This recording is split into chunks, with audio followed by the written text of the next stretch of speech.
All right, can you hear us, Virginia? Yes. All right. If you're going to do the interview, you can turn your mic on and I'll turn mine off. Oh, it's fine. All right. Can you hear me, Virginia? But Yes. Awesome. Okay. Let's just keep this for now. Um, so in all transparency, I think, hi Tab, good to see you. I think Tab is not with us here in the room, but Christopher and I are together here. We have one other person on the PAC team, Ben Hendricks, here as well. Hello. We're on our individual computers at the moment. We might switch to a different setup at some point, but not during this interview. So, Virginia, you are all set to go. Now, I just wanted you to know what our setup was and who else was in the room with us. Excellent. Hi, everyone. Hi, Tab, Christopher, Reed. Is that everybody there? Also now. Great. Okay, so noon. Here we go. Right. I have a little script here for myself, so keep me honest. So I'm just going to be looking at that for a second. Hi, my name is Reed Coggins, he, him. I'm currently the Milk VP of Political Action. Thank you for joining, everyone. Just a reminder that this interview is being recorded and will be posted to our website for those who couldn't make it today. And yes, Virginia, thank you so much for participating in our endorsement process. Thank you so much for submitting a questionnaire. It was fun to read through. This interview will last about 10 minutes. Please do try to keep your responses to a minute or less so we can ask all the questions we want to. And the first little question here, please introduce yourself, the role you were running for, and your pronouns. And what was the last part? Just your pronouns. Oh, my pronouns. I'm Virginia Chung. I am she, her, and I'm running for Board of Education. I am a single parent. My son goes to Alice Fong Yu Chinese immersion at SFUSD. I live in District 11, and I'm a daughter of survivors of political persecution.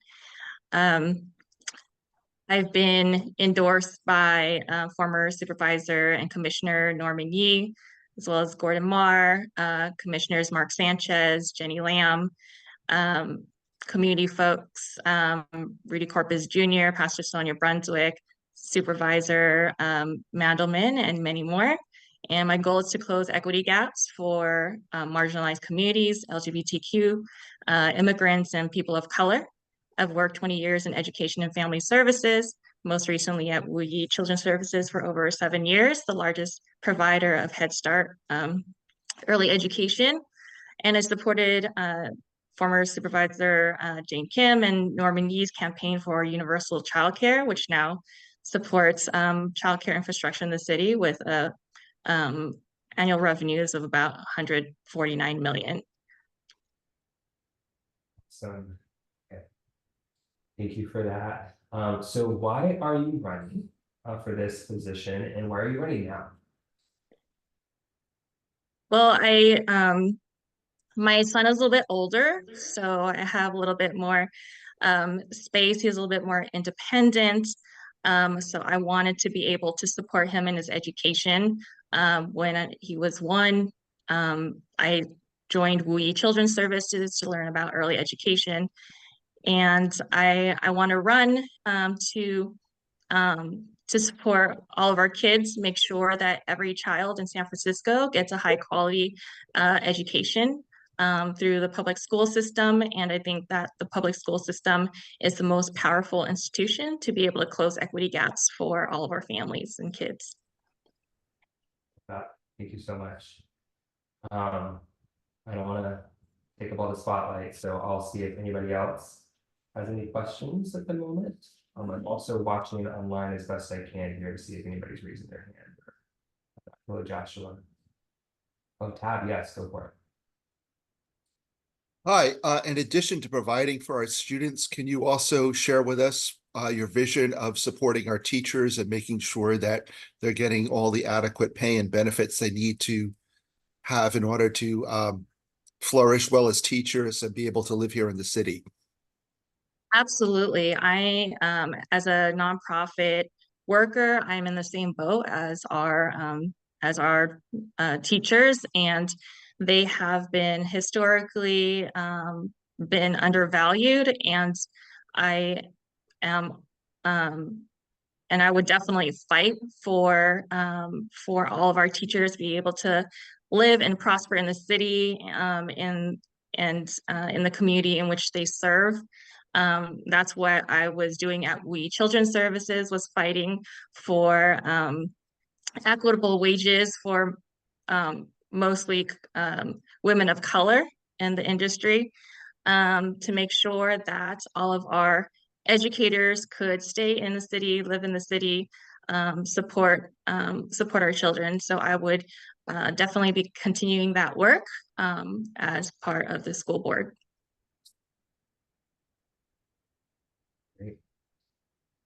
Okay, I don't see any hands. So another question here on my list. Whose work on the current school board have you appreciated over the past year or so? And why have you appreciated that work?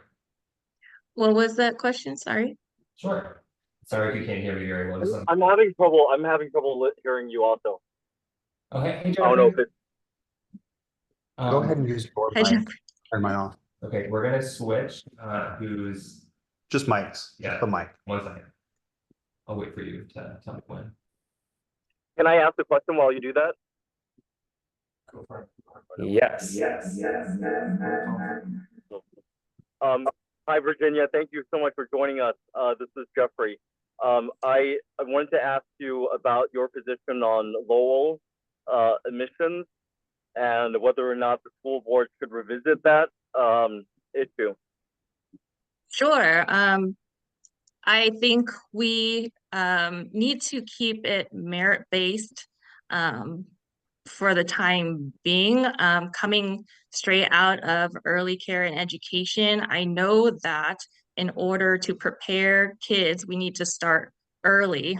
So I think that trying to insert kids too late in the game is not going to really be helpful to the kids or the teachers who haven't been adequately prepped. So my position on kind of merit-based and similar to 8th grade algebra is that we have to start early and make sure that our kids have the foundations in order to meet the standards. Thank you. Cool. So now there's a reverberation. Sounds like a tunnel. Can y'all hear me okay? That's good. Okay, hold on. Are you switched? Yep. Okay. Okay. Can you hear me? Testing. Virginia, It's cutting out. It's cutting out. okay, we're gonna back. Hold on. Okay. To me? Yep. Okay. Can you hear me okay now? Yes. Great. Yeah, better. Okay. So the question I asked before was, whose work on the current school board have you appreciated over the past year or so? And why have you appreciated that work? I really appreciate and respect the work of Commissioner Jenny Lamb and Lainey Matamidi to really bring some structure to the school board and focusing on student outcomes. You know, as a parent, I think it's really important that we focus our resources and our attention in the classrooms and making sure that our kids get as much quality instruction time with the teachers as possible, and making sure that our teachers get the resources and the supports they need in order to focus on the children in the classroom. One of the biggest priorities for me is to address chronic absenteeism, which affects 1/3 of all of our students, about 15,000 kids. And in order to do that, we have to support the teachers and being able to work with the parents so that they can come up with individualized support plans to be able to support each child. So it's not fair for the teachers to have to wear multiple hats in case management and be a counselor and therapist all at once while trying to teach the kids the curriculum. So I think we need to be able to shore up and support the teachers and work on parent engagement for our kids to be able to show up in the classrooms. Great. I have a couple of more questions, but I want to see if there's questions from anyone else first. It is 12:10. Yeah, we'll give another couple minutes just because of the setup stuff. We have a little buffer before the next interview. I think I see Cheyenne there. Hello, Cheyenne. I think you're our next person. We'll get started with you right at 12:15. Don't worry. So, any other questions before I jump back in? Okay. So maybe one more question here, Virginia. How can the school board hold the superintendent and central office accountable? So can you repeat that, please? Sure. How can the school board hold the superintendent and the central office accountable? How will I hold the superintendent and central office accountable? You got it. We definitely need competent data. The audit was very disappointing, and things like issues like there are only 2 people in the entire school district that can pull a financial report. We didn't have a business ops manager. They couldn't pull a lot of data that was necessary to be able to allocate resources equitably. I think that we need to start there and make sure all of our systems are in place in order for us to be able to get competent data and make good decisions about how to allocate resources and make sure that those resources are getting as close to the kids in the classrooms, supporting the teachers as much as possible. Great. Thank you. So we have unfortunately run out of time. I know that's really quick. I hope you can still hear me okay. Just Yes. interrupt me if you can. Okay. Just a quick reminder that our endorsement recommendation vote will take place at our PAC meeting on the 9th, so this Tuesday. And the final endorsement vote will take place at our general membership meeting on the 16th, the following Tuesday. There's no expectation of your or your staff's attendance at these meetings. If you are interested, though, please do see our Facebook page for additional meeting details. You can also find those on our website calendar. And vote results should be posted on our website at millclub.org/endorsements about 48 hours after each of these meetings. Thank you so much for participating. Really appreciate it. Thank you, everyone. Thrilled to be here. Thank you for inviting me here, and I look forward to your decision. Awesome. Thank you, Virginia. Take care. Thank you. Feel free to stick around if you want. I'm just going to put the go on mute for a moment. Yeah, same here.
Okay, you're up. Okay, gonna go back on the video. 20 seconds and we'll get started on the next one. You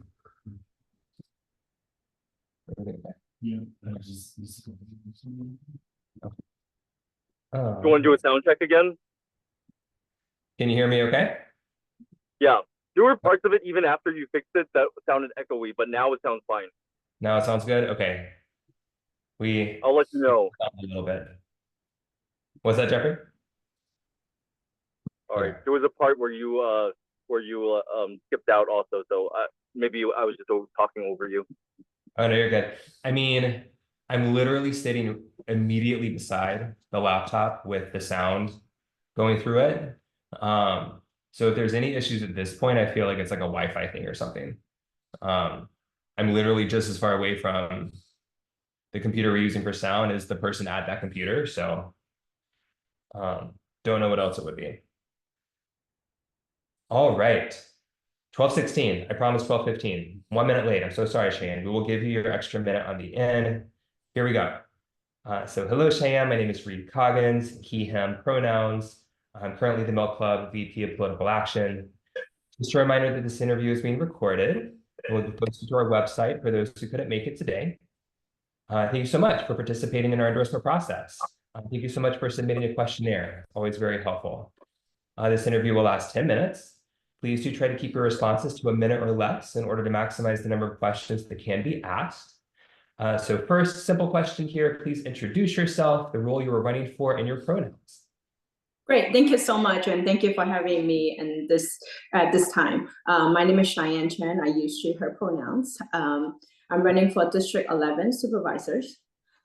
Something about myself, as an immigrant, as a mother of 2 daughters who have lived in District 11 for 24 years. And I also have been a labor advocate for the last 16 years at SIUs. And I'm also started as a youth organizer, and I'm been a community advocate also for the last 20 years. So I'm deeply committed to fighting for working class, and I'm also someone who is deeply committed to make sure that we making San Francisco again, affordable, not just for us, but it's also for our elderly parents and also for the generations to come. Wonderful, thank you so much. For the next question here, I think you might have answered it a little bit there, but just maybe some elaboration on why you were running and why you're running now. Why is now the best time for you? First of all, I think representation is really important. As we all know, Supervisor Connie Chen is the only Chinese candidate, only Chinese supervisors on the board now, and she's facing a big attack.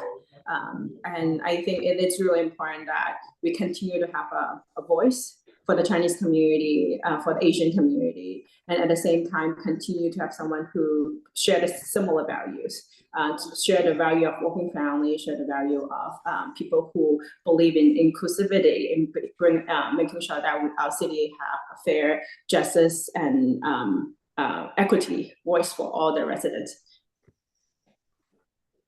Thank you so much. All right, gonna look around the room here, see if we have any hands raised for questions. Any questions from anyone? All right, I will turn into another one here. Thank you for your answer to our general question and our questionnaire around homelessness. Just had a follow-up here. What are some specific plans to provide the housing and related services you advocate? for our homeless, and how would these perhaps be paid for? Homeless issue, I think, again, affordable housing, it's definitely very important. I think what we should pay for tax to corporate, it's probably one of the solution that we can get money for. Affordable home is definitely very needed, and at the same time, I think to address homelessness issue, it's continue to make sure that there's a inclusivity in the process, where we continue to have not only below market rate affordable, but it's also making sure that we have good amount of subsidy, that we can keep tenants in their current apartment, like keeping people who are existing in apartments and houses, and at the same time continue to find ways to help people who are on the street now, who are unhoused now.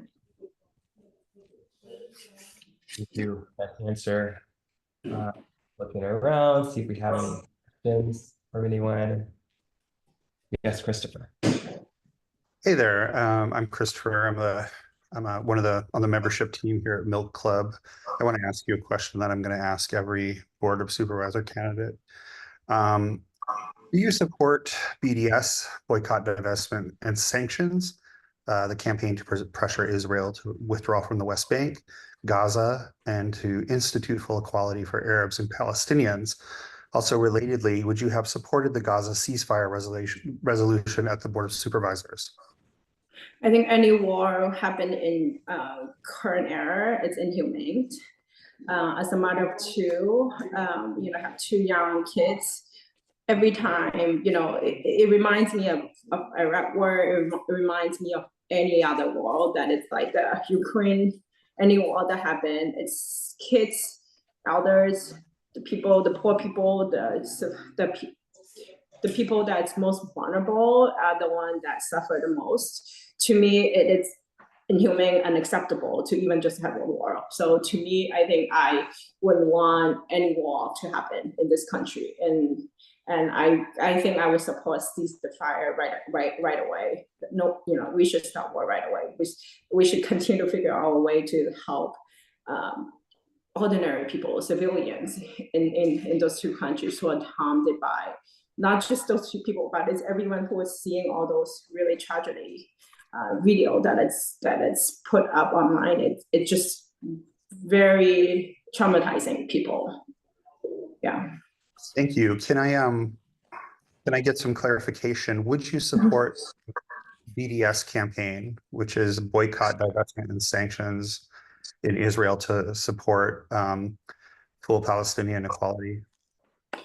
So it's the questions like boycotting it. Again, I think I support solution. I support anything that will continue to pressure to make sure that we stop the war. So that would be a yes? Yeah, I think that would be a yes. If that is a way that we can continue to have a pressure to push the war to go to an end. All right, thank you. Thanks, y'all. Just looking to see any other questions. Okay. So another question from me. Kind of stepping back for a second and looking at the current field. District 11, who do you see as the candidate to beat in D11? If it's not you, do you have a ranked choice strategy with any other candidates? Oh. I do believe it. I think myself, it's definitely one of the best candidates who have lived in District 11 for the last 24 years, and who also representing the immigrant family and a lot of the community here who needs to, needing to know how to access the system and needing how to have a voice that can continue to learn how to empower themselves and have a voice to be in at City Hall. And to win this district, I think I also see another candidate like E.J. Jones. It's another one that I would like to have a strategy with, because the fight in the African American community is also a community that is trying to fight to have a voice and to be represented at City Hall. But given my experiences with the labor war and with the community and my track record of building cross-racial solidarity in the community, and I also feel like I am someone who are representing, who are able to be proudly representing the African American community and also other working family in the district. And District 11, again, it's very diverse, and it is really important that to have someone who continue to be a champion to make sure that our voice are reflected when important decisions are made at City Hall. Thank you for your answer. Tab, I see your hand, go for it. Hello. In addition to running for your district as supervisor, I'm sure you know that there's an effort by certain forces within the city to abolish district elections altogether. As a community leader, are you willing to put yourself out there to work hard to preserve district elections as we know them? Yes. I think District 11, I mean, not District 11, district election makes the most sense, because we are the people who knows the district the most, and we can continue to champion the needs of the district. Thank you. Looking for any hands for questions. We're about out of time, but maybe one more question if anyone has one. Yes, thanks. Cheyenne, I have a question. This is Jeffrey Kwong. How are you? I wanted to ask how you're raising and how your fundraising is going. So Jeffrey, I might hearing you not 100%, but the question is how is my fundraising going, right? How's your fundraising, and who are the major sources of your donations? Where have you gotten the most donations from? Okay, great. Thank you. So my fundraising is great. It's doing great. I think we raised as of day over $100,000 already, and I'm so proud to say that my supporters are definitely some of the biggest supporters are my home care actresses worker, based from actresses worker who I serve, and also community member that I have served. At the same time, it's the small business owner that I have actually helped in the last couple of years. Yes, a majority of them are also from airlines, from the unions, of course. Excellent. Okay, I think we might have time for one more quick question. Dennis, did you want to get yours out there? Okay, can y'all hear Dennis? Hey there. My question is, on the Board of Supervisors, you have to build relationships with people you may disagree with. Can you tell me about how you go about that, and what is your approach to working with people you see differently from? Mm-hmm. So to me, I think the campaign, I'm going to center. It's bringing people together, working with people.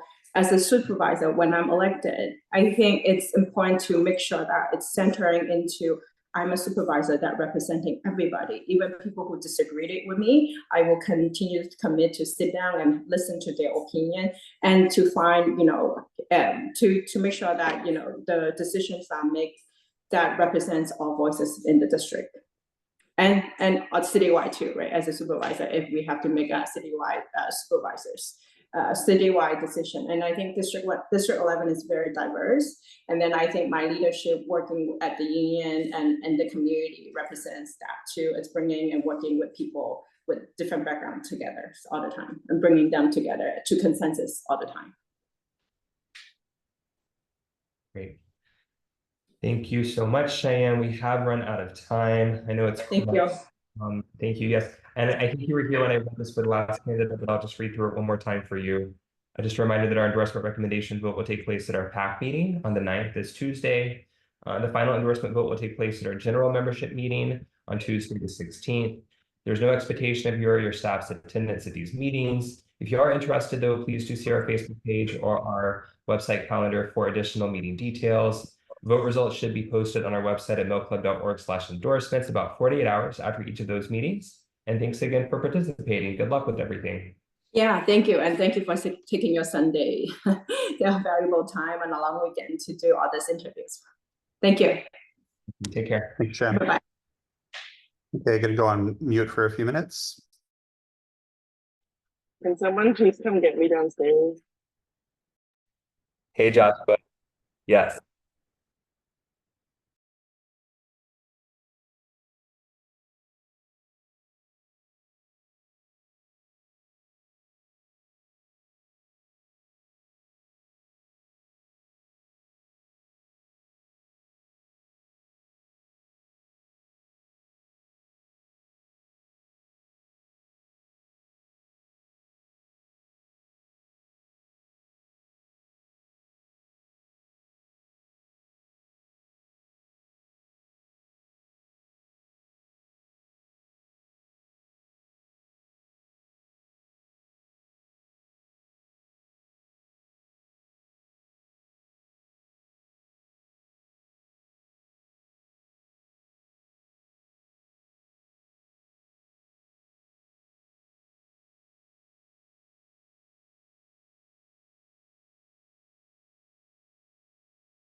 There probably is actually. Hey, Edward, welcome. Hey, hi, everybody.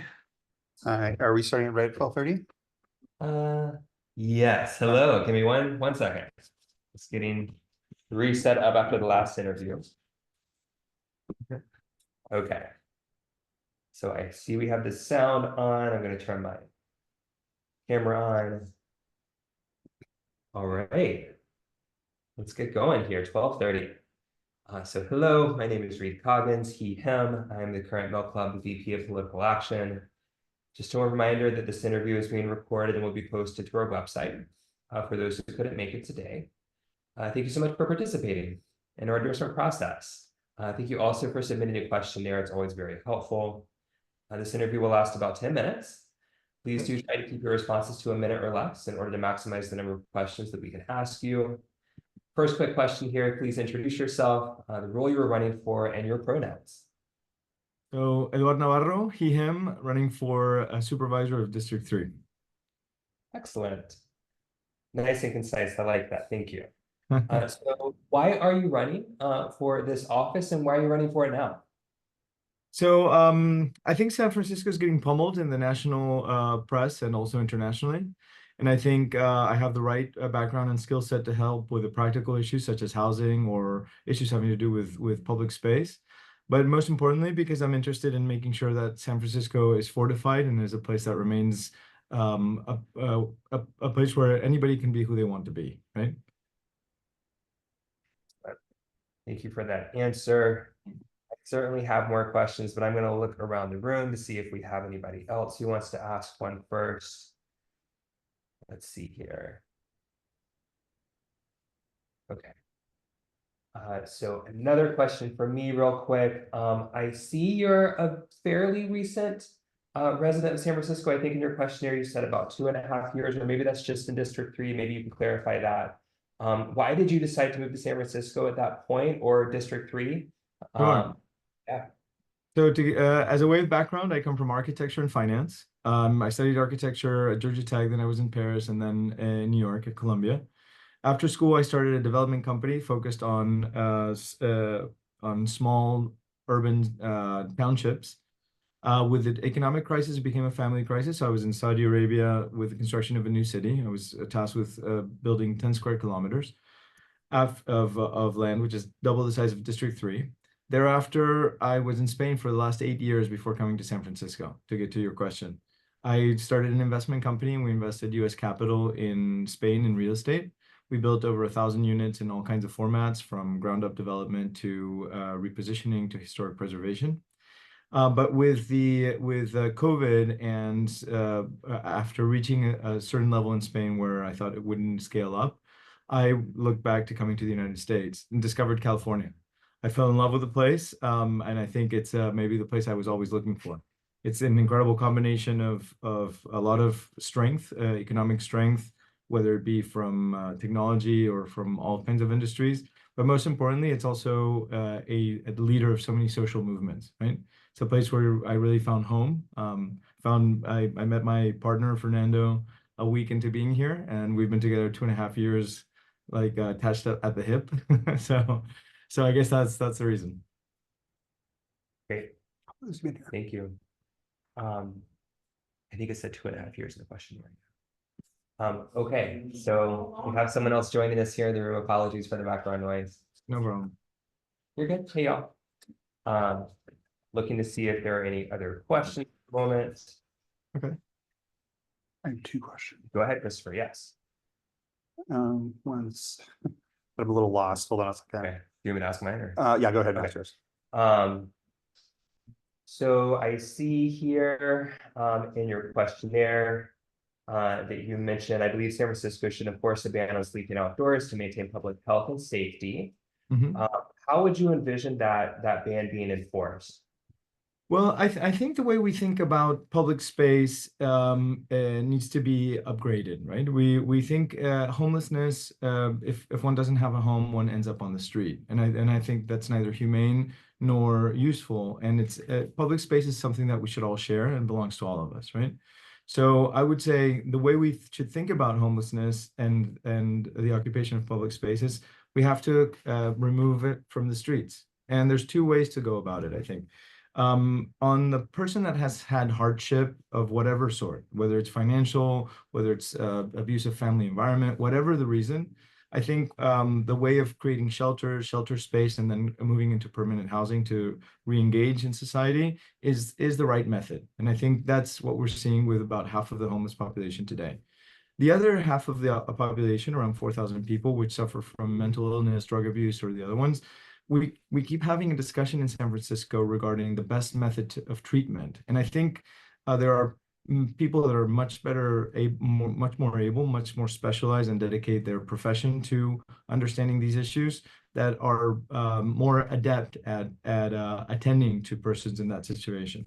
Now, the way we're currently doing it is we're thinking about how to treat it directly on the street. I think we need to rethink institutions. We threw out the baby with the bathwater in the sense that there were abuses in the past, and institutions were wholesale dismantled. But having a private space that is clean, that is orderly, with people that are actually specialists in the field, is likely going to be much more productive in being able to reach treatment. What that does, if we have that space, if we have those institutions, then we can actually compel people to be taken off of the street and attended at treatment centers that are habilitated for that. Did I answer your question? I think so. Yeah. Thanks for those thoughts. I'll see you. Can I just extend your question a little bit? Absolutely. Sorry, so this is Christopher. I'm on the membership team here at Milk Club. So I guess so most people who are homeless are not mentally ill or drug addicted. We don't have the issue with the city is that we actually don't have these resources, right? We don't have permanent housing. We don't have appropriate shelter for a lot of people. Even though we may have shelter, it may not be appropriate to folks. So for what is ethical about forcing people who have been victim to San Francisco's economic stratification, to forcing them off the street into jail, which is or anything really. Huh? Why would you put them in jail? I didn't follow. That's the question. I mean, that is those are the options that are on the table, according to the city, right? I see. Yeah. No, this is let's take a step back. I don't think the current it's the same as some of these propositions. They're worded in such ways where we end up having to have a binary decision of yes or no, lever up, lever down. I think we need to rethink this globally, right? If we're spending $1.2 billion on homeless issues in the city on a yearly basis, we can start from saying, hey, that's our budget. That's how we can attend to the problem. But we need to introduce a third component to all of this, which is we understand homelessness, not having a house, as sheltered or unsheltered, as being the alternative is the street. And I think the street is something, it's our living room. It's the city's living room. It's a place where we all share. It's where people feel safe or not feel safe. It's where people attend to their small businesses or businesses in general. It's where they go out. I mean, public space is something that needs to be treated with kindness and with respect. And so the way that we're currently housing, because we are in quote unquote housing homeless people, we're housing them on the street, which is neither humane nor a good use of or a proper use of public space. So if we start from that parameter, we should say, you know, if there was a crisis, imagine there was an earthquake, or imagine there was a refugee crisis, we would think of quick ways of being able to initially house people in order to then manage how it's going to go to the next steps. Now, and that's what I say, that's the point where I no longer, you said there many of the homeless people are not drug addicted or mental. Most. Yeah, I truthfully, I have no idea. And that's where I'm trying to say my limitation, and I think most of the general public's limitation is that we are forced into discussing something that we really generally don't know anything about. It's like if somebody asked how we're going to build a building and we all started discussing structural issues generally. Frankly, I don't know. I don't know anything about it, right? So what I can bring to the table is to say, okay, look, if it's somebody who, as you mentioned, is homeless, but is not suffering from an ailment, but a circumstantial hardship, a situation at home, a situation financially, whatever the situation is, then we need to first create sufficient shelter in order to not be on the street. That's the first step. Thereafter, I think there's the programs need to continue to say, how can we introduce them into permanent housing? And it should be responded to in a way that is gradual, in the same way that if we have an immediate need, we have to understand it immediately. In the Tenderloin, I remember speaking to the group there, and they're saying we keep getting answers from nonprofits and others that are months down the road when the issues are today, right? If we had an earthquake, we would have a response today. And I think the first response is it's inhumane for being out in the street, and it's also an improper occupation of public space, which belongs to all of us. So thereafter, if we go into persons with ailments, I even know less. Like, I mean, I really have no idea. But I know that there's specialists, persons that dedicate their entire careers as to how to solve or be able to help a person that's suffering from ailments, right? We've been asked at debates whether for do no harm. There's so many questions that really there's specialist persons or Hey, so we professionals. are about 1 minute over. I'm Oh, sorry sorry. to cut you Sorry about off. What do you want? No problem. So thank you for those thoughts. Sure. We do have another question too in the room. We are a minute over, so probably just room for one more question before we need to wrap up. Is it okay to go to someone else, or? I do want to ask a really important question. Oh, Okay, I'll let y'all decide who wants to go. yes. Okay. EDS. Okay, let's go to Dennis. Okay. He hasn't gone yet, and then we'll come back to you if we have time. Okay. All right. Okay, go ahead. Hopefully you can still hear me in the same room, but Mike, you mentioned areas where we don't fully know all the information. How do you address your own personal blind spots, including understanding people you may not know about, homeless folks, people of color, other areas where you may not have personal expertise? Maybe seconds or less. We're just kind of short on time here. Okay, so how do I approach things that I don't know? I usually try to research and investigate, and then I ask people who do know. I try to find the experts in the field and avail myself of their knowledge, as well as ultimately we're talking about individuals and people. So the easiest thing is just to ask them, right? I mean, to ask the persons themselves. And I think that's the first thing we need to be able to do on a consistent basis. There's no other, right? I think that's the way there's a lot of homeless, it's people. Ultimately, it's a person. They've got a name, they've got a way to think about things. And what do we need to provide? We need to provide them with assistance with housing, if that's the issue. And if there's ailment, we need to provide them in the proper setting with how to be able to help them. I think it's people. You ask them. Okay. Quickly? Okay, hi, it's Christopher again. This is a question I want to ask everybody. It's two simple yes or no questions. Do you support the BDS campaign, which is boycott, divestment, and sanctions, to pressure Israel to withdraw from the West Bank, Gaza, and institute full equality for Arabs and Palestinians? Relatedly, would you have supported the Gaza ceasefire resolution at the Board of Supervisors? I don't have a very good relationship with my father, but he's Palestinian. So yes. I'd say Yes to both? sorry. Yes to both. I sorry, I thought it was one question. Would I support ceasefire? Yes. And the second one? The second one was, do you support the BDS campaign? I'm not as familiar with it. I know you just mentioned it, but it's about taking away from the. Sorry, could you explain it one more time, Chris? It's the boycott, divestment, and sanctions campaign to pressure Israel to withdraw from the West Bank, Yes, Gaza. I would support sanctions for them to withdraw from the West Bank and Gaza. All right, thank you.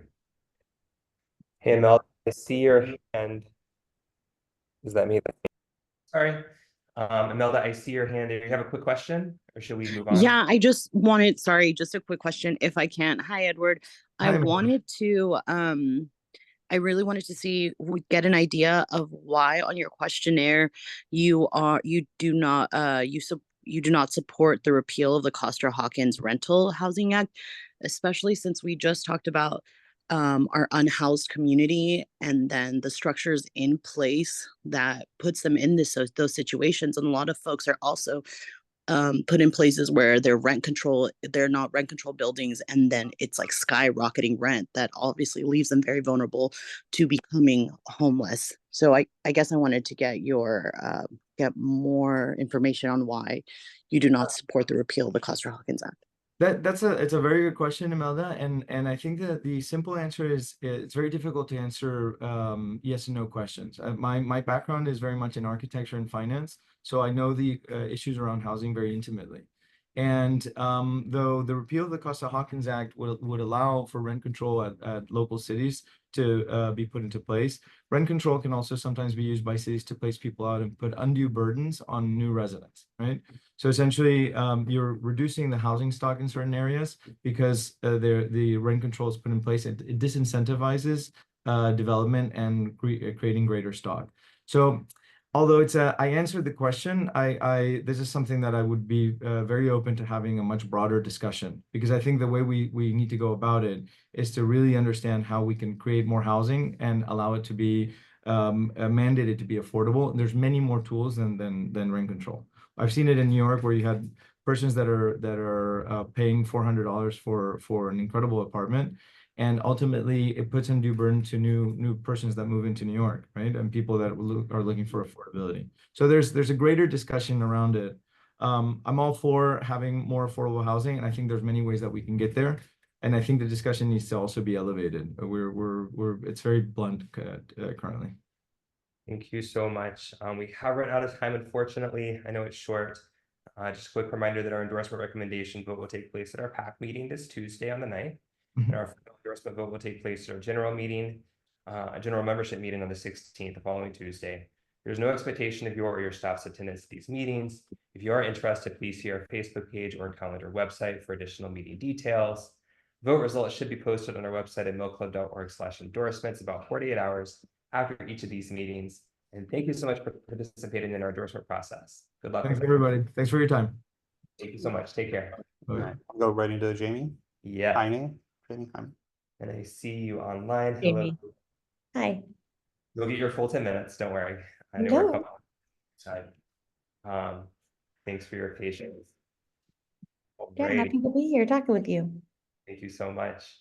My name is Reed Coggins, he, him pronouns. I'm currently the Mill Club VP of Political Action. Just a reminder that this interview is being recorded and will be posted to our website for those who couldn't make it today. Thank you for participating in our endorsement process. And thank you also for submitting the questionnaire, always very helpful. This interview will last 10 minutes. Please do try to keep your responses to a minute or less in order to maximize the number of questions that we can ask you. First quick question here, please do introduce yourself, let us know your pronouns and the role you are running for. Hi, I'm Jamie Hewling. My pronouns are she, her, and I'm running for Board of Education in San Francisco. I am the mom of an SFUSD rising second grader as well as a toddler. And I've been a public servant in San Francisco for over a decade and working on a lot of progressive issues, including being a past LGBTQ movement lawyer at the National Center for Lesbian Rights. Thank you for that. So my next quick question here, and then we'll jump into some others from other folks. Why are you running for this role for school board, and why are you running for it now? I'm running now because I have a child who's in SFUSD, and I have, as I said, over a decade of public service experience, most of it in the San Francisco City Attorney's Office, although now I'm in the Oakland City Attorney's Office. And I've done a lot in terms of helping local governments, advising on governance, advising commissions and elected officials, and helping solve some of the biggest problems facing our city, including bringing in $350 million to help folks who are dealing with substance use disorder because of the opioid epidemic in San Francisco. And SFUSD is at a huge crossroads. It's on the verge of being taken over by the state because of years of fiscal mismanagement and threatened fiscal insolvency, and is closing schools. That process is, underway right now. I'm just very concerned about the state of public education in San Francisco for my children and for all of our children, and in making sure that we emerge from this financial crisis with a smaller but stronger school district that is able to have fully staffed and fully funded schools across all of our neighborhoods and equitably educate all of the children in San Francisco. For your answer there, Jamie. Just going to look around the room here, see if we have any other questions from folks. I've been told I need to give a longer amount of time before I jump into my next question. So go for it, Joshua. Yeah. Do I need that one? Do you need what? Um, Can you hear me from here? Yeah, it's a little bit faint, but I can hear you. I'll talk louder. Yes, hi, my name is Joshua. I'm a PAC officer for Milk Club. I just wanted to ask, we put no for supporting a national ban on fossil fuel extraction. And I know that especially with our climate goals here in San Francisco, to become more sustainable and much, hopefully have zero fossil fuel energy in our grid. Just wanted to know if you can clarify on that, especially because climate change seems to be a very pressing issue. Yeah, I mean, it's absolutely a pressing issue. I'm spending a lot of my time personally suing the 5 largest fossil fuel companies for causing climate change and their decades-long campaign of deception in trying to deny climate change and kind of encourage people in the United States to continue their dependence on fossil fuels, which we absolutely need to move away from, trying to protect our most vulnerable communities in Oakland from the effects of climate change. But for me, I'm an attorney, and I'm somebody who's like really wants to make sure that things are done in the right way. Personally, I feel like a nationwide ban on fossil fuel extraction would, at this time, make the US more dependent on international sources of fossil fuel, and would really have a lot of kind of unintended consequences that are geopolitical in terms of our reliance on regimes abroad that we do not want to be reliant on. I'm not in favor in any way of expanding fossil fuel extraction in the United States, and it obviously needs to be reduced globally. But I think that for me, I fear unintended consequences could be really negative. And I think the most important thing is moving to renewable fuel sources and kind of reducing our fossil fuel consumption globally as quickly as we can. Thank you, Jamie. Looking around the room on Zoom. Okay, so another question here from me. And I'm trying to ask each of the school board candidates this question. whose work on the current school board have you appreciated over the past year or so, and why have you appreciated that work? I mean, I've actually been very impressed with the way that the entire board has worked together. There's been a new governance framework that was introduced by Commissioner Jenny Lamb and is continuing under the guidance of President Mohammedi and Vice President Alexander. And I think that they've really taken the approach that the school board is one governing body that needs to work in harmony, and everybody is rowing in the same direction. And that has been really, really wonderful to see. There's been a lot less divisiveness, a lot more focus on student outcomes and making sure that all of the kids in SFUSD are getting a good education and the education that they deserve. And that is something that I would want to continue to work across all commissioners. Thank you. Tab, I see your hand there. Go for it. Hi, I'm asking other candidates this. What is your vision of both providing for the district, for our students, the resources they need, but at the same time, making sure that our teachers get the support they deserve, both psychologically as well as in reality, paying them properly, providing the benefits, making it affordable for them to continue living here in the city? What is your plan to balance those two needs for the teachers as well as the students? Yeah, I mean, one of the reasons that I'm running and that I'm really excited about my campaign is that I feel like I'm hoping to kind of be a bridge candidate and a consensus candidate who breaks kind of the, I think, dichotomy that we've had in school board races where it's been framed as like teachers versus students. I really don't think that that framework is helpful because obviously teachers are there because they care about students. And in order to take care of students, we need to take care of teachers. We, have amazing teachers. My son has had amazing teachers in SFUSD, and it's imperative that they be paid on time, that they be paid well. I support the recent bargaining agreements with UESF. I'm very proud to have UESF's endorsement.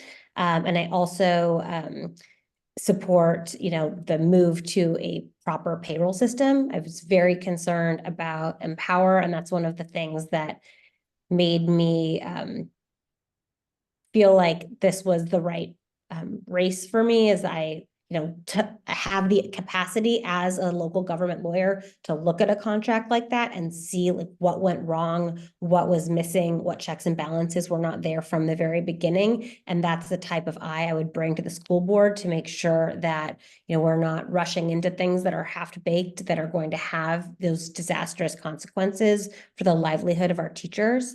We're very lucky in other areas of local government to be able to recruit folks who are, have many, many choices in many jurisdictions, and people choose to work for the city and county of San Francisco because it has great benefits and it is well paid. And unfortunately, SFUSD has not been able to, stand out among other local school board, school district employers as paying the best, having the best benefits. And I think that we need to continue to improve, working conditions and kind of work with our teachers because they're the ones on the ground who know how policies are being implemented and whether they are working or whether they're having unintended consequences.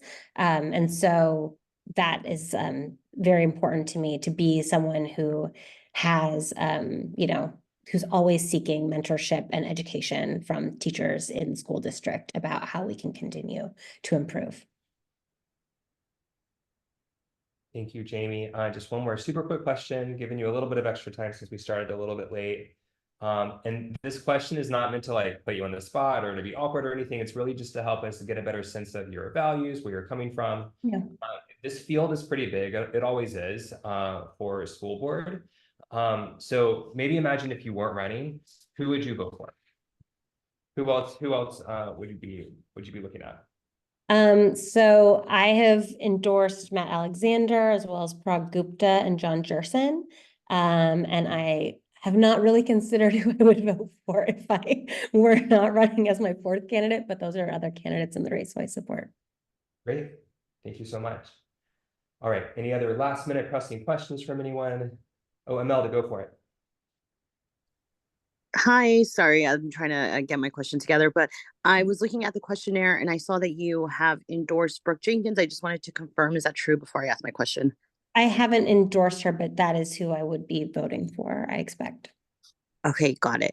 I just wanted to see what you feel like is the role, if you were elected, to help children who are being jailed, since we're seeing an increase of children being put into jails and actually moved away from diversion programs, and how that actually aligns with you voting for Brooke Jenkins. So for me, I feel like, so my uncles, I have two uncles who were both incarcerated as teenagers in juvenile detention. I do not feel that in any way helped their lives, their family, my family, or their future families. For me, I very much support restorative practices and feel like, incarcerating children is an absolute last resort. And I, in the past have done work with Success Center San Francisco to help kids who are presently at the Juvenile Detention Center in San Francisco and getting their GEDs and also job readiness afterward. That's an issue that's close to me. For me, I feel like there's been a lot of turnover in the DA's office. Each time that has come with a lot of kind of chaos. And I think that having some continuity of government right now would be helpful to that office to stabilize. Okay, thank you, Imelda. Thank you, Jamie. We have unfortunately run out of time. I know it's fast. Quick reminder that our endorsement recommendation vote will take place at our PAC meeting on the 9th, this Tuesday. And the final endorsement vote will take place at our general membership meeting on the 16th. There's no expectation of you or your staff's attendance at these meetings. If you are interested, please see our Facebook page or website calendar for additional meeting details. Vote results should be posted to our website at millclub.org/endorsements within about 48 hours after each of these meetings. And thanks so much for your participation. Really appreciate it. Thank you. You take care. All right, folks. We're a minute into 1 p.m. I do believe I see, I thought our next candidate was here. Yeah, I saw that. Okay, here we go. Coming back in. Let's see. Hi, is it Men? Men, are you there? Yeah, I'm here. I'm so sorry. I wasn't sure when you guys were wrapping up. Oh, that's what that was. No problem. Our interviews are open to the public. It's totally cool for anyone and everyone to be here. So I see. Totally Sorry fine. about that. I didn't want to be interrupting her, so I dialed out. Thank you for the considerations. Very, very Yeah. thoughtful. Yeah, they're open to the public. It's okay. Okay, well, let's dive in. We're already a couple of minutes in here, but you will have your full 10 minutes. Do not worry. Great. Hello, my name is Reed Coggins, he, him pronouns. I'm the Milk Club VP of Political Action. Just a reminder that this interview is being recorded and will be posted to our website for those who couldn't make it today. And thank you for participating in our endorsement process. Thank you also. Yeah, thank you. Thank you so much. Just double checking here. I'm pretty sure you did send a questionnaire. And so thank you for doing that. It's always very helpful. And this interview will last about 10 minutes. Please do try to keep yours a minute or less in order to maximize the number of questions that we can ask you. First quick question here. Please do introduce yourself and your pronouns and what you're running. Great. Yes, I'm Min Chang, and I am a she, her, I believe. And so very excited to be here with all of you. And thank you so much for allowing me to go through this process. I'm very excited. Absolutely. Thank you for going through this with us too. So my first question here after that, why are you running for this position and why now? Yeah, so I think there are probably three reasons. And the first one is I'm first and foremost a mom. And so we are parents to two lovely young ladies, her first year in law school. And excuse me, so she'll be an aspiring lawyer. our oldest, Josephine, so youngest is Heidi, our oldest is Josephine. She's a reporter with the Wall Street Journal. And so both of them are very successful so far in their lives. And we as parents know how challenging, and also, the joys and the challenges of being parents. And, we know in particular how important education is to a child's future. So I would say that that's first and foremost, being a parent. The second reason is I actually went through public schools all my life. And so I feel that I didn't know at the time when I was a child, but I know now as an adult how important that public school education was to me. It's defined who I am as a person. It's really, I believe, what's led me to be very successful today. So I am a CEO. I run a healthcare company here in San Francisco, and I attribute a lot of that actually to the public school education that I had. The third reason, which I think is probably the most compelling, is that given where we are right now with SFUSD, with the public school, a lot of the challenges in terms of long-term growth, I feel like I actually have exactly the skill set that's required to fix it and to turn it around. I know how to turn around companies. I manage a fairly large company, lots of resources. I know how to balance the budget. I have really deep experience. I have 35 years work experience to really bring to bear. I know how to financially manage, operationally manage, and also very importantly, strategically manage where we need to go as a school district. And I think that being on the board, I can give advisory support to the superintendent and his staff to make it happen. Yeah. Thank you so much for your answer. I'm going to look around the room here, see if we have any hands raised. Okay, I will jump in with my next question here. Apologies if you mentioned any of this in your answer. That was a great answer. Was also just trying to figure out what I wanted to ask next. So I believe your questionnaire mentioned that you had lived in the city, had moved here a couple of years ago, so 2 years ago. Yes. What made you decide to move and then jump into a role like this?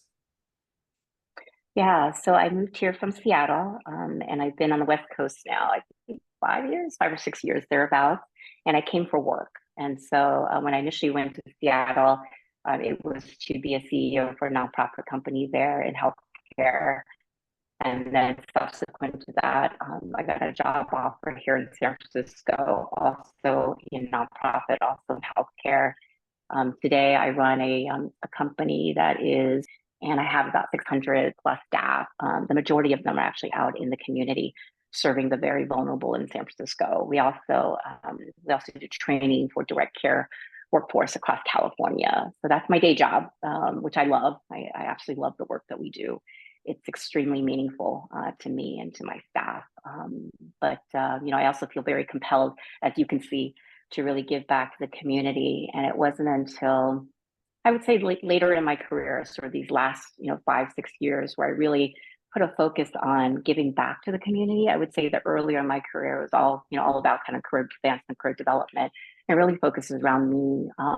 But I find that now, later in life, I have a lot to give. I have a lot of experience I can draw from, and I very much want to contribute to the community that I live and work in. And so this is my way. And because education has always been super important to me, I'm a big believer in education. I have 5 academic degrees, so I love school a lot. I've gone back, to learn and to really kind of apply myself from that standpoint. And so I feel like this is the time. This is actually the time for me to give back to the community. Thank you for your answer. I think we have a question here beside me from Christopher. Go for it, Christopher. Hey there, I'm Christopher. I'm the membership. I'm on the membership team at the club. Hi. Hi. So Hi. you mentioned your company a couple times. It looks like it's you do in-home support. We do. It's home care. Yeah. Home care. So what is the name of this company? Yeah. It's Homebridge, and it's if you're familiar with IHSS, we're part of the IHSS program here in San Francisco. We're the only company that is in contract mode. So essentially, the city county of San Francisco engages with us as a sole provider of contract mode. So we do the majority of in-home care for the it's really called the most vulnerable population, but in terms of details, it's older adults, 65 and older, as well as adults with disability. And we serve everybody basically through shelter and above. So it's one step away from homelessness, essentially the population we serve. It's, you know, I often say to people and to our own staff that we take care of people that probably nobody else wants to, but we do. And this is our mission. We also, our staff is quite diverse. We also recruit, probably recruit a lot of people that perhaps are unemployable most of the time, but we believe in them. And so we hire a lot of immigrants, refugees, people with very diverse backgrounds, because we believe that everyone has a chance to really enter the workforce, and home care is a good way to enter it. We give a lot of training beforehand as well. So yeah, sorry. I didn't know if you want to know all that detail. Yeah, I wanted to, that was just the beginning of my question. Sorry. So yeah. So I'm just kind of looking at your answer to, you know, what will you do to end homelessness in your jurisdiction, et cetera. Yeah. You don't answer the question about the Supreme Court ruling about enforcing bans on sleeping outdoors. Do you believe, I want to ask you that question, should that be enforced, and why or why not? And then, yeah, just quickly speak to that. Yeah, so I'll try and keep it short. It's a complicated issue, as you know, homelessness, a very complicated issue. And we tend, and we tend to take a broad brush when we talk about homelessness, and there's so many different subsets, if you will, of people that are homeless. And so, so I think part of my answer, I did say that I'm currently working on an initiative with the mayor's office to try and address it. And it's like solving world hunger, right? It's a really tough problem. And so the way to go about it is really to take a step back and actually think about it in terms of what drives, right? What contributes or what leads to, if you will. So we have to understand the root cause of homelessness. And by understanding, right, to prevent people to end up being homeless. So it is a very long, if I can call it a long path to getting there. I feel like many of the laws and regulations and rulings, if you will, that we put on the books, they feel very, very fragmented and isolated by themselves. For me, it really need to understand the systemic aspect of all of these issues and these challenges, inclusive of homelessness.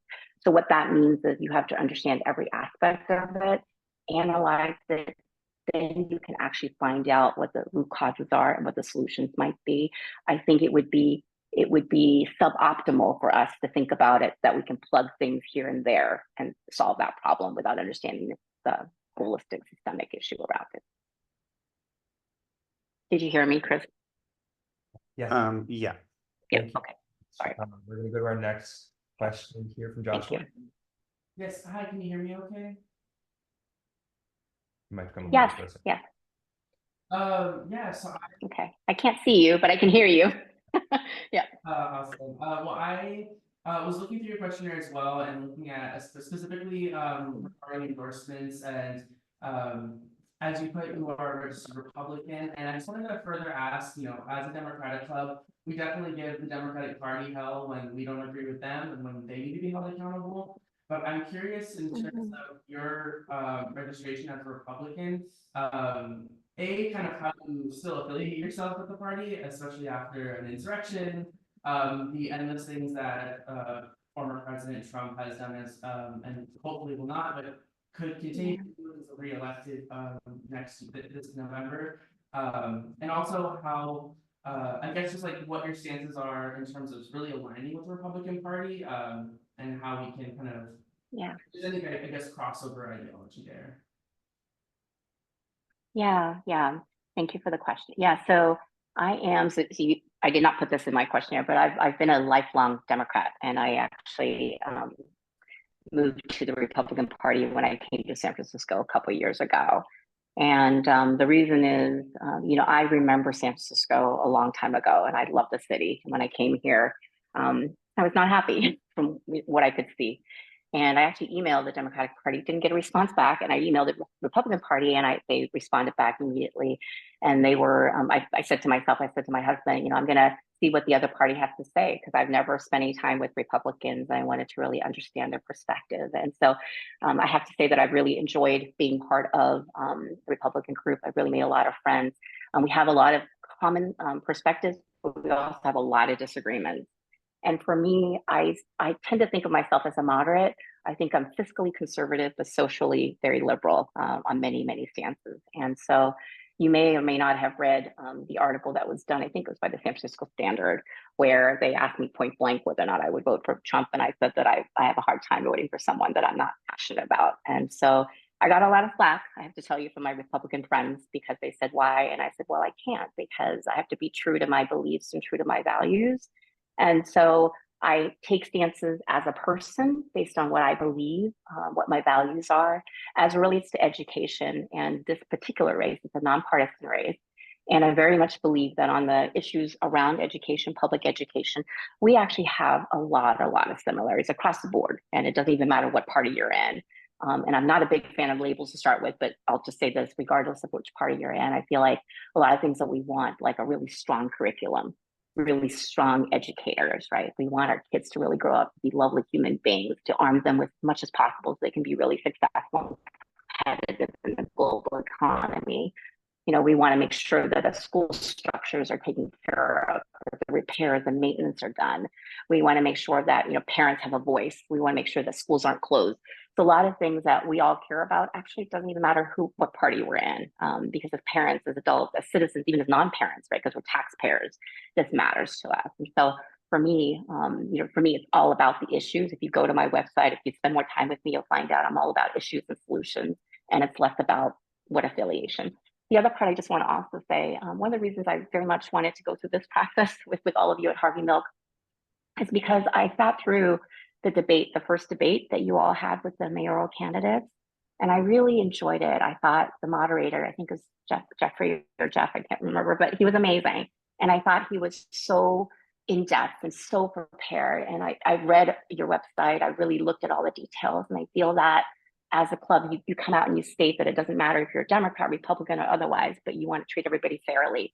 That it's really important to evaluate people based on, you know, their credentials, based on their values around diversity and complexity and their very varied backgrounds. And that spoke to me. So for me, this is important, and I hope that you evaluate me based on that as well. That it's really based on the quality of the candidate and what I bring to the table, as opposed to what label I have behind me.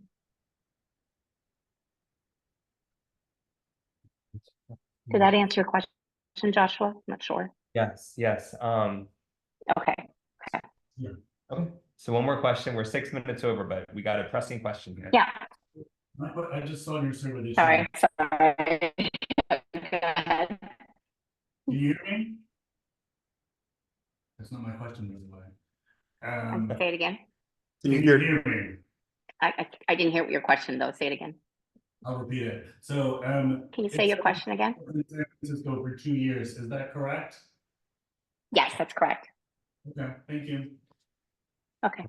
Okay, so we have unfortunately run out of time. I know this is quick. Okay. Quick reminder that our recommendations vote will take place at our PAC meeting on the 9th, this Tuesday. And the final endorsement will take place at our general membership meeting on the 16th, following Tuesday. No expectation of your staff's attendance at these meetings, but if you are interested, please do see our Facebook page or website calendar for additional meeting details. The vote results should be posted on our website at milkclub.org/endorsements about 48 hours after each of these meetings. All that information is in that first email that you received from us. Thanks again for participating. Really appreciate it. Thank you. Thank you. If you need anything else, please don't hesitate to ask me. Thank you. Appreciate it. Take care. Thank you. Lovely. Bye-bye. All right, and I think I saw Adla jump on. Hello, how are you? Hi. All right, hello. We are a couple of minutes into your time. You'll have your full 10 minutes. Don't worry. I know you know me, but just for consistency, my name is Reed Coggins, he, him pronouns. Currently the Milk Club VP of Political Action. Just a reminder that this interview is being recorded and will be posted to our website for those who couldn't make it today. Thank you for participating in our endorsement process. Thanks also for submitting a questionnaire. Not everyone did. So thank you. It's always very helpful. This interview will last about 10 minutes. It was a hard one. Yeah, well, Milk Club, you know, we got to hit the hard-hitting questions. This interview will take about 10 minutes. Please do try to keep your responses to a minute or less in order to maximize the number of questions that we can ask you. First question, this is a quick one, easy one. Please introduce yourself, let us know your pronouns and the role you are running for. Hi, everyone. My name is Adla Chisti, and my pronouns are she and her. I am born and raised in San Francisco. I also am born and raised in District 11. I'm running for District 11 supervisor because of the need of representation. I currently have a 2-year-old, and I caregive for my parents. I'm an SCIU 2015 member for in-home support services providers. And I think this is an important piece. We also live in the same home that my parents bought back in the 70s. And this is also an important piece of demographic, which is very representative of District 11. We are all working class out in District 11. We have caregivers, in-home support services providers, we have teachers, we have nurses, first responders, all in District 11. And I think having that kind of representation on the Board of Supervisors is very important. And so it's one of the reasons why I'm running. With all of that too, I have a background in education policy, specifically with 21st century learning skills and social emotional learning, as well as I was an 8th grade science teacher at James Lake Middle School. And with all of that, I also have a double major, triple minored. I have a master's in public policy from Georgetown. I have a master's in education from USF and a my law degree from UC Hastings. So I have tons of background, but also I've been out in the field.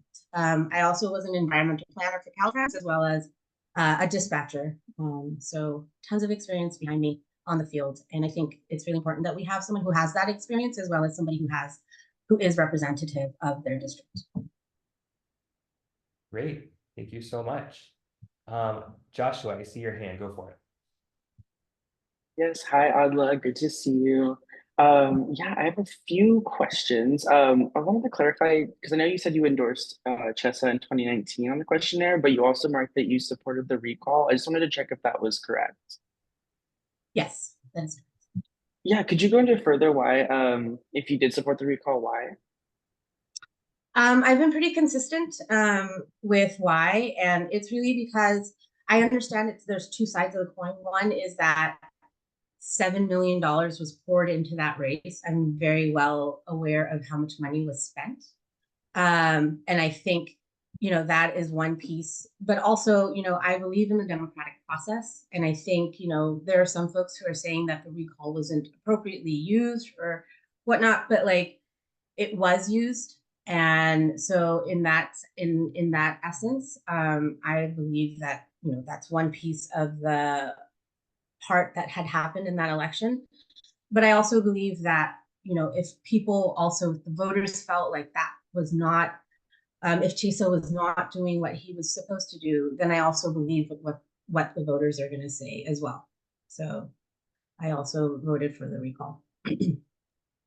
Thank you for that. And just another question that I have is, as you know, we are facing several and ongoing budget challenges in the city. Just wondering how you would work to actually reduce the outsourcing of city workers without disrupting the critical work that nonprofits are doing in the community. So I think we have about 4,000 jobs that are available with the city and county of San Francisco. I think a lot of the jobs need to go in-house as well. Nonprofits, I'm 100% behind nonprofits. They're the extensions and arms of the city. But I do think that with the number of vacancies that we have in the city, that there are a lot of jobs that we, can bring in-home as well, in-house. Great. Okay. Yes. Dennis's hand. Okay, if we go to Dennis, Joshua. Go for it. Hey, I'd like to see you again. You mentioned one of your top legislative priorities is public safety.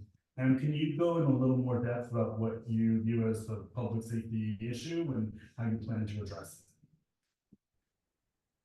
Okay, can someone repeat that? I just had a hard time hearing him. We're gonna pass the microphone around. Hopefully you can hear me. Oh, cool. Is that better? Oh, you guys are together. Okay. Yeah. Perfect. So you listed public safety as one of your top legislative agenda items. Can you talk a little bit about what public safety means to you and how you plan to address it? Sure. Public safety is absolutely, I believe public safety is a basic necessity. And District 11 has the largest 0 to 5 age group. We have about 4,700 children in the 94112 area code. We also have the second largest senior population. We have about 12,000 seniors in District 11. So based on that, public safety should be looked at through the lens of children, families, and seniors. And for me, as a basic necessity, we need to ensure that we have community policing.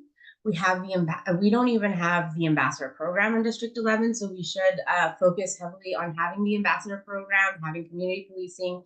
We also should, with the fall of SF Safe, Ingleside Police Station, and Terrebonne Police Station, which overlap in District 11, are restarting a program through their departments, which is the Neighborhood Safety Watch Program, and having community build through that is very important. I think I also feel that we need to ensure that our children and our seniors feel safe in their communities. And I think families also, we have the largest group of families as well. We have 67 to 70% homeowners, and most of them are families. They're families like mine, and they're also new families that have a 2-income household. And I think those families as well have a very high need for public safety in our district, especially post-pandemic. Thank you, Christopher. Go for it. Hi, I'm asking you a question that I'm asking all of the supervisor candidates. So do you support the BDS campaign, that's boycott, divestment, and sanctions, to pressure Israel to withdraw from the West Bank, Gaza, and institute full equality for Arabs and Palestinians? Relatedly, would you have supported the Gaza ceasefire resolution at the Board of Supervisors? Yeah, absolutely. I'm Muslim, so this is very close to home. I was actually a resident minister at USF for the Muslim students.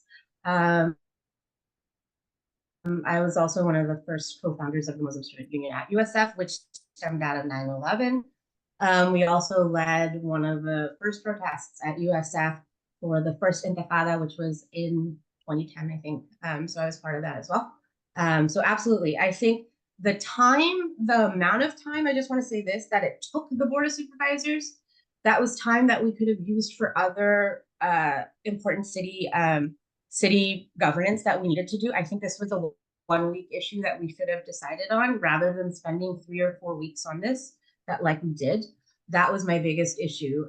So when it comes to an issue that is internationally related or nationally related, I think the amount of time that should be spent on it should be about a week, if not less. I don't think we should have spent so much time. But I'm also 100%, 150% about this. I think everybody would agree that it took way too much time. I mean, that had to do with resistance by people at the Board of Supervisors. Right. If it was to take that long, would you still support it? Yeah. Okay, thank you. Great. Joshua, I see your hand.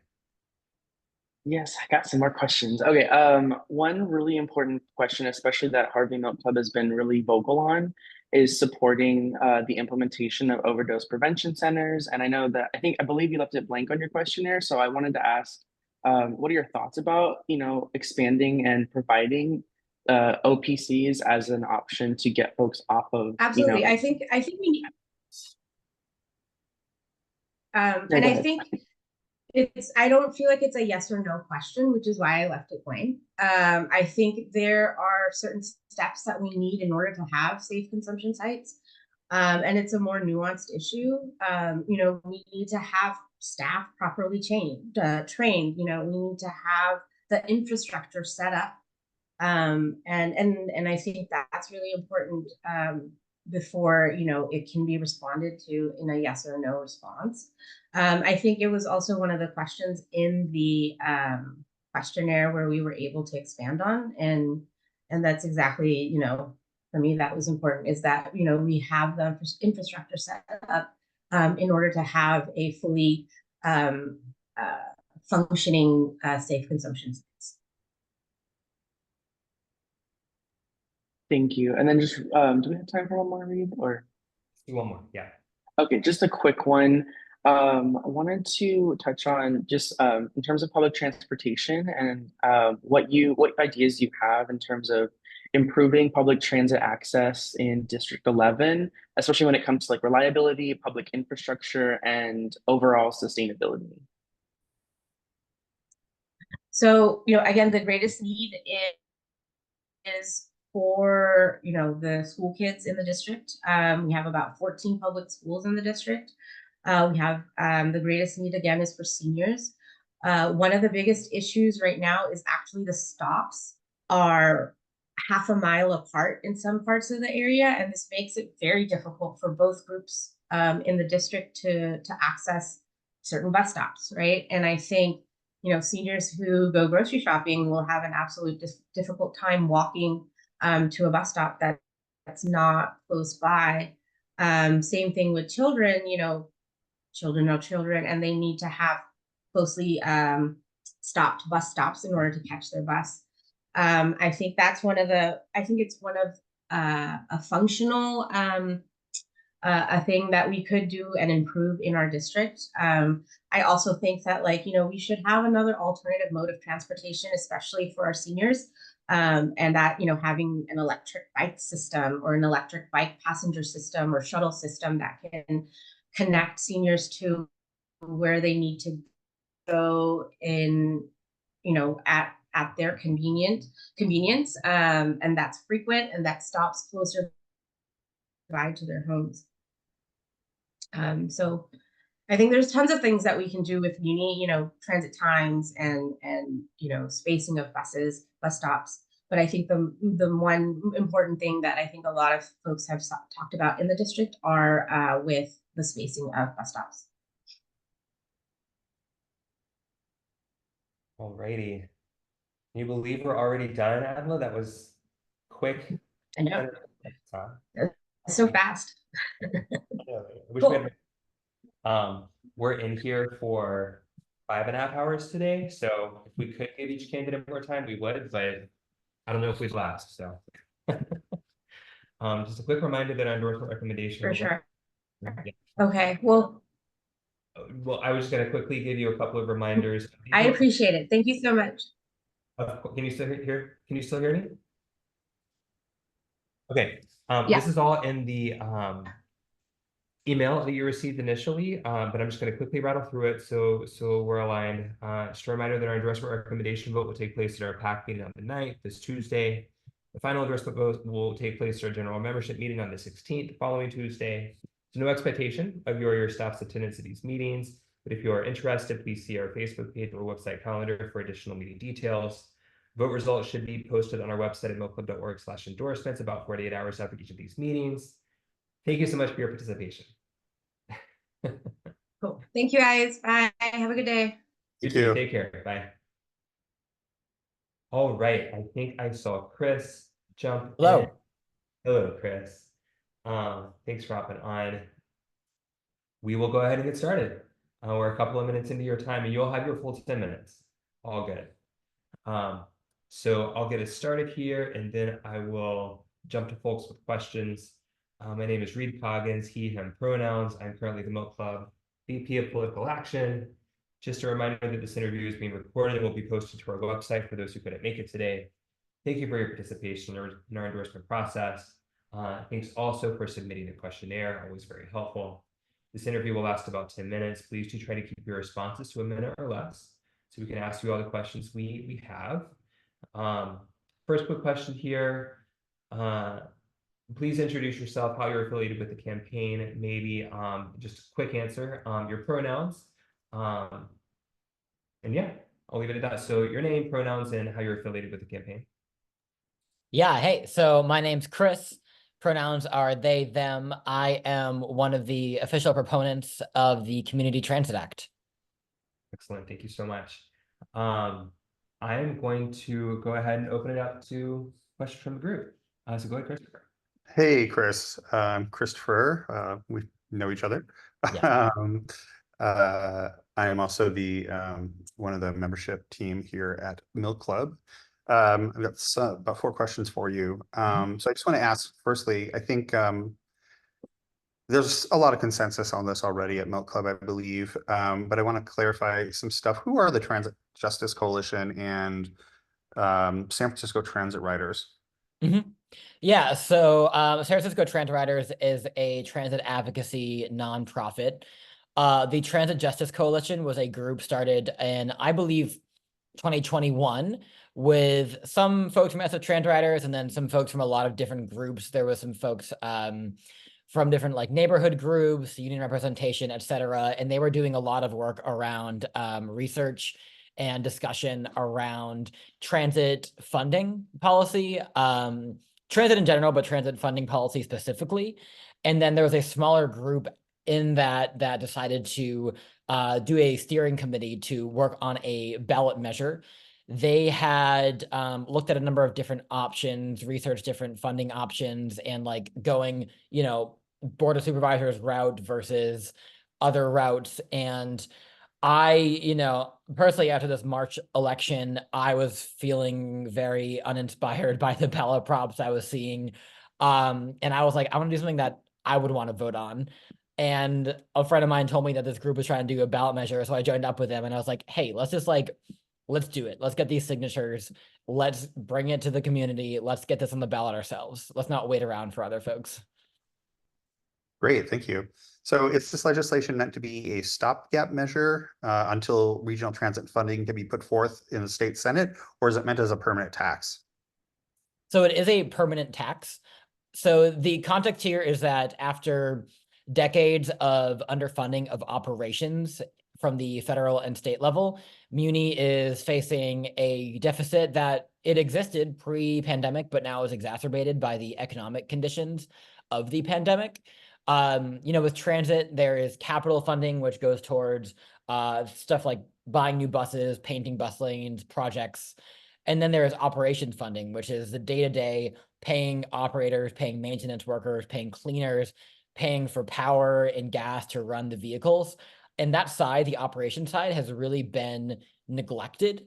And so now we're in the space where we're kind of surviving. The transit agency is surviving off of one-time pandemic funding from the federal and state level, and that will run out. The regional measure is something that we see, our base as kind of building a coalition towards having a larger regional measure.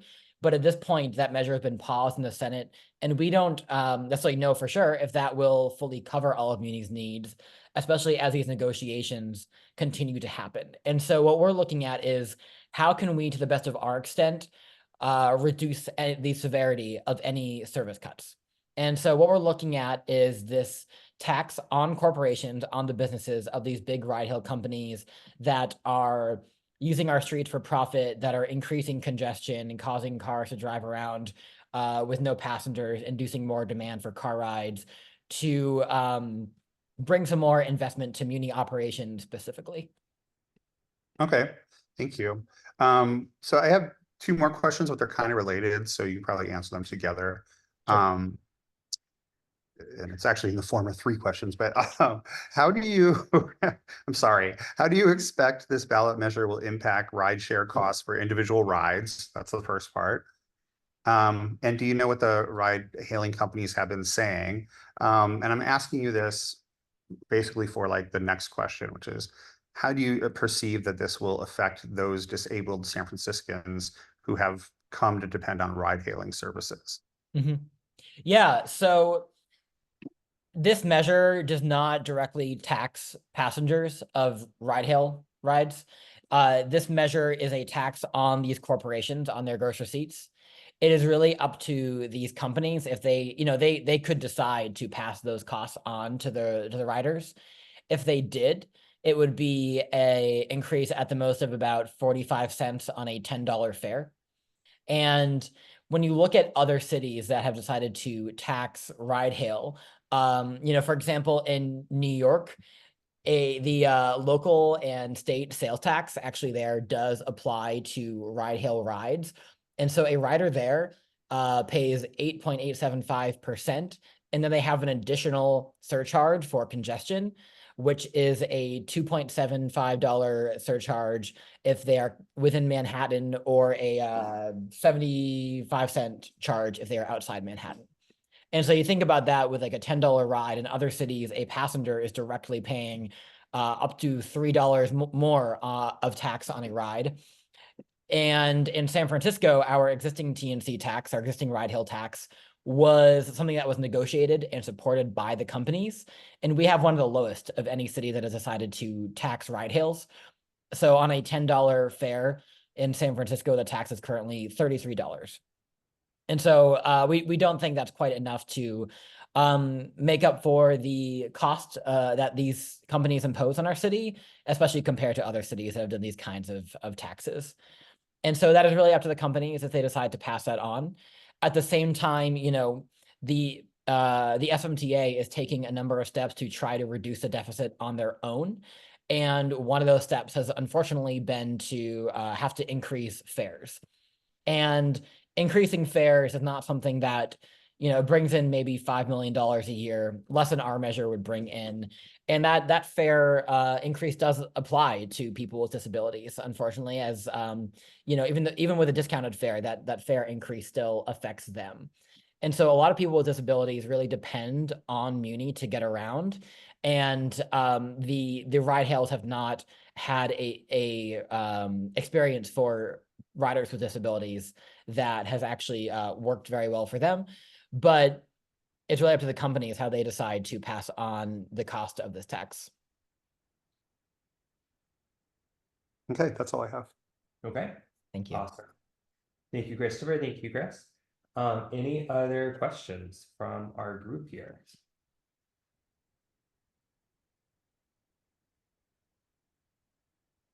All right, Chris, did you want to have any final words before we wrap up?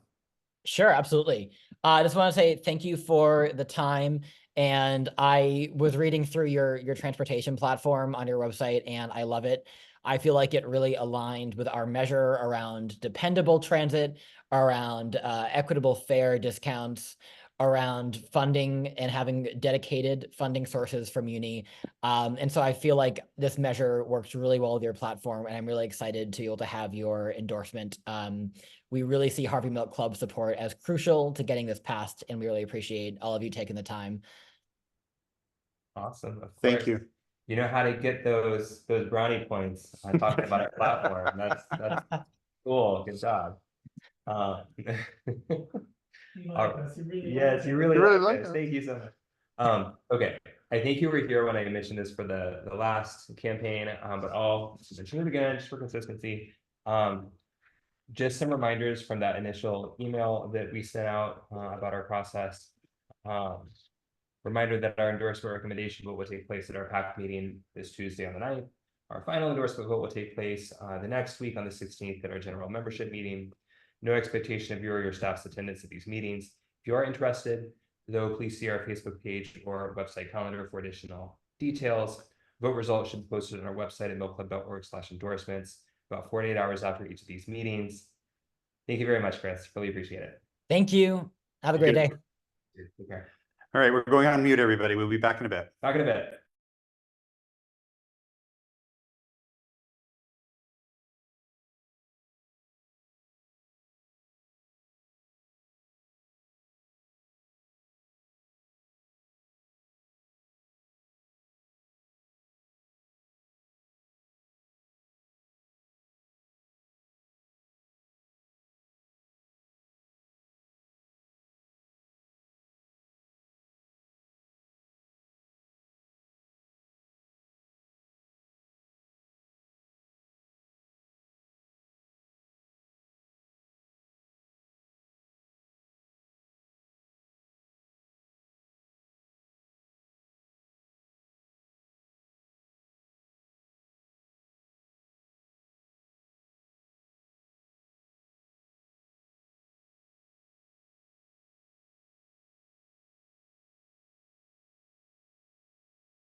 Hello, hello, PAC viewers, interview viewers. We are waiting for someone whose name I can't pronounce, Leftis Aletheru. They're supposed to be here at 1:45. They don't have a questionnaire submitted.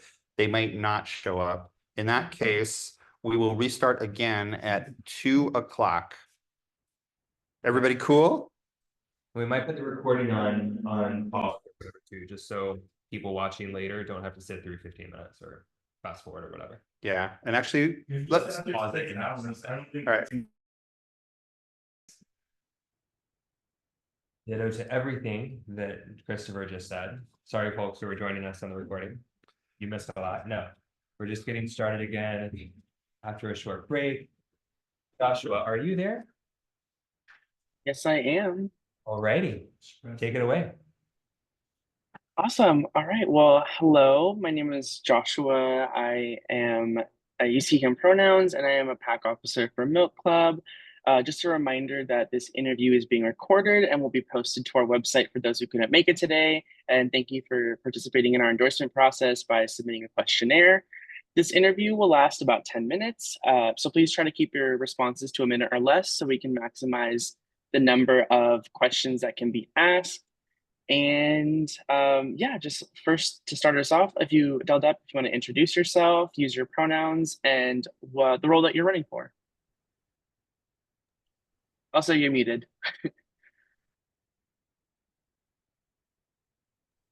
Sorry, it just automatically mutes when I come into things. So first of all, my name is pronounced Del. I'm the daughter of Delfina. My parents were Latino hippies, and I have a unique name. You can always find me. I'm the only person in the world with my name. My pronouns are she, ella, and I am running for San Francisco School Board.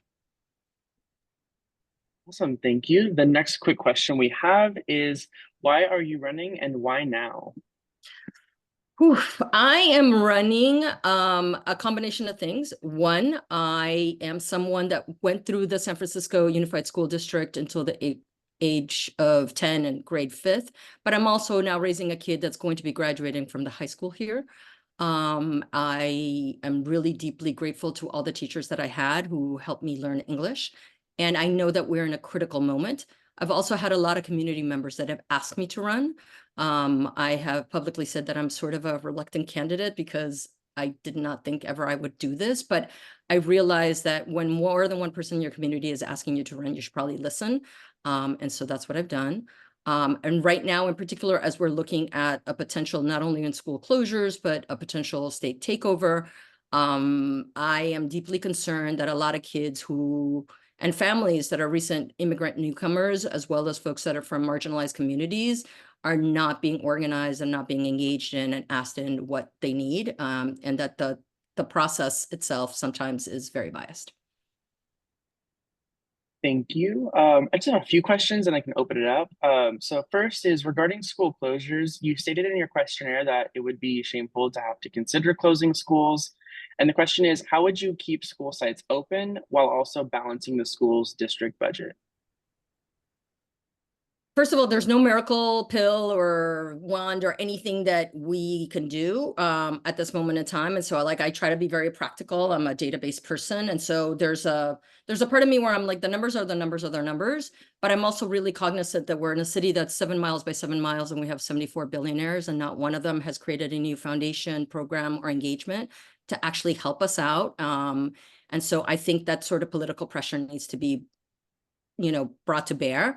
I also, since I grew up in San Francisco and I've been in the Bay Area most of my adult life, I'm really clear that this current crop of folks is not going to move socially unless we make them move. And so I think there's part of it that's that. And we also have lots of schools that are not in good state. And so it's not just the school closures specifically and that part of it, it's also the current state of schools. I don't know if any of you have been to some of the schools, tried to go to those bathrooms, have gone through some of those classrooms. We have some dilapidated schools, and it's really important for us to be able to invest in our schools. And so the closure piece of it all and the budgeting piece of it all is also hiding a realistic thing, which is some of these things are costing us more money because we haven't invested in these schools. Awesome, thank you. One question, and then I have for you, and then I can open it up to others if they have others. But recently, I saw that you resigned from the position of co-president of LDC, the Latinx Democratic Club, and just wanted to know, explanation for why that decision was made, and if it was related to the recent SF Chronicle article regarding the allegations against Kevin Ortiz, who was your former fellow co-president. I wrote a statement, which I'm sure some of you have read, and that is my statement. I stand by that. I will not go into details. I believe that there's a lot of folks on the executive board that I deeply care about. I know that they're trying to do the right thing. At this moment in time, we are not aligned. And as a result of that, I do not think it's a good idea for me to continue to be co-president. Thank you. And then I'll open it up to whoever has questions. Hey, Deldo, I haven't actually seen your statement. Can you send that to us or put it in the chat here? Yeah, no problem. I will try to grab it. I'll give you a chance to do that. Just let me know when you're ready. Okay. All righty, I'm ready for the question. Oh, okay, cool. Tab, you go for it, and then I'll follow yours. Okay, thank you for the questionnaire. Looks like philosophically you're very much in tune with many of the ideals of the club. I do have a question about your fundraising because from what I read, you said you've raised $1,500 so far with a goal of 20,000. Yeah. I'm going to date myself for a moment. Back in the 80s, an incumbent school board member told me that she needed to raise at least 25,000 in a citywide race with multiple candidates. So in 2024, do you think 20,000 is really realistic and as far as winning a citywide race when there are multiple candidates? So I believe that I have that there's different types of assets when you're running a school board race. There is money, which obviously I'm behind, but I do believe I have the opportunity to catch up. I have a lot of folks that have pledged to put together fundraising parties to fundraise on my behalf to get the word out there. I'm a little bit behind that in a way that I was not expecting due to other responsibilities that I have, but I will be catching up soon. There's time and effort, and there's community engagement. And I believe that the last two I'm very rich in. I'm very rich in having great community folks that want to help and want to volunteer. I have a really good strategic plan in terms of engaging parents and voters in general. And I'm also in the middle of the endorsement process, not just with your club, but with other candidates and being able to be a part of different slates. Cool. I'm going to jump in. I'm trying to ask this question to each of the school board candidates still now. So whose work on the board, the current school board, have you appreciated over the past year or so, and why have you appreciated it? I would say it's a combination between Alita and Mark. Alita in particular, because she has worked on specifically around kids with disabilities and folks that needed more support in the school system. She's just very knowledgeable on that. Mark, because he's been around for a long time, so he has historical knowledge. That's what comes to mind right away. Yeah. Great. Thank you. Yeah. Another question, but I don't want to take all the space.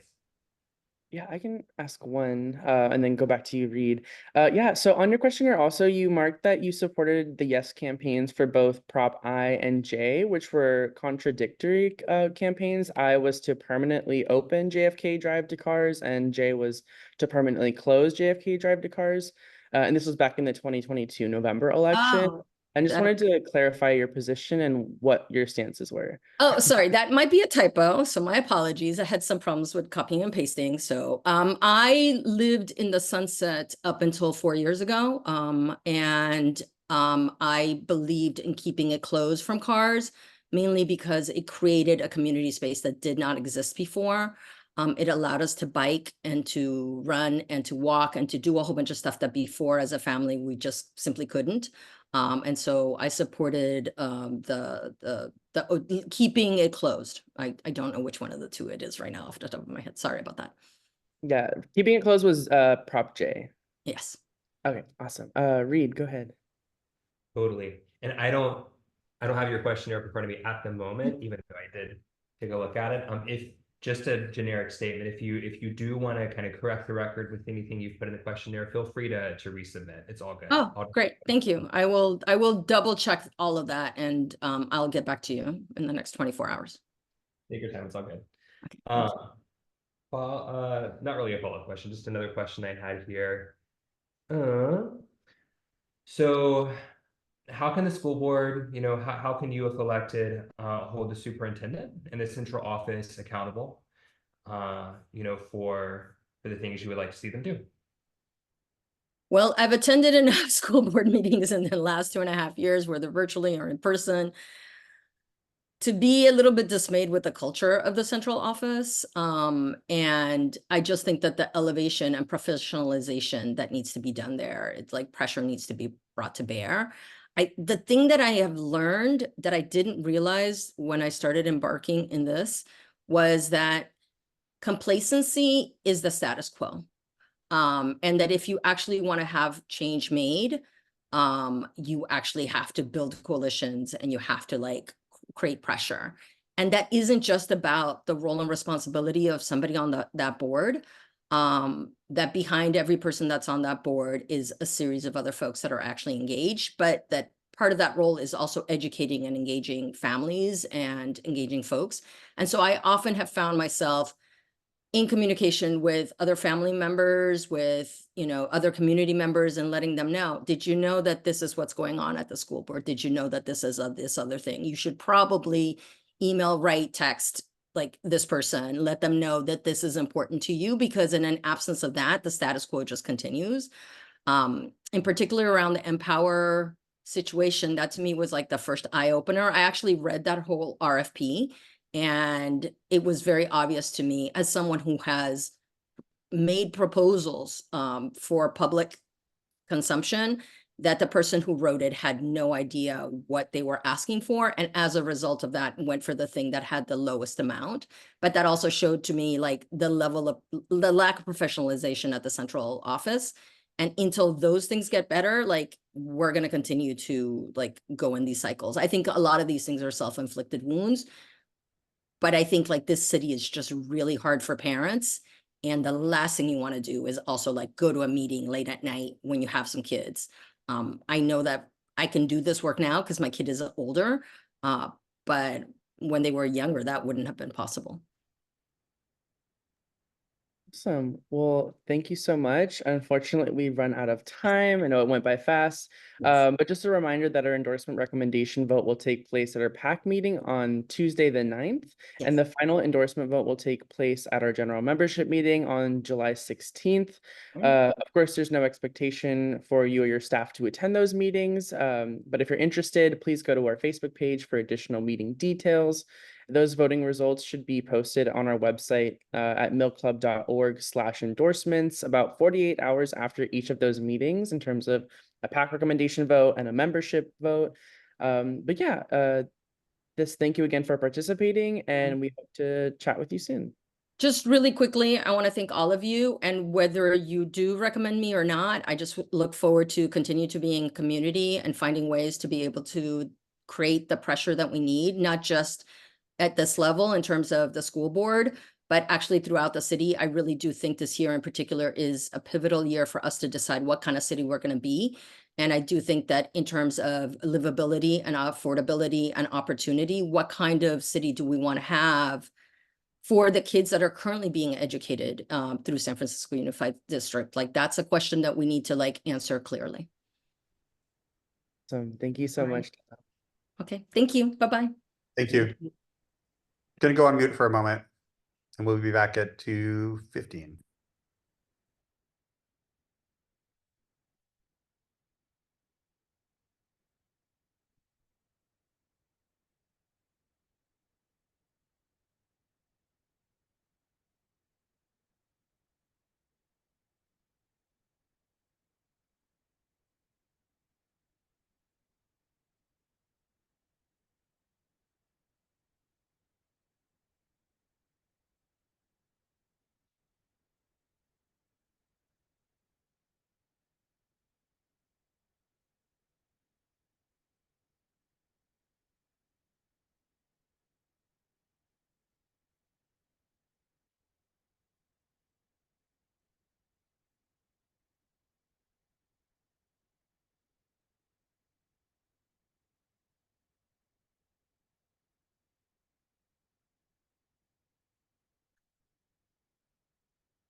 Hi, everyone. Good afternoon.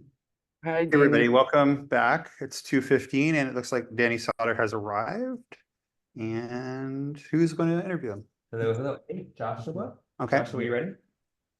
Hi, Danny. Good to see Hi. you. Likewise. All right. Yeah, let's just go ahead and get started. Hi, my name is Joshua. I use he, him pronouns. I am serving as one of the Milk Club's PAC officers. And just as a reminder that this interview is being recorded and will be posted to our website for those who couldn't make it today. Also, thank you for participating in our endorsement process and submitting a questionnaire. This interview will last about 10 minutes, so please try and keep your responses to a minute or less in order to maximize the number of questions that we can ask. But first, just to get started, if you could go ahead and introduce yourself, your pronouns, and the role that you are running for. Yes, thanks, Joshua. Thanks, everyone else, for the time and opportunity. My name's Danny Sauter, running for District 3 Supervisor using he, him pronouns. And an introduction as well, Joshua, or just that? I'm sorry. We'll get to that next one right now, which is why are you running and why now? Yeah, well, I'm running to represent the amazing neighborhoods of District 3 because I think in these next 4 years, District 3 has the most important stakes in this next 4 years. We've got really critical neighborhoods for our economy and for our tourism, like Union Square and Fisherman's Wharf, for our economic recovery, like the financial district, and a lot of neighborhoods that have been forgotten and that need more resources, whether that's Lower Nob Hill or whether that's communities like Chinatown. So I'm putting my 10 years of community organizing experience in District 3 to work to run for this office. I ran 4 years ago and had a really good experience, was really proud of the support that we garnered, and we're running again this year. Awesome, thank you. I have a few questions for you, but then I'll open it up to folks. So if you want to raise your hands, I'll take them then. But first is, in your questionnaire, you talked about growing city revenue and just wanted to ask, how will you focus on growing revenue? And does recruitment of businesses, especially large businesses, does that include any tax cuts? Yes, so I think, I did mention growing revenue because anytime we talk about the budget, there's obviously choices that need to be made, and there's consolidation and streamlining of services to use our existing budget better. But we also, I think, have opportunities to grow the budget. And as I shared earlier, I think District 3 has a large role to play in that because the 40% office vacancy rate, much of that falls sadly in District 3 in the financial district. So what I want us to do is recruit businesses of all sizes, whether that's small, medium, or large. I think a lot of our focus should be concentrated on the small businesses because they are really the lifeblood of our neighborhoods. And especially for family-owned businesses, small businesses, we've made it far too hard in San Francisco to start or run a business.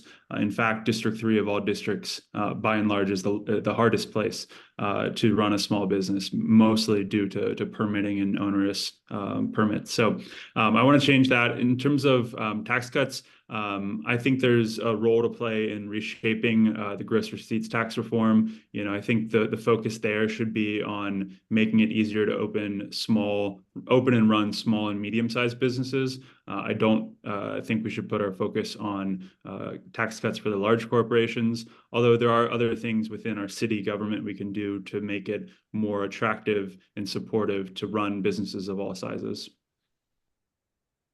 Thank you. Next question is, as someone who identifies as a YIMBY, you've clearly stated a lot of positions on housing, and wanted to ask, do you believe that we should prioritize the construction and funding of market rate housing or more towards affordable housing as defined, 100% AMI or less, and why?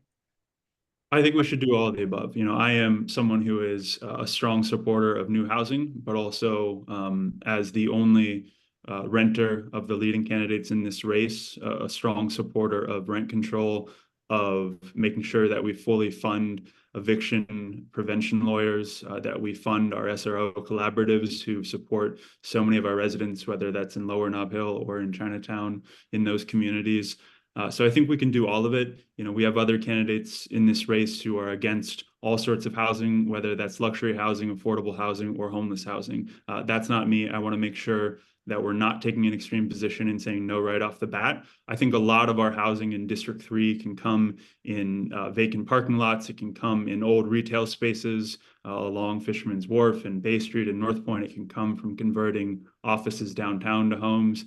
So I think we have a role to play in District 3. We're the densest part of the city already. We can do more, and I also want to see more in areas of the west side that historically have been redlined and excluded from new homes and new apartments. Thank you. And then lastly, in your questionnaire responses, you noted that you do not support requiring consent of homeless individuals before removing encampments. I wanted to ask, how do you define your position on this, as well as your reaction to the Supreme Court's recent decision in Grants Pass versus Johnson? Yeah, I think we have to be smart about this. I wasn't sure exactly what you meant by requiring consent there. So what I think we need to do here is be smart in our approach, humane in our approach. This is not something where we should be, taking away belongings. We should be moving people along. It is something where it needs to be a series of engaged outreach, but there does have to be at some point where an offer is made to shelter and if an offer is refused at some point, there may need to be those individuals may need to be moved along, right? I mean, I don't want us to continue down the path we've been where we're letting folks continue to be on our streets. There has to be, I think, a balanced approach. And I think that's the question, is how the city will react now with Grants Pass to make sure that it is a more balanced approach. Thank you. Christopher? Yeah. So I just want to dig into that a little bit more. You just said those folks need to be moved along. Moved along to where? Yeah, I mean, ideally, this is connecting people to services. Actually, right? I'd like to not say ideally. I would like to say practically. Yeah. So practically, it needs to be into services. It needs to be into shelter. It needs to be into resources. That's where it should be, right? I mean, we have Neither have enough shelter or housing or resources. Yeah. So practically where?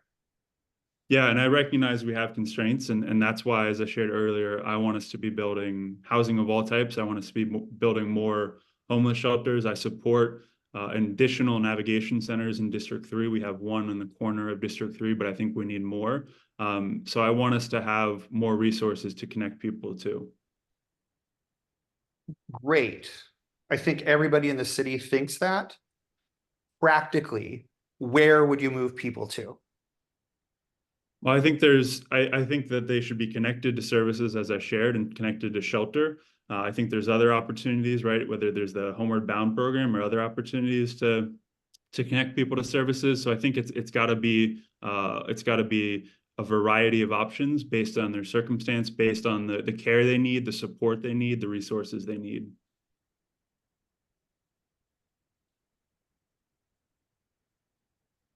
Yeah, I guess one thing I'll add on that is I didn't hear anything about permanent supportive housing, and maybe wanted to ask a little bit further on that. Is what is your stance on expanding our permanent supportive housing stock, since that seems to be the most data-based solution to ending homelessness permanently?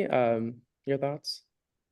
Yeah, I think in terms of permanent supportive housing, I support more of it. We've had a number of through the state's Home Key program, we've had a number of new permanent supportive housing sites that have opened in District 3, kind of along Union Square, along the Lower Nob Hill Theater area.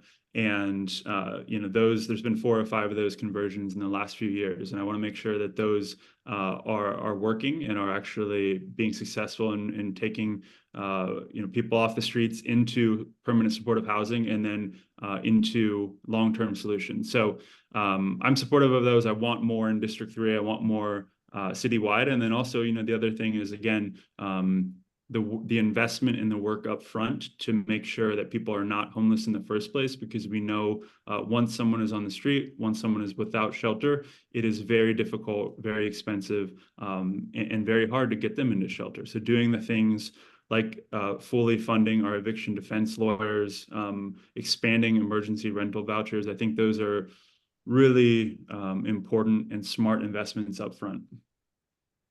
Yeah, thank you, Reed, and then Dennis. We have like 2 more minutes. Yeah, quick question for me. Not looking for a lot of elaboration, Danny, just kind of a quick answer here. So what committees on the Board of Supervisors would you want to serve on if elected? Yeah, I would want to serve on land use, and I want to serve on neighborhood services. Those are the areas of the areas of the city that really interest me, and I think a lot can be done specifically to the needs and concerns of District 3. Thank you. Dennis? I saw that you were endorsed by a few different candidates. Have you sought the endorsement of Aaron Peskin? I'm sorry, say it again. I see that you've been endorsed by several different candidates, locally and throughout California, Bay Area. Have you sought the endorsement of Aaron Peskin?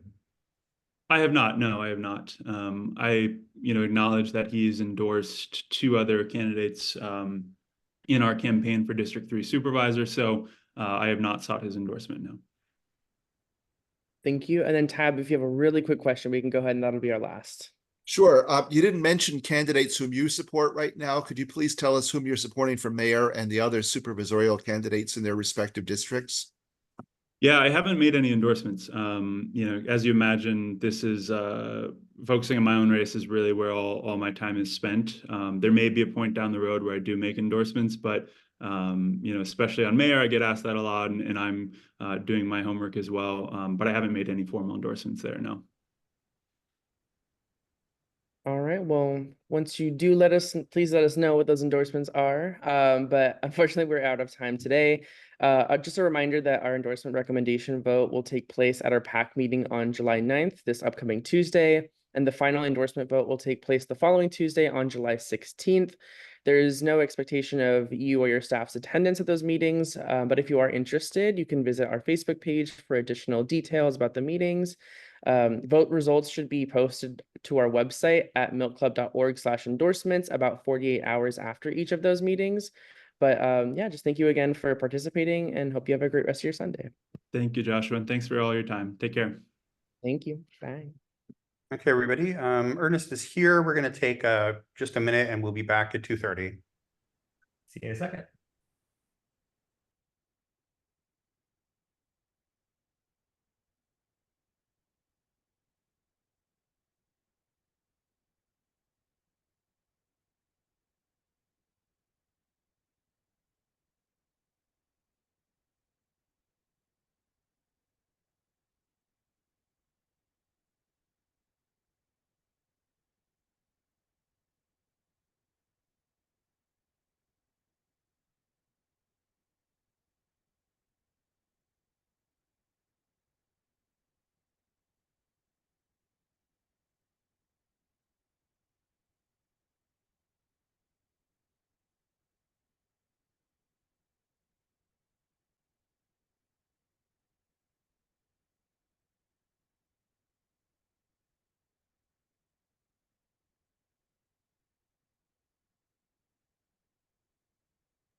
All right, EJ, you ready?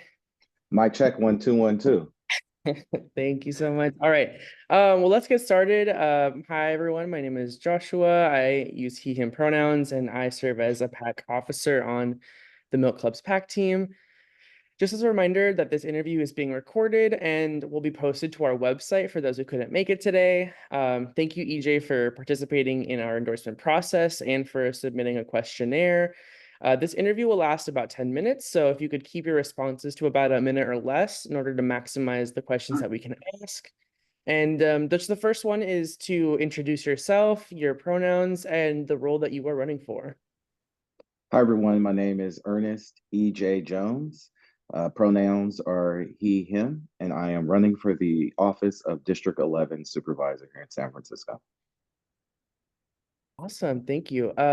Second quick question is, why are you running and why now? So born and raised in San Francisco, specifically in Lakeview, OMI, which is a portion of District 11. You know, I have a real deep love for this community and this city. I have a ton of experience working here in this community. I've seen what it's like when we have the resources allocated to our communities and what it's like when we don't. I've actually lived and experienced that, but I've also had the opportunity to work in City Hall in the District 11 office. And I just feel that, you know, now is the right time in my life as it is an open seat. And I feel that when I look at the field of candidates, I'm the most prepared to be able to lead on day one. Awesome, thank you. And then I'll open it up to questions if folks want to raise their hands or read if you have questions. Sure. Hi, EJ. Hey, how's it going? Going pretty well, thank you. Thank you so much for filling out the questionnaire. Let's see here. So I see a quote you have here that your first legislative priority that you listed was, quote, funding public safety to fix our recruitment and retention issues to ensure we have enough emergency service personnel. To drill down, this can be a quick answer if you want it to be. Just wanted to drill down into the emergency service personnel piece there. Like, what specific personnel are you referring to there? I think it's all personnel. Yes, it's police, it's also sheriffs, but it's also our nurses, our firefighters, and you know, our mental health and wellness workers as well. And one of the ways that I've proposed to do that is currently we have colleges here in San Francisco that are under enrolled, like City College as well as SF State, and creating partnerships and pathway programs that can help to get those positions filled with people who are ready to go and have the educational training. Thank you. I do have another one, as always, unless there's somebody else who wants to jump in. Yeah, Reed. Paul, if you want to go ahead and then go back to Reed. Thank you. Also, Paul, you're mute. Fortunately. I've also lived in District 11 for 38 years, so I guess your entire life. And as we spoke yesterday, you assured me you're not just a clone of Asha Safai. Something I appreciate in your questionnaire is that you do support the repeal of the Costa-Hawkins legislation, which prevents the city from strengthening the rent control law. Can you cite some examples of your involvement in efforts to strengthen the local rent ordinance and or protect it?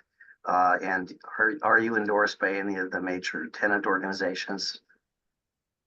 So we're going through our endorsement process with the tenant organizations now. There was some weird conflict with time or date, and I think they've had staff turnover that has prevented us from being able to move forward. We emailed this weekend to kind of figure out where we are in that process.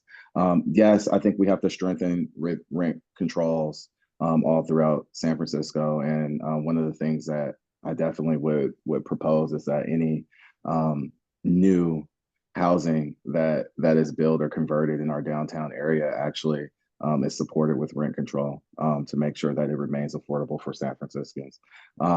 Just in terms of work that we've done in the past or groups that I've worked with, was a member of Choo Choo, a member of CUHJ when I worked for the Bernal Heights Housing Corporation. No specific legislation that I could point to, but I can say that, you know, I've worked with those groups that are strong supporters of the repeal. Thank you, Paul. Reed, and then Imelda after. Imelda, you go ahead. All right, go ahead. Hi, thanks, Reed. Hi, EJ. So happy to see you here. I wanted to ask if you have ever sought the endorsement or support of Together SF, Grower SF, or any of the other AstroTurf organizations. So I have filled out questionnaires as they've been presented to me. I have not been endorsed by any of those groups. But, you know, as questionnaires come in, I definitely fill them out. So sorry, just for clarity. So just for the questionnaire, never like meeting with them to seek endorsement or anything, correct? I have not met with them to seek endorsement. Maybe about 6 months ago, maybe even longer than that. Maybe this time last year when I first entered the race, the folks from Grow sat down with me for coffee and they were explaining their platform. And one of the things that was a deal breaker for me at that time was that they wanted to get rid of district elections. And they also wanted to abolish the police commission, two things that I did not feel were in line with my values. So at that time, I said it would probably be best for us to stop communicating. And they said that they would send me their questionnaire whenever it came out, and they did. And I filled it out. I appreciate your transparency. Thank you. Second that transparency, and hand it back to Reed. Cool. I haven't asked this question today yet, EJ, but I've been wanting to. I do not mean it to be like a question that requires a long answer. So, you know, maybe try to keep it somewhat high level, but interested in your thoughts. What will you do if the public health department won't play ball? For example, they won't make data available. They won't send to hearings those who are truly accountable, like those in the department who can really answer the questions and be held to account, et cetera. So that's kind of the first piece. And I also ask you this because I know you have a lot of experience in City Hall, so I just like wanted to get your thoughts there about that. The second piece there is, what would an effective whistleblower program within the Department of Public Health look like? Do you feel like whistleblowers feel safe today about coming forward? So like, what will we do with the Public Health Department? Doesn't play ball. What does an effective whistleblower program look like? You know, I think that, you know, as the supervisor, we have unlimited power of inquiry, right? That means that we can hold a hearing and we can invite them and ask them to bring very specific people to those hearings so that we can ask the questions that need to be asked of those specific department heads or departments. I would utilize that tool to first get them on record as saying that, you know, that I think in your specific case, you were saying that maybe they're not providing the correct information. I would use that time on record to ask them why they're not providing the information and why are they not giving us the data that we need to be able to make smart decisions around their programming. And then can you remind me of the second question? Sorry. Totally. Just like the whistleblower program, just wanted to know from your perspective, you felt like it was robust today, people felt safe coming forward with it or in it, and if not, like what we could do just high level to make it stronger. I've heard from folks from various entities and various people in labor that they don't feel like the whistleblower program has been effective, and they don't necessarily feel like their concerns are being heard when things are being brought forth. I think in order to improve that process, I think possibly having independent review of all whistleblower complaints may be the best course of action. Also, just using the Board of Supervisors to get involved and share in those conversations around how we can be supportive of those people, and maybe putting together a task force as well of people to come up with ideas, a working group of folks that can come up with ideas on how to improve that.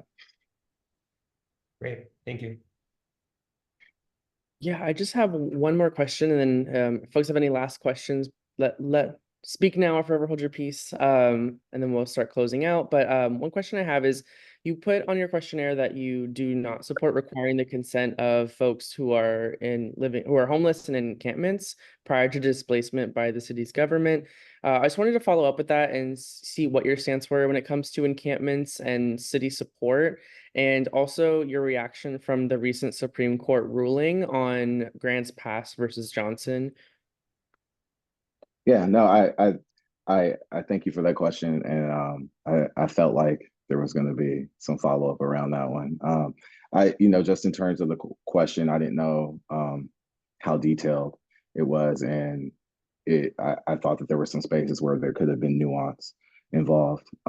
For instance, if someone is camping on someone's stairway or on someone's stairs, I think that's a different situation where the person who is actually camping there, the consent may not necessarily be needed. But if it is a situation where they are on public property, I think that then we talk about consent in those opportunities. And then in terms of what's come down from the Supreme Court, I think it's unfortunate in a lot of ways, especially because San Francisco is not prepared or equipped to be able to handle this. I think the real issue at hand is that we don't have enough shelter beds. We don't have enough housing. We haven't produced enough shelter beds. We haven't produced enough housing.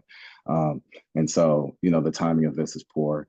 And, it's really unfortunate. Thank you. And then Dennis, quickly, our last question. Yes, thank you. Hopefully you can hear me. I saw that you have a few endorsements of a few exiting supervisors. Can you tell me what your relationships are with current supervisors on the board of supervisors right now? Any specific ones? I think, the folks I've met with some of the folks. I've sat down with Dorsey, but obviously he endorsed one of my opponents over me. I think for most of them, we have a working relationship. I've had the opportunity to spend a little time in City Hall. Some of them were supervisors, more of a working relationship with staff members. But as a person that comes into this with the best intentions, I'm going to take a collaborative approach with each and every supervisor that I come in contact with. Because ultimately what I want to do is be able to work on the things where we have alignment. And then if we have spaces for growth in other areas, we figure that out as we go. But ultimately, I want to be able to work with each and every single supervisor and not get siloed or create division on the board. Thank you. I'm sure Supervisor Mandelman appreciates that. He just jumped in. He's here for the next interview. Hey, Rafi. Okay, Joshua. Yes. All right. Well, thank you so much, EJ, for being here. Unfortunately, we are out of time.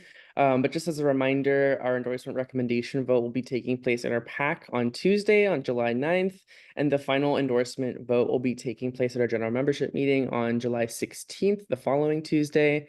There's no expectation of your staff's attendance at those meetings, but if you are interested, you can always visit our Facebook page for additional meeting information.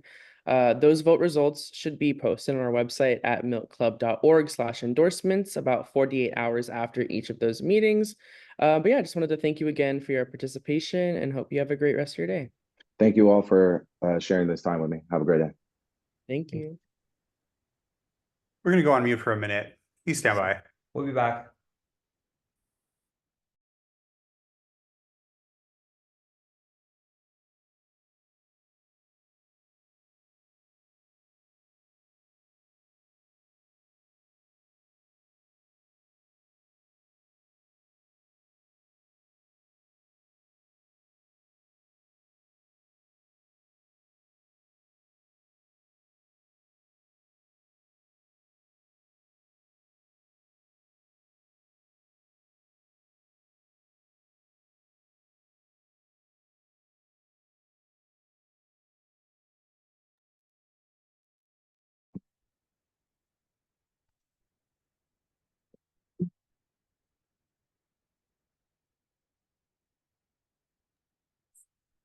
right, it's that time once again. Hi everyone. My name is Joshua and I use he, him pronouns, and I serve as the Milk Club's PAC, one of the Milk Club's PAC's officer.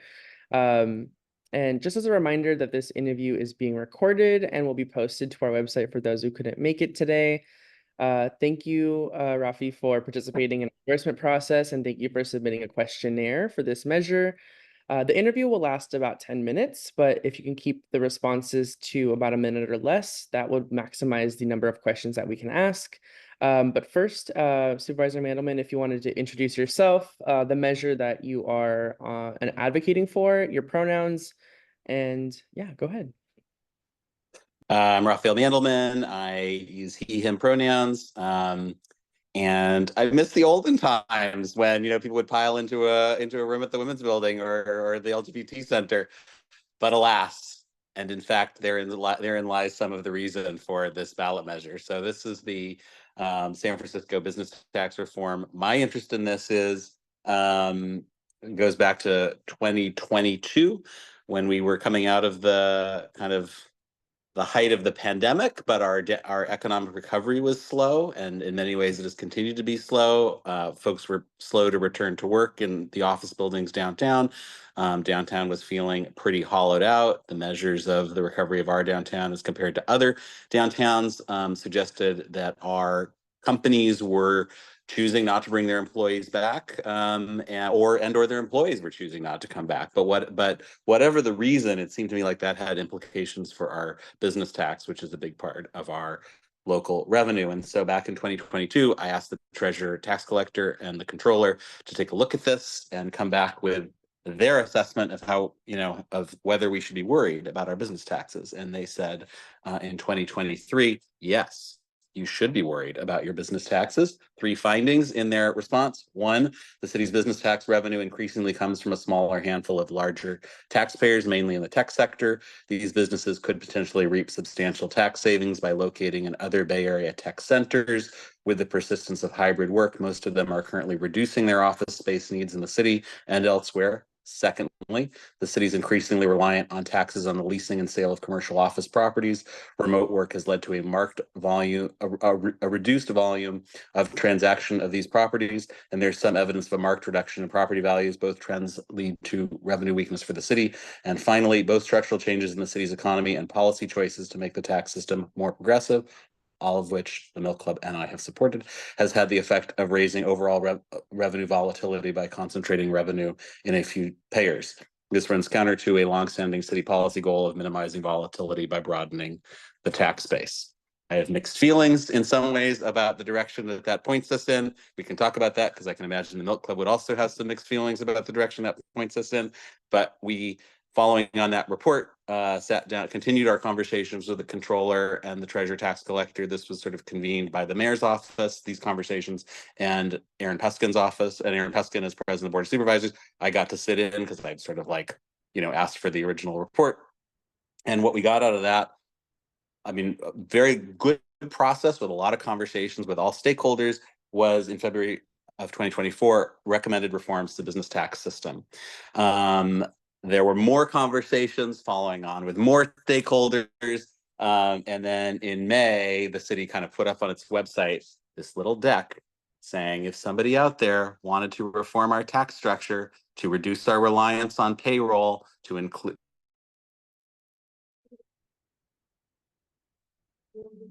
Raphael, we have lost your audio and your video. Although I think, oh gosh, do we have a Matt or a Mark here? Matt, you're here, right? Okay. Hi there. So did everyone experience that the same as we did? So y'all can't see Rafi either? Okay. Matt, did you happen to know? So Matt is here, I think, also representing the measure. Matt, did you kind of know where Rafi was headed there, or want to pick up where he left off? No, it's more like, so I have a restaurant called Canal in the Castro district, and I'm also on the board at the Golden Gate Restaurant Association. So I'm familiar with, the work also that the GGRA has been doing, about the gross tax receipts reform. And my opinion on being here is mainly from a small business standpoint. And this measure mainly increases the threshold for when gross tax receipts are triggered. So the ones who this doesn't help as much are the people who are grossing more than a certain amount. I think it's maybe like more than 5 million something, are the ones who it doesn't help as much. But for the rest of us who aren't grossing that much, then it helps us in a time when, as I'm sure you all know, expenses are just constantly going up in every category. So Cool. Joshua, I know you're running this. There's Ralph.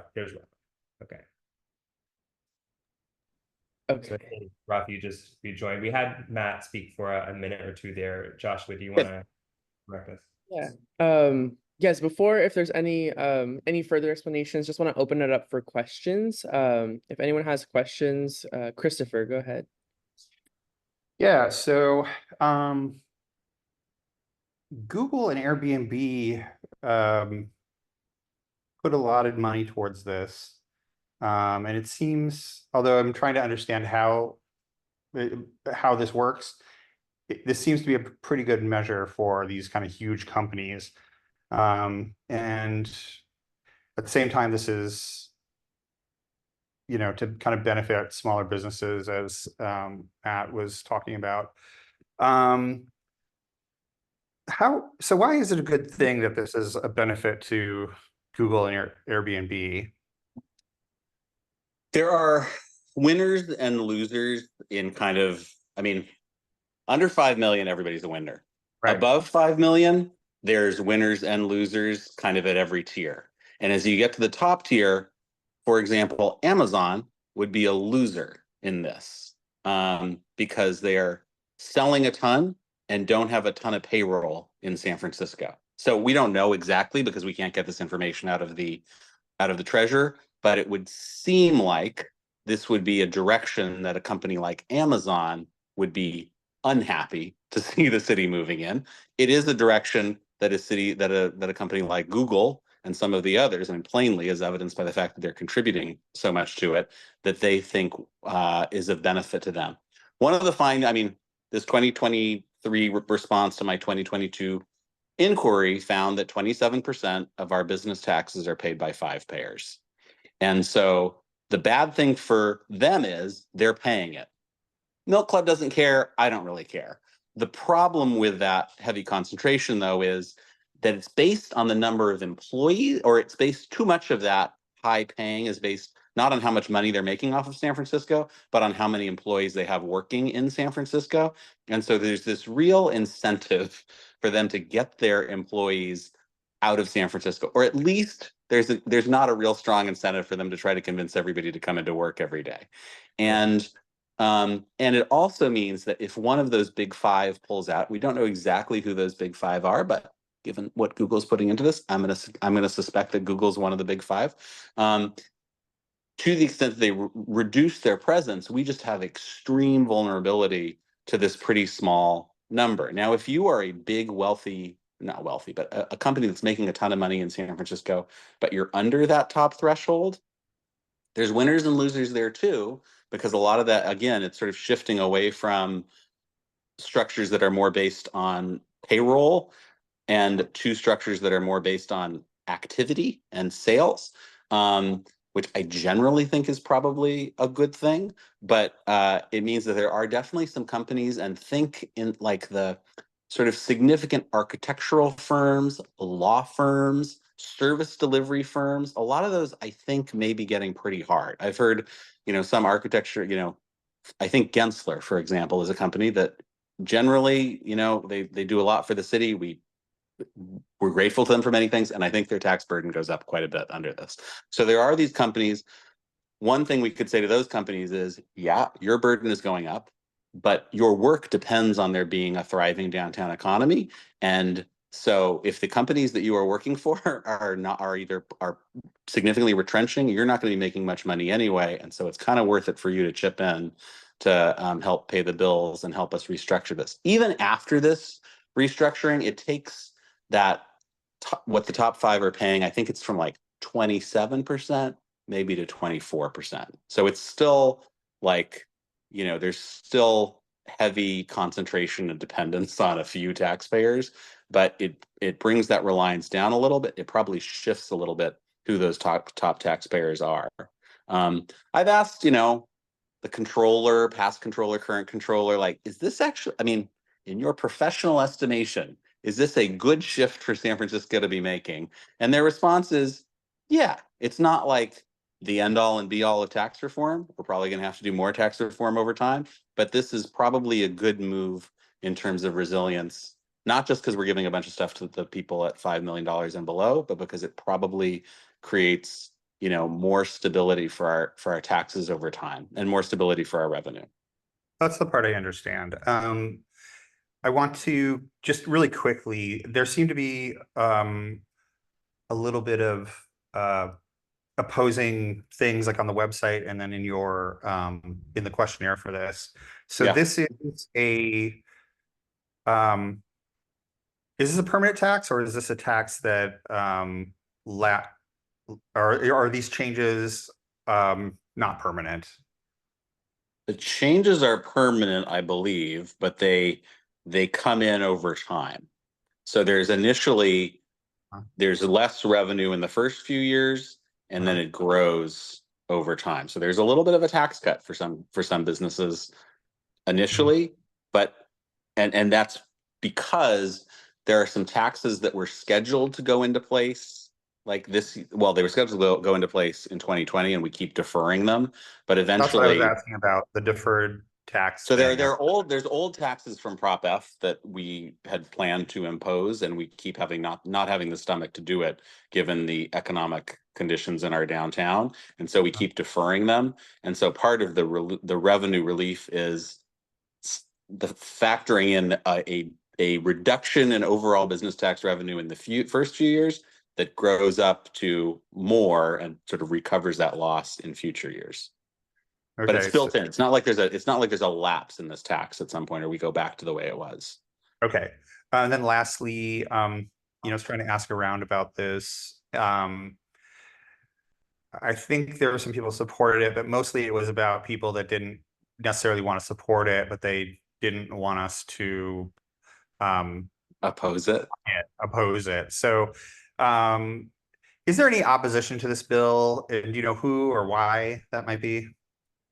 There were a lot of conversations with stakeholders who normally would be looking for more revenue, primarily labor and nonprofits, basically, to kind of explain the sorry predicament we're in terms of the fear of losing a ton of revenue based on companies leaving or volatility, and the need, sort of explaining the rationale for this.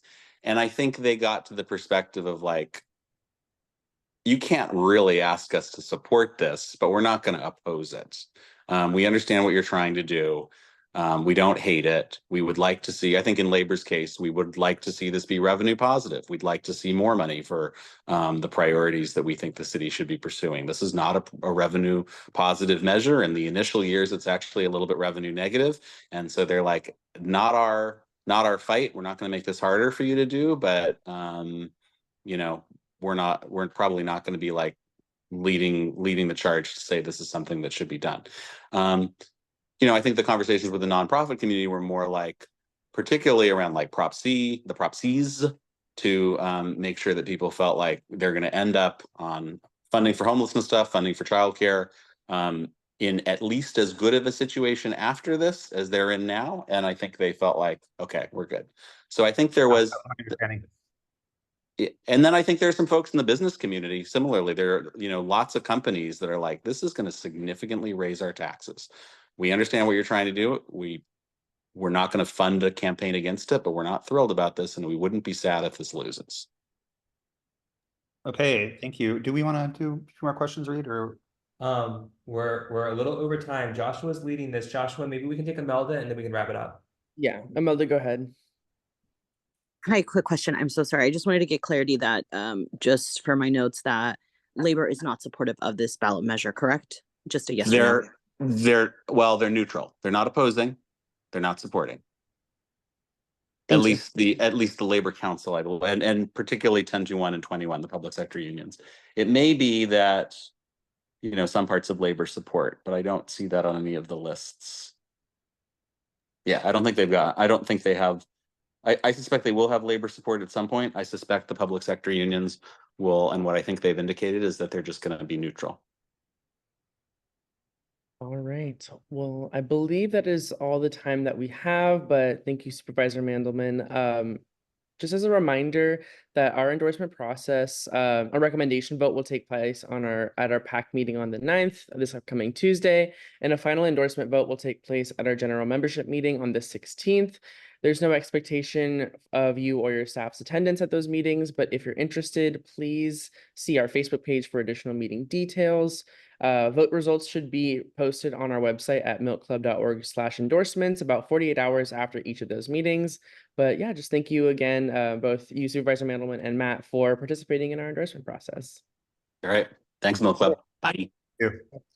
All right, everybody. The PAC team is going to take a 15-minute break. We'll be back at maybe. Oh, we're not maybe? Maybe. Oh no. So no. I just saw, I think, another candidate hop on. Is it Okay. Parag? This is Parag. Hi there. Hi there. Hi. Are you here for 3 o'clock? I am. Okay. Oh no. I don't know if I didn't see something or if you maybe signed up for it today. Did you? I'm looking at my emails now. You didn't have Let's Yeah, see. so Oh, God.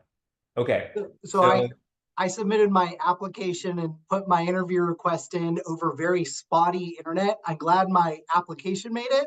Yes. And I'm really sorry, it seems my interview request didn't. But fortunately, I was able to kind of see that there are slots still available. I sincerely apologize if you're really looking forward to a 15-minute break. Okay, it's all good. So I'm happy to do this. I think we might have one or two folks who might want to kind of like rotate out and take a quick break, which is totally cool.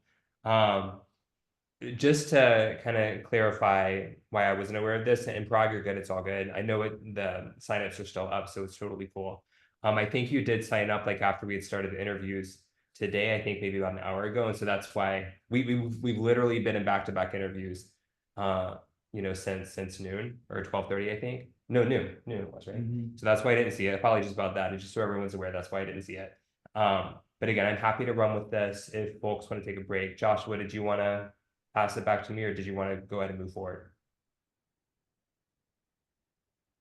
He might have already left. Okay. Don't blame him. Yeah. Awesome. Okay. So Parag, I'm going to go ahead and do this interview with you. Folks might take a quick break, which is all good. So let's see here. You might have two cameras on me right now, which is fine. No worries. Oh, what? You want to turn that one off? Oh, it's like tilting. Sorry, I'm trying to make it work over here. Whisper and surround sound and surround view. Minutes, don't worry. We have a 5-minute break after you before our next game too. So apologies if we've had to get readjusted here. Let's see. Let me pull up my notes. And then we can get going. Okay. So welcome. Thank you. And apologies about the. No, I apologize. I'm really sorry my interview request on Friday did not go through. I was in the forest in the north coast. I'm glad my application made it through though. So I appreciate you guys making time for me and being able to kind of book it in today at least, since it didn't go through earlier. Let's jump in. So my name is Reed Coggins, he, him pronouns. I'm the current Milk Club VP of Political Action. Just a reminder that this interview is being recorded. Yes, still recorded. And will be posted to our website for those who couldn't make it today. I thank you for participating in our endorsement process. This interview will last about 10 minutes. Please do try to keep your responses to a minute or less so we can get all the questions we want to you. So the first quick question I have here is, please introduce yourself, just high level, your pronouns, the role you're running for. Sure. My name is Prad Gupta. My pronouns are he, him. I am running for the school board, and the reason I'm running is really it ties into my family and the fact that my parents moved here. They were immigrants from India. They moved here with $200 in their pocket, and they faced housing discrimination or housing instability. They faced discrimination, wage theft, and they struggled. But they always sought to provide me with a good education, at a great public school education.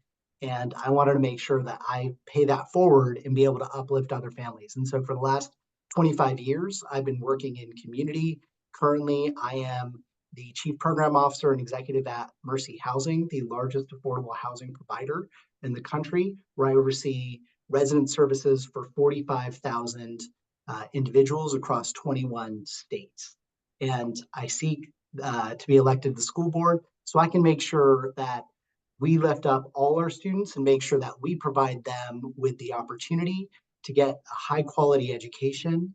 And we want to make sure that everyone has that access and that opportunity. Great. Thank you so much. And it kind of goes into the next question about like why you're running. Thank you for answering that. Just wanted to maybe tease out a little bit more about why you're running now. And Yeah. maybe you address this in your answer there, just maybe a quick clarification or reiteration. Why is now like the time for you?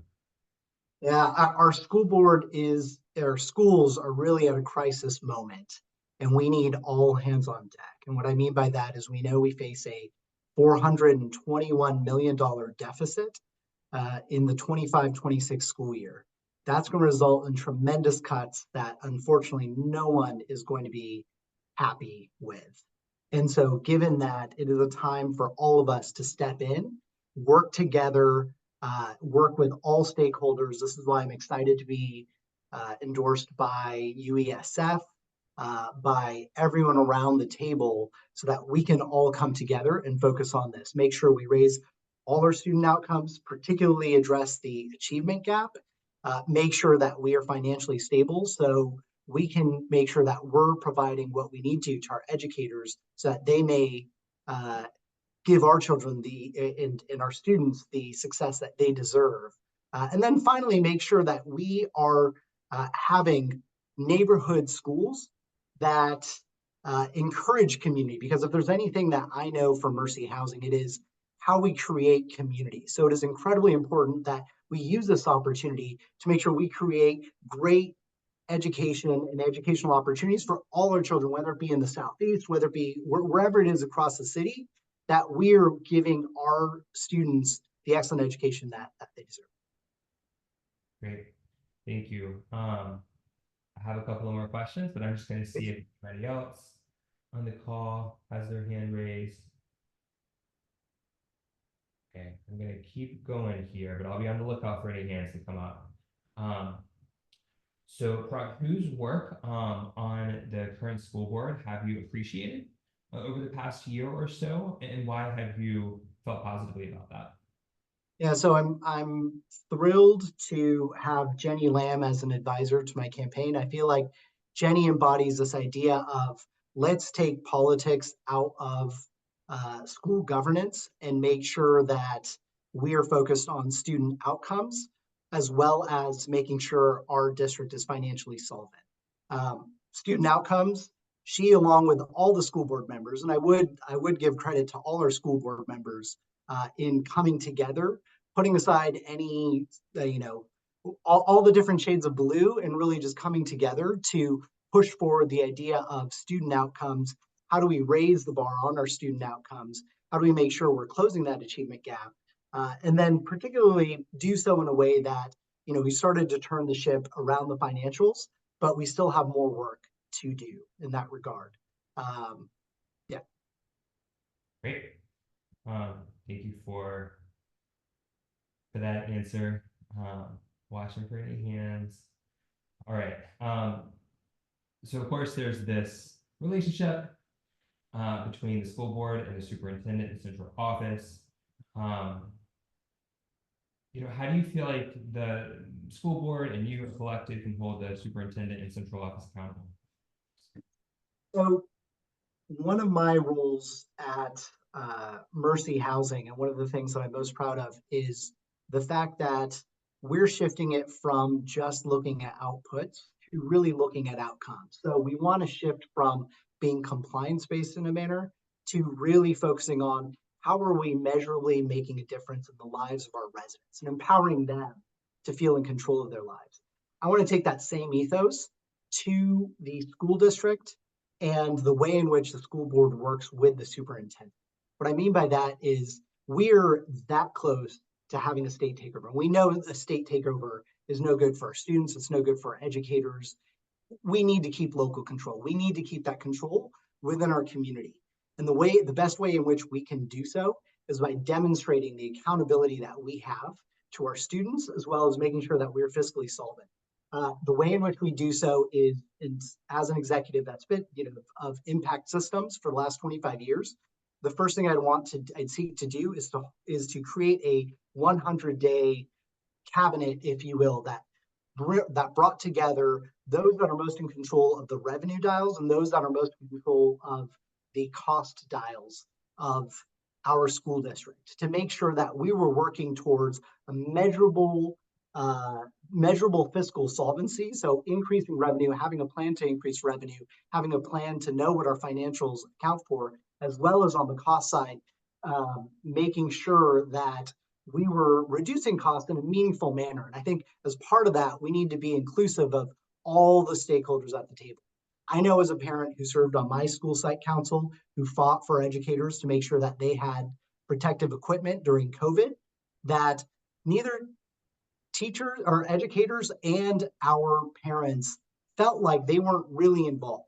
And I want to assume good intention, but that inclusive process really wasn't part of this. So how do we be inclusive, but at the same time, set measurable, accountable goals that we will achieve within the first 100 days to make sure that we send a clear signal to the state that, thank you very much, the school district can take care of itself and still maintain its independence.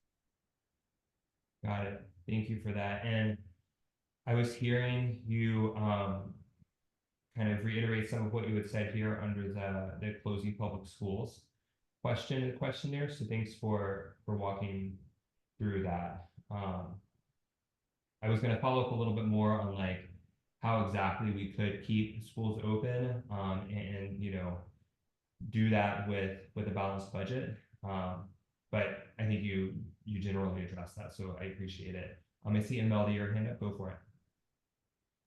Yes, hi, I have a question. In your questionnaire, you stated, I also believe there's opportunity in the school closures to focus on excellent neighborhood schools that provide predictability to our SFUSD families and instill confidence in the school excellence that their children will attend. Could you elaborate a little bit more on that and what schools you are referring to? Yeah, so if you look at the migratory patterns of where children send their schools, there are many families in the Southeast that feel like they have to send their kids or their students over to the West Side to be able to achieve excellent schools. And I think that's wrong. I think it's a disservice to our entire student population if we are not creating the opportunity and the desire of our families and meeting our families where they are to be able to create specialized programs that our community, that our families seek within the Southeast. I mean, all over the school district in particular, but I focus on that because I noticed that pattern where, kids are forced to be able to take 2 to 3 buses to be able to get where they seek. And so the more we can create schools that that our families feel confident in sending their students to within their community, that not only benefits our, commute times, students feeling like they could walk to school, feeling like they are part of a community where, a mother or a father or whomever can carpool, whatever it might be, or, have kids take public transit together, but really be able to then offer different opportunities, be it immersion, be it advanced curriculum, be it CTE pathways, again, meeting communities where they are and making sure that we take that feedback process. Great. Thank you. Awesome. Pulling up my questions here. Where do you see the district after the next year? And where might you see it after the next 5 years? Yeah, I mean, I think the next year is really going to be critical, particularly on the financial solvency case, which somewhat breaks my heart, if I'm just being honest, because what we really need to focus on are student outcomes, particularly the achievement gap. The achievement gap, especially when we look at our Black and Brown students, is abnormally large compared to other urban cores. And so our ability to solve for that is incredibly important. But we know if we don't solve the financial piece over the next year and we have state takeover, then it's just hack and slash across all our programs indiscriminately. And we do not want that. So we need to solve for financial solvency. But after that, or simultaneously, sadly, I mean, we don't have the ability, we just have to have all hands on deck and be able to try to solve for student outcomes at the same time. But that really is another focus where now that we look at great schools and the measurement of student outcomes, we need to be able to solve for that achievement gap as quickly as possible. And I think part of that is not only the academic focus, but where are we for the other 18 hours that are in a student's life? And I share that as someone who's worked in the nonprofit sector for 25 years. What I notice is if a child is hungry, how can we expect them to achieve as much as possible? If they are couch surfing or having to live out of a car, how can we ask them to achieve just as much? So how do we use all the resources we have in the city, as well as within the school district, to be able to provide housing, food security, holistically solve for some of the impediments that may be getting in the way of our children in achieving the best student outcomes possible? Okay, thank you. Imelda, was that your hand from the previous question, or did you raise? No, sorry, I have one more question. I Okay. just wanted to be fair because I asked a question previously, the same question to somebody else who's running for Board of Education. Can I go? Is that okay? Yeah, we're a couple of minutes over, and the next candidate's here, but go ahead and Okay, ask. great. Like 30 Thank you. seconds.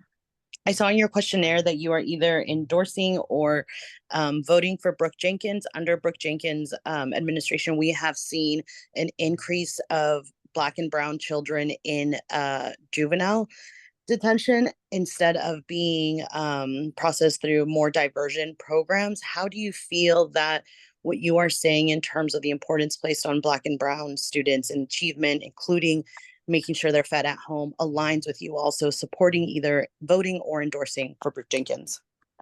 Yeah, I Level appreciate for about 30 seconds. Sure. Okay. and so one thing I want to focus on is what do we do with students? And I think restorative justice is absolutely critical. So, we may have differing views on different matters. And I think what I'm focused on is student outcomes, and particularly how do we address students as a whole being.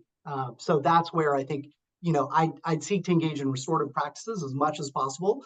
But absolutely, we cannot condone discrimination. We cannot condone racism, bigotism, any bias or discrimination against our LGBTQ students. So that's where I'd probably go towards if I were a school board member. Sorry, I know that was truncated, but I want to respect time. Thank you. Thanks for working that in. I think. Right, two quick questions. Paul? First of all, I like. Hi, Paul. We are out of time. We're 8 minutes over. We need to go to the next one. Is it a yes, no question? Is it really fast? Okay, I'll ask yes, no. Is Alita Fisher supporting you? Great. I have not asked her. I will, though. I will certainly ask her. Can I get back to you, Paul, on that? Thank you. Yes. Okay. Thank you, Paul. Thank you, Parag. We have to run out of time. I'm just going to quickly run through a couple of reminders. They were all in the initial email you received. But just a reminder that our endorsement recommendation vote will take place at our PAC meeting on the 9th, which is this Tuesday. The final endorsement vote will take place at our general membership meeting on the 16th, following Tuesday. So no expectation of your or your staff's attendance at these meetings. If you're interested, though, please see our Facebook page or website calendar for additional meeting details. The vote results should be posted on our website at milkclub.org/endorsements about 48 hours after each of these meetings. Thank you so much. I appreciate it. Thank you. I appreciate your consideration. Thanks so much. Take care. All right. Let's see. Hi, Supervisor Melgar. How are you? Hi, guys. Thanks for hopping on. Just a quick note. Can you hear me? Yes, can you hear me? Yeah, thank you. Awesome. The sound sometimes is a little in and out over here, so bear with us. Just a note for folks on the Zoom here.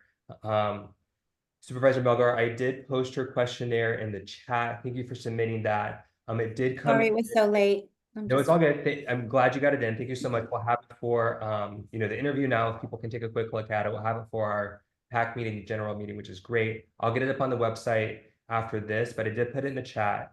It came in a little afternoon though, after we had started interview, so I didn't have a chance to check email. We've been back to back today, but thanks for getting that in. I'll go ahead and kick us off. You'll have your full 10 minutes. We can go till 3:30 if you can. Let me get us started here. So, hello, my name is Reed Coggins, he, him pronouns. I'm currently the Milk Club VP of Political Action.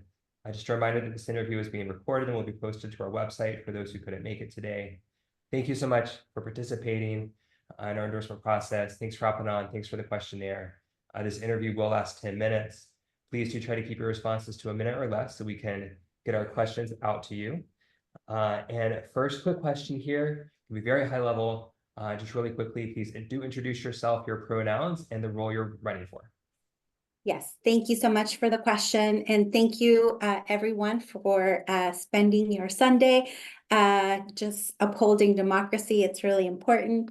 So I am Mirna Melgar. I am the current supervisor for District 7. I am running for re-election. I have lived in this district for 15 years. I'm the mother of 3 young women who have grown up in this district and gone to school in this district. I have been a good supervisor, I think, for the past 4 years. I've concentrated on issues that are important to my district. I have done a lot of work on housing, on children and youth services, on services to seniors. I have been the chair of the Land Use and Transportation Committee for 4 years. And I'm on the Budget and Appropriations Committee this year, which was tough. It was like the 2 most contentious committees, but I have managed to come out of it with relationships with my colleagues intact. I get along with everyone and the mayor, and I think that's important in terms of represented District 7. Because this district has the widest range in the Progressive Voter Index. We have areas that are very conservative, like St. Francis Wood, Forest Hill, West Portal, and areas that are very progressive, like Inner Sunset and Park Merced. So I have to be the kind of supervisor that addresses the needs of the entire spectrum of the folks in my district, and does it in a way that serves the folks that I want to serve in terms of my value and also addresses the needs of my community. I would be very happy and honored to have your support.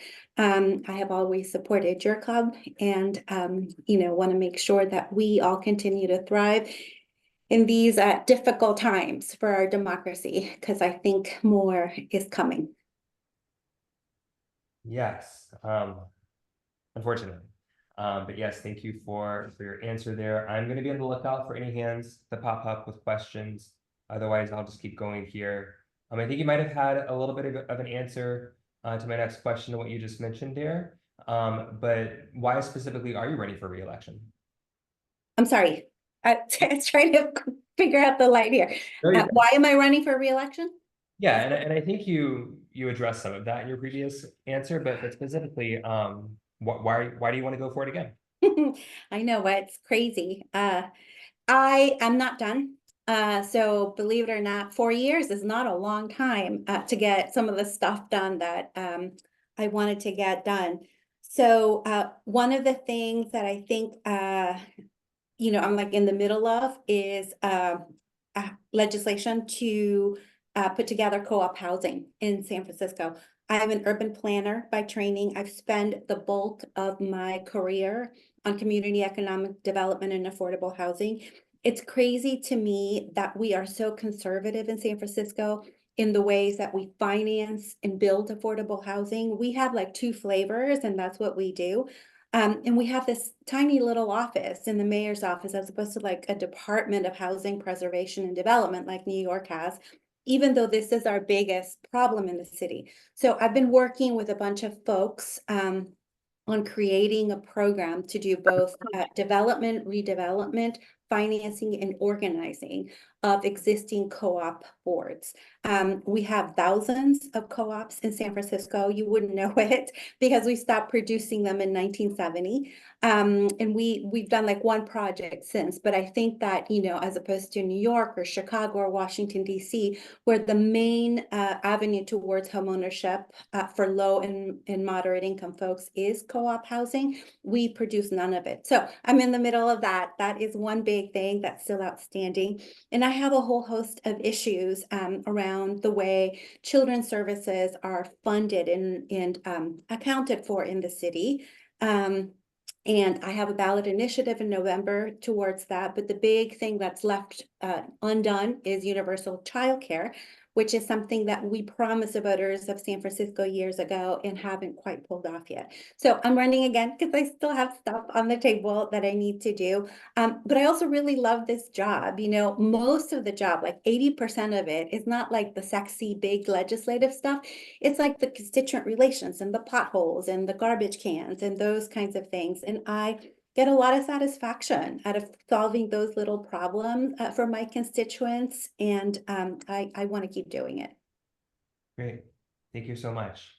Looking for any hands. Here, I have a question. Hi, Paul. Hi. I appreciate that you served as the treasurer of John Avalos's campaign for mayor, which I think all of us supported.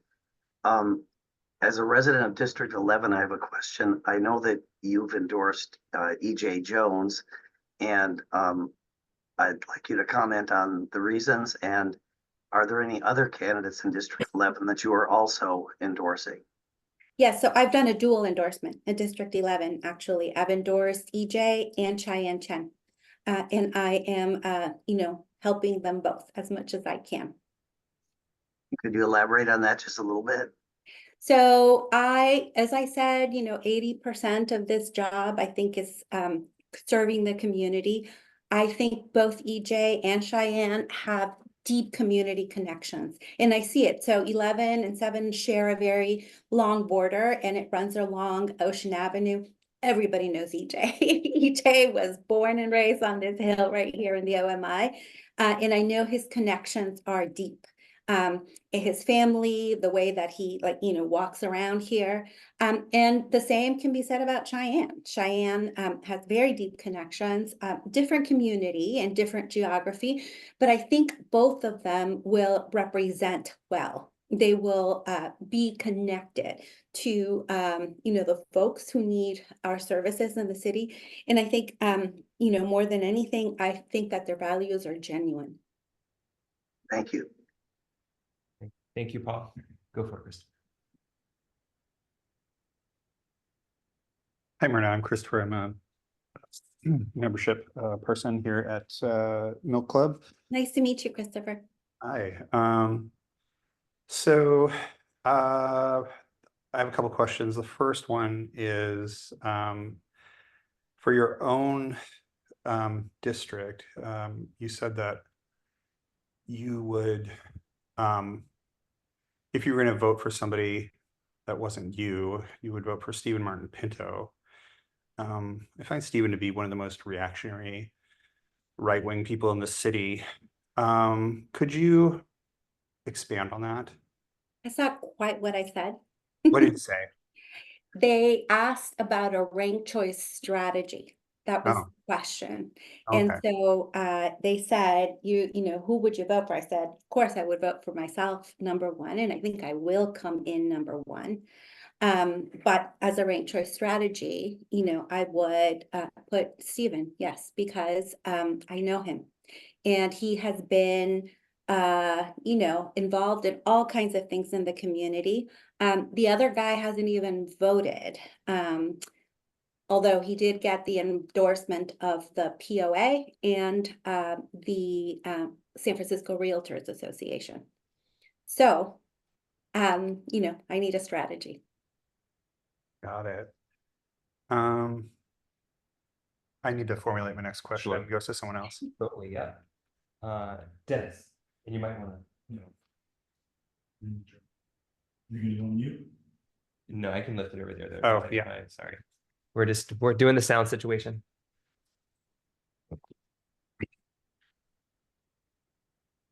Hey there, Supervisor Milgaard. Hi, You may Chris.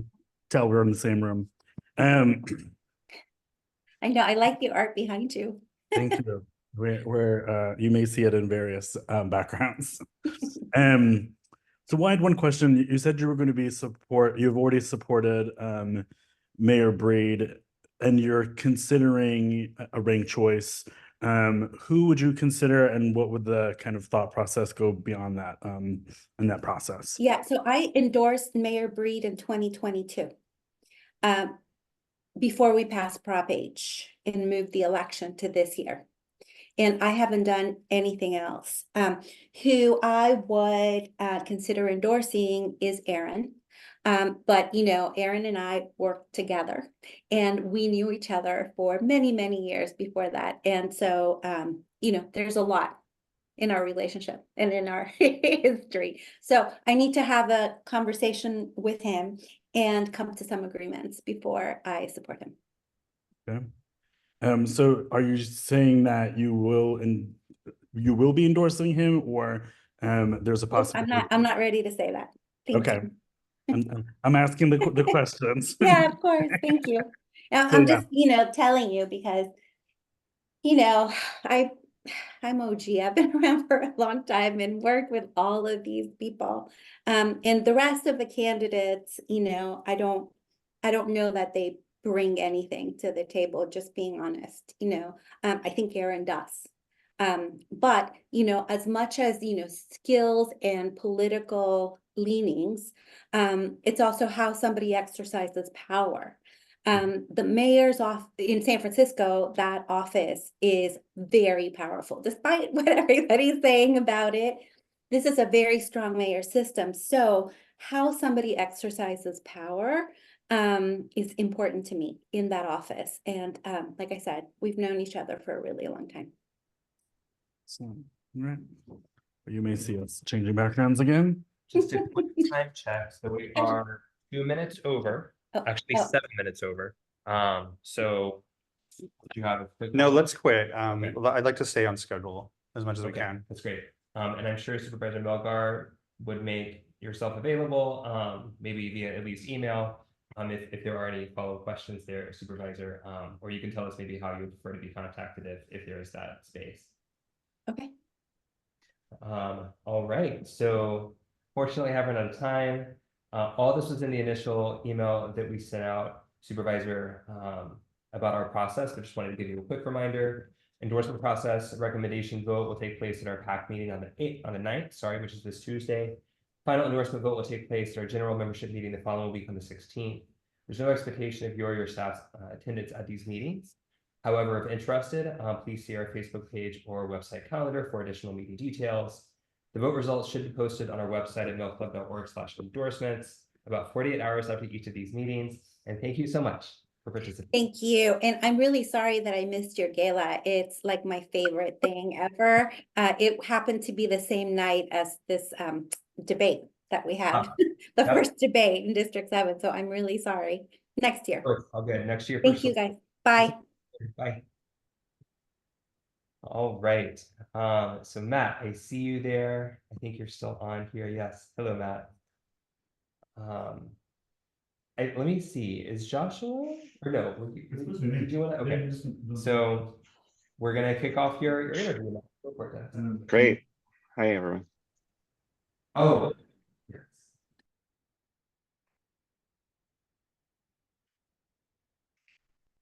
Maybe text it. Oh, sorry.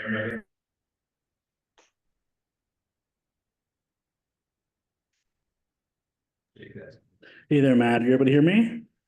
Yeah, can you hear me? Can you hear me? Okay, great. Yeah, okay, good. I can't hear you, but that's okay. Hey there, Matt. I'm Dennis Hendricks. I'm the Mill Club PAC officer. Just a reminder, as you probably heard, this interview is being recorded and will be posted on our website for those who couldn't make it today. Thank you for participating in the endorsement process and for submitting a questionnaire. Interview will last 10 minutes, so please try to keep your responses to a minute or less, just to maximize the number of questions we can ask you. So if you could just start off by introducing yourself, giving your pronouns and the role that you are running for. Yeah, for sure. Hi, everyone. I'm Matt Alexander. I use him, he, him pronouns, and I'm running for Board of Education. I'm currently on the board, served for 4 years, and now I'm vice president. Before that, I was a teacher and principal at SFUSD for 20 years. So. And why are you running, and why now? Yeah. Well, so the first time I ran, the reason I ran 4 years ago was that, like I said, I was an educator in the district for a really long time. And I saw a lot of SFUSD successes, but I saw a lot of our dysfunction as well. And so I was asked to run by some folks close to UESF, and decided to do it. And the last 4 years, as you know, have been really crazy in the school district. But I think we've made some real progress. And I want to work with my colleagues to see that through. I think especially because, as you know, there's 4 seats and I'm the only incumbent that's running. So I would be the most experienced board member, and I also would be the only educator on the board. And so I think those things are important at this moment in SFUSD. Although I have to admit, it's been really challenging. And so I wasn't, I've been on the fence, to be honest. I'm not running for other political offices. I'm really doing this because I care deeply about our school district and our kids. So. Excellent, thank you. I'll go ahead and start off, but then if anyone else in the room or on Zoom has any other questions, please raise your hand. You meant one of the things that has been in the news about USD has been the payroll system and how it's been run. So tell me a little bit about what went into, what you think went wrong in the past, and then what you think you'd be doing differently and how you can enact a smoother transition. Yeah, for sure. Yeah, I mean, one of the things I saw when I was a teacher in the district and a principal was how over the last really more than a decade, there's been this fiscal and operational mismanagement. There's no other way to really describe it. And there's been a total lack of accountability for our upper management within the district. And so I think that's what led to the payroll system. I mean, we had, this payroll debacle.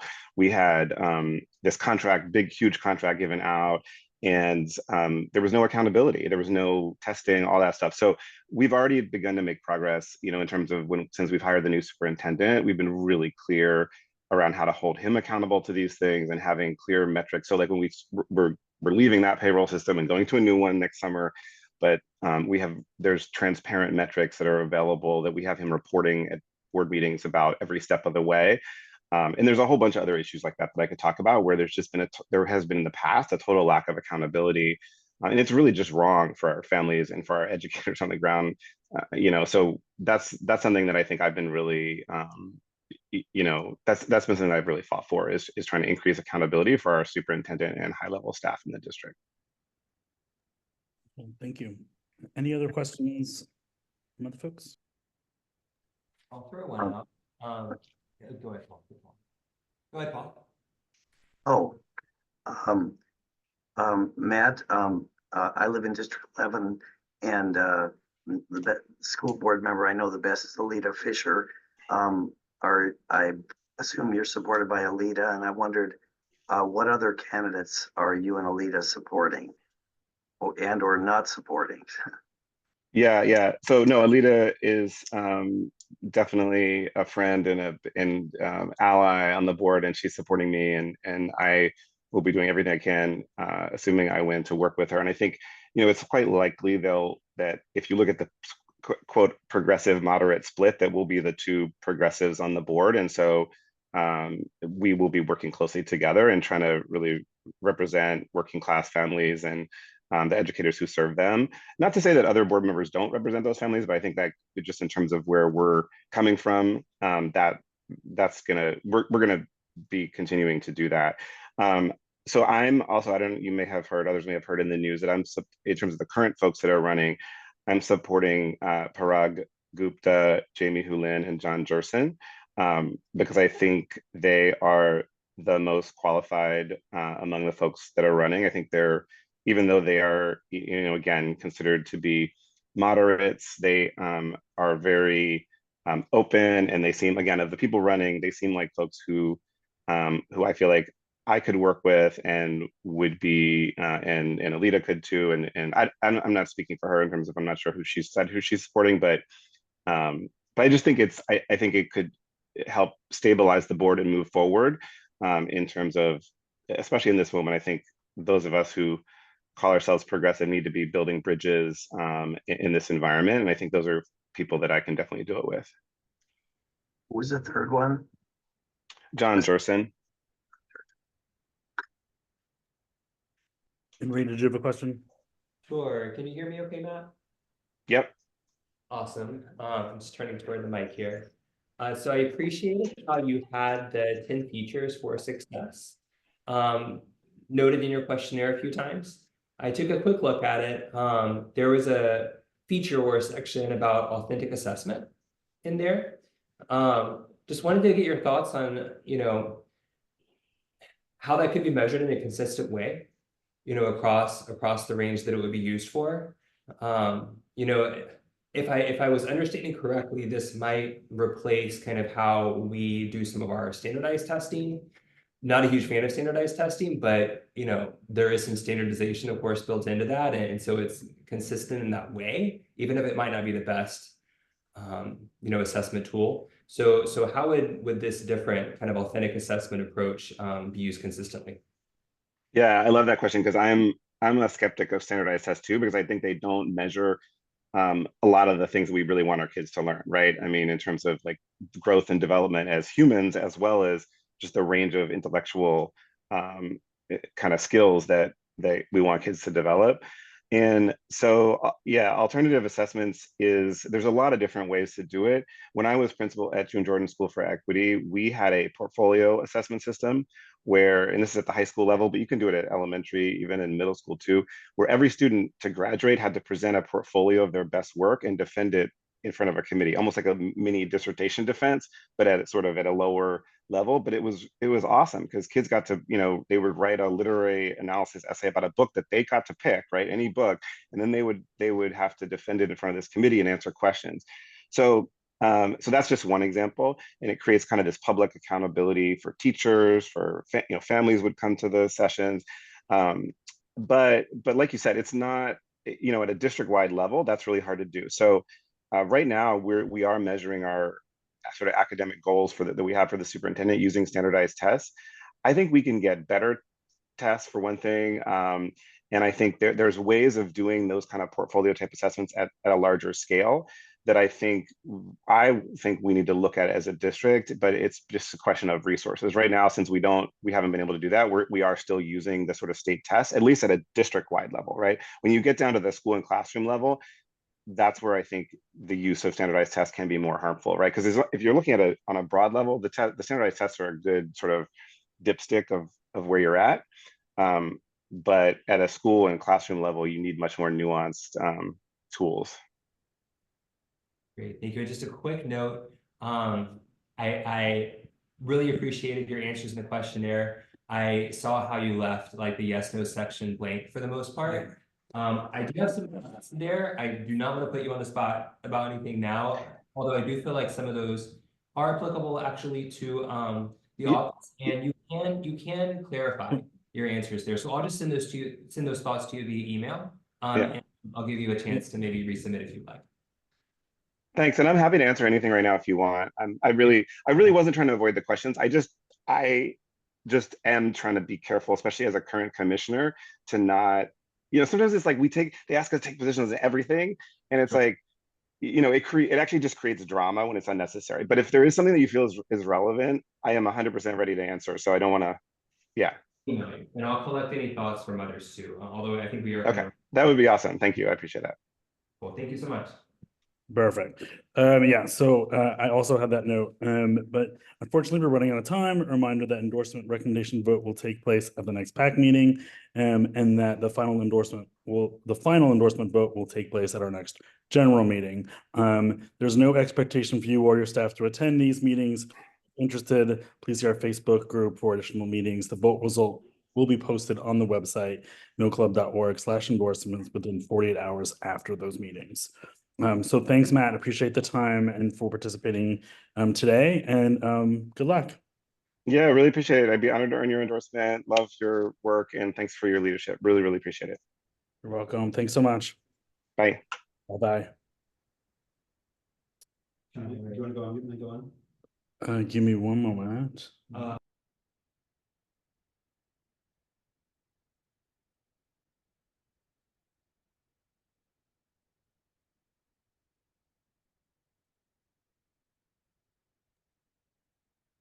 There's one right And then just give us a minute or two, and then we'll jump back online.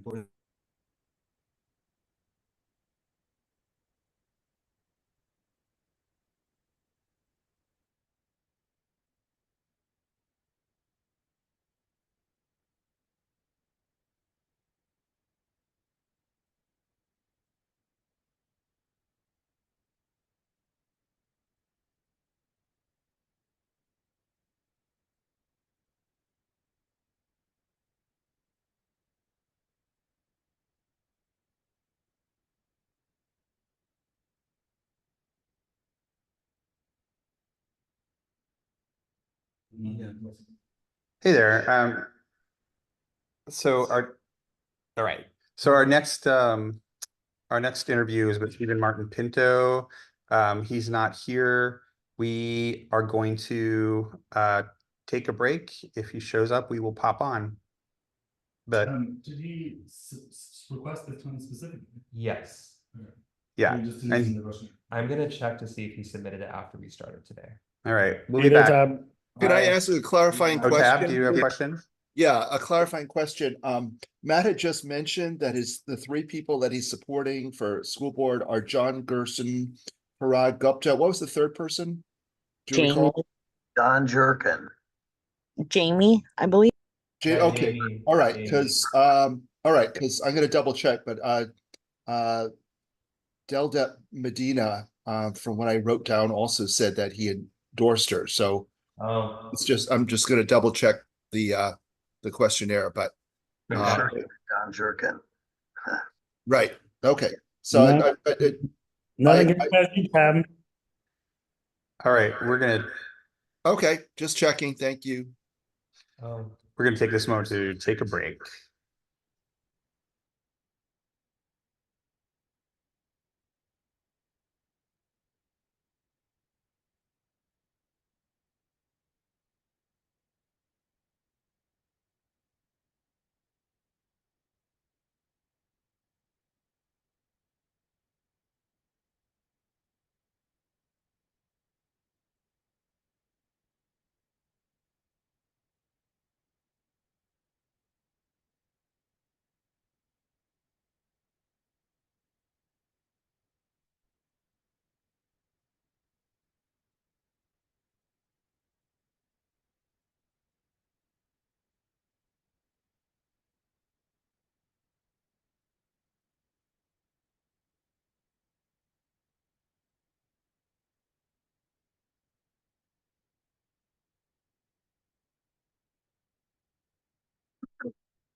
Oh.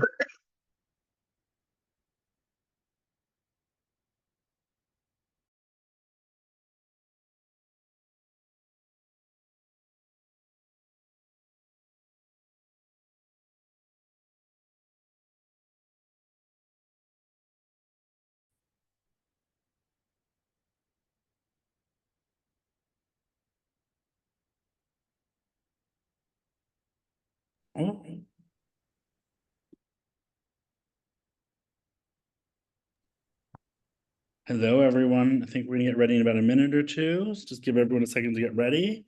Thank you so much. Hello. Hello.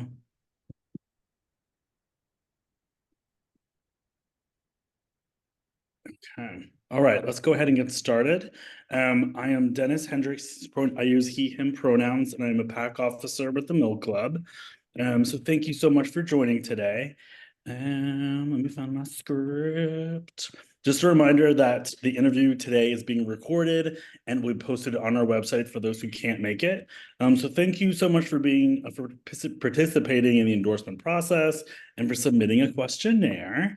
The interview will last about 10 minutes. So if you would just keep your responses to a minute or two or less, just in order to maximize the number of questions we can be asked. With all that being said, please introduce yourself, your pronouns, and the role that you're running for. Sure. My name's Supriya Ray. I really appreciate the opportunity to talk with all of you today, and thank you for being here. My pronouns are she, her, hers. And my reasons, I'm sorry, was it reasons for running? Yeah, and the role you're running for, but yeah, go ahead. Yes, I'm running for the Board of Education. And my reasons for running are that I've been a parent in the district now for 10 years, and I've had the last 4 years spent doing a tremendous amount of parent advocacy, all centered around the student experience and student outcomes. So I'm running for the board now because I've done a tremendous amount of advocacy on issues ranging from school reopening and safety to literacy and math to good governance. So I've worked on a lot of things, and I feel like I've come to a point where for me to be able to do more means that I need to try to get a seat at the table. So I want to be able to represent families and students and just the regular community up at the Board of Education and make sure that we're actually listening to everybody in our school district. I know there's a lot of people who have felt ignored or disregarded for a long time, and we need to make sure that we're actually building a strong sense that everybody within the district has an important voice and that those voices should be heard so that we can actually achieve the best possible solutions for our kids. That's what most people want. People want safe, high quality schools. And to deliver that, we need to be able to understand everybody's concerns and try to find solutions that meet them as best as possible. Excellent. Thank you. And you've mentioned that you feel like you're now in a position to help advocate for other voices. Tell me a little bit about how you plan to kind of do that and why you think you're best qualified. Sure. So I myself come from a very vulnerable background. I was a very vulnerable kid who suffered a lot of trauma and adversity, issues from childhood violence to sexual assault. So I actually have the type of background and I've had to overcome a lot of things in my life to reach the position I'm in. And I reached the position I'm in because I was given a lot of access and opportunity. I had the support of caring adults. I had adults around me who gave me ideas that I would not otherwise have had. For instance, the idea of going to law school, I got from an administrative assistant because I would stay after school every day and I would be there waiting for quite a while for my mom, who was a single parent and nurse, to pick me up. So I'd help the teachers and the assistants. And I met somebody who was going to law school at night and she told me about it. And that literally gave me the idea of going to law school, which is what I did. And I ultimately made it to Harvard Law School. I've been able to spend most of my career, which has been in law, teaching, writing, and advocacy primarily, helping vulnerable groups, helping disadvantaged and marginalized communities. I've done a lot of things in my life, but I have the experience and the background and also just a personal sense of what it's like to be a kid growing up in a system and to have a wide variety of forces in some cases arrayed against you, trying to make it in that system. And so I think I have a perspective to bring that maybe somewhat unique among many of our decision makers. And I also fully and strongly believe that our public school system is the foundation of our democracy. We need to make sure that we are actually reaching everybody that we can, whether they have kids or not, whether they have kids and send them to a private school or somewhere else or not. Everybody in our community should feel like our public school system is a public good. That's how we'll get strong and ongoing support for it. And I do honestly believe that our system is for everybody and that we should have it open and available for everybody. I want everybody to be proud of it. Excellent. Any other questions in the room or on Zoom? I noticed that several of the yes/no questions were left blank and some were filled in. Was there a rationale on the questions that you decided to choose, or a reason for choosing some of them to leave left unanswered? Absolutely. As folks may know, our school system is in a major crisis right now. We are at risk of being taken over by the state. We've received a negative fiscal certification from the state, and we are literally one step away from state takeover. The state can already veto our budget decisions or stay them. So if we become insolvent as a district, that means the state will be essentially fully taking over. So given that we have this incredibly important crisis, and given the other crises we have in the district, enrollment, staffing, safety, et cetera, I feel like our full attention needs to be on the school system.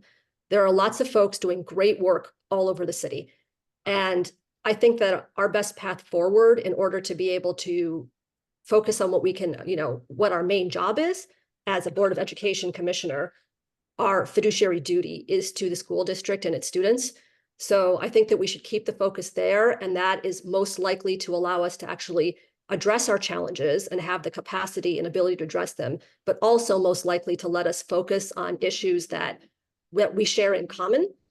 And I'm concerned that if we try to do too many things, we will do nothing well, and also potentially further divide the community at a time when we need to be rowing in the same boat as much as possible. So I've taken positions on things that relate to the school system, as far as I know, and I've taken positions on things that I had a public position on already, but not on every conceivable issue, because I really do believe we need to focus on the school system. Okay. If there are any other questions that you want to address, you're always welcome to add to them, and we'll post them as well. Sure. Anyone else on Zoom have any other questions for Sapira? Go ahead, Joshua. Hello. Yes, hello. My name is Joshua and I'm on the PAC team. Just wanted to ask and clarify, it might be a two-parter, but I wanted to know what your positions were on the school board recalls, and whether they're yes or no, what your background was on that. Sure. So with regard to the school board recalls, I did support them. I was not out there much publicly because I was the face, I would put it, of outdoor learning. I was organizing efforts district-wide on that, and I wanted to make sure, again, there's another situation where I was doing something and I needed to make sure that my focus was there and try to keep moving toward that as much as possible. So I did support the recalls and I did vote for them, but I was not publicly taking positions on it at the time. I was talking to folks, but not publicly advocating. Yeah, just a little more clarification. I just want to know the difference between that, because I remember when we were both at the District 3 Democratic Club a few months back for March, I remember that also coming up, and I don't remember the same answer. So, I mean, I guess what's the clarification on, like, you supported the recalls, but you weren't publicly supporting them? I guess what's No, the I mean, distinction I did between support the the two? recalls. I just mean I wasn't like a public spokesperson for them because I was doing that for outdoor learning. So I didn't want there to be like crossover or confusion around what I was doing. I had already been leading efforts on outdoor learning. So if people ask me about, people talk to me about them, et cetera, if I'm in private conversations, I would talk to people, but I wasn't, for instance, physically gathering petitions for the recall. So I did support it. I just was doing something else. And I wanted to be able to have that be the focus of what I was doing.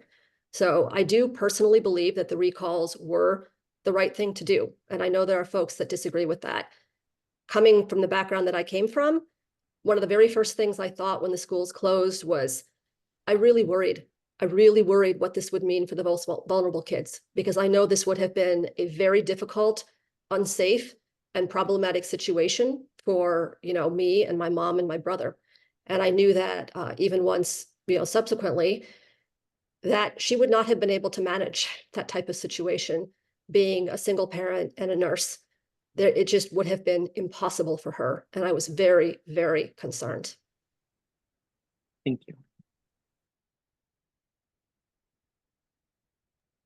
Excellent. Any other questions? Okay. Well, we have a minute or two left. Would you like to just kind of share any closing thoughts before we wrap up? Absolutely. I just want to say first that I'm very grateful for all of you taking the opportunity, the time to listen to me and to listen to all of us candidates, to educate yourselves and find out where we stand. For me, my goal is first and foremost to make sure that students have the best experiences and the best outcomes that they can get in the school district. And that is going to be different for every student. For instance, I'm focused on the budget, I'm focused on safety, and I'm focused on excellence. And that's because those are the three things that I think are most important for us to move the ball forward for kids and for our school communities. When it comes to excellence, I believe firmly that that means getting every kid the access and opportunity that they need to grow and thrive. Absolutely everybody can grow, no matter where they are, whether they are, bored in school, as my son was, for instance, and really wants more challenging stuff, really has a need for more advanced and challenging coursework, whether it's kids who are performing below grade level, who need the right kind of interventions, such as high dosage tutoring, to enable them to catch up so they too can learn and thrive, or whether it's kids, for instance, in special education, who often have needs that go unmet by the school district for years, and which result in terrible harm to those kids and their families, and also potentially their classmates and teachers, because often kids in these situations spiral down, and that affects everybody. We need to make sure that our schools are learning environments that every kid can be in. They deserve and they should get a good quality education. So we do need to meet people where they're at, and we need to make sure that we are looking at them as individuals and not trying to impose a one-size-fits-all model for people. It's just not the case, in my experience, that one size fits all. And so we need to look at each kid and try to figure out how we can do the best by them. And we want to make sure that everyone in our school communities, parents, families, teachers, staff, administrators, students, everybody needs to feel safe. That's the threshold. It's a threshold for everybody to feel comfortable going somewhere and to be able to actually have a productive learning environment. So I really do appreciate your time. I very much hope that I will earn your endorsement and your vote, and I'm always open to feedback, questions, comments from the community. I am in this for that reason. I've been doing this advocacy for 4 years. I'm not running for a higher office. My goal is to actually help improve the school system and help the kids. Thank you. All right, thank you. Unfortunately, we have run out of time. And just a reminder that the endorsement recommendation vote will take place at our PAC meeting on the 9th, and the final endorsement vote will take place at our general meeting on the 16th. There's no expectation for you or your staff's attendance at either of these meetings, but if you're interested, you can see our Facebook for additional meeting details. Vote results should be posted on our website, millclub.org/endorsements, 48 hours after each of these meetings. And thanks again for participating and appreciate your time. Thank you. Take care and have a wonderful day.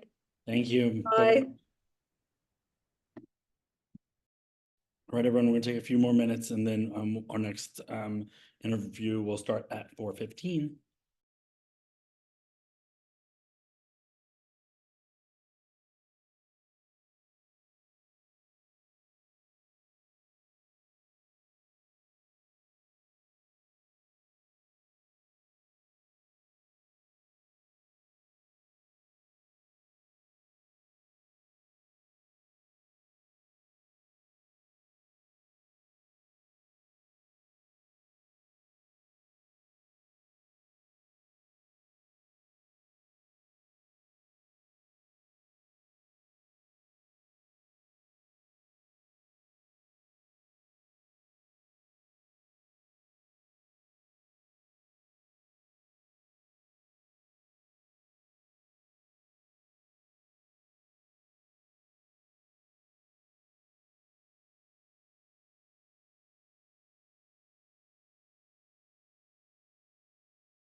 Hey, everyone. We're to get started in just another minute or two. So thanks for joining. Okay. All right. Thanks, Mo.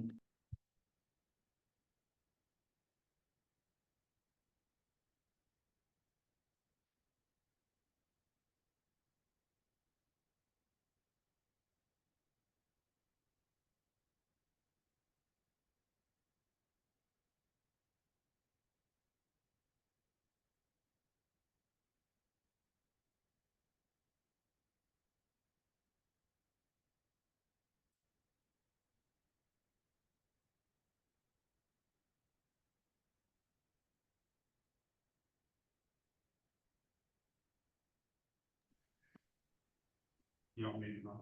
All right. Hey there, Mo. Hey, how's everybody doing? Doing well. Welcome. I'm Dennis. I use he, him pronouns. I'm the Milk Club PAC officer.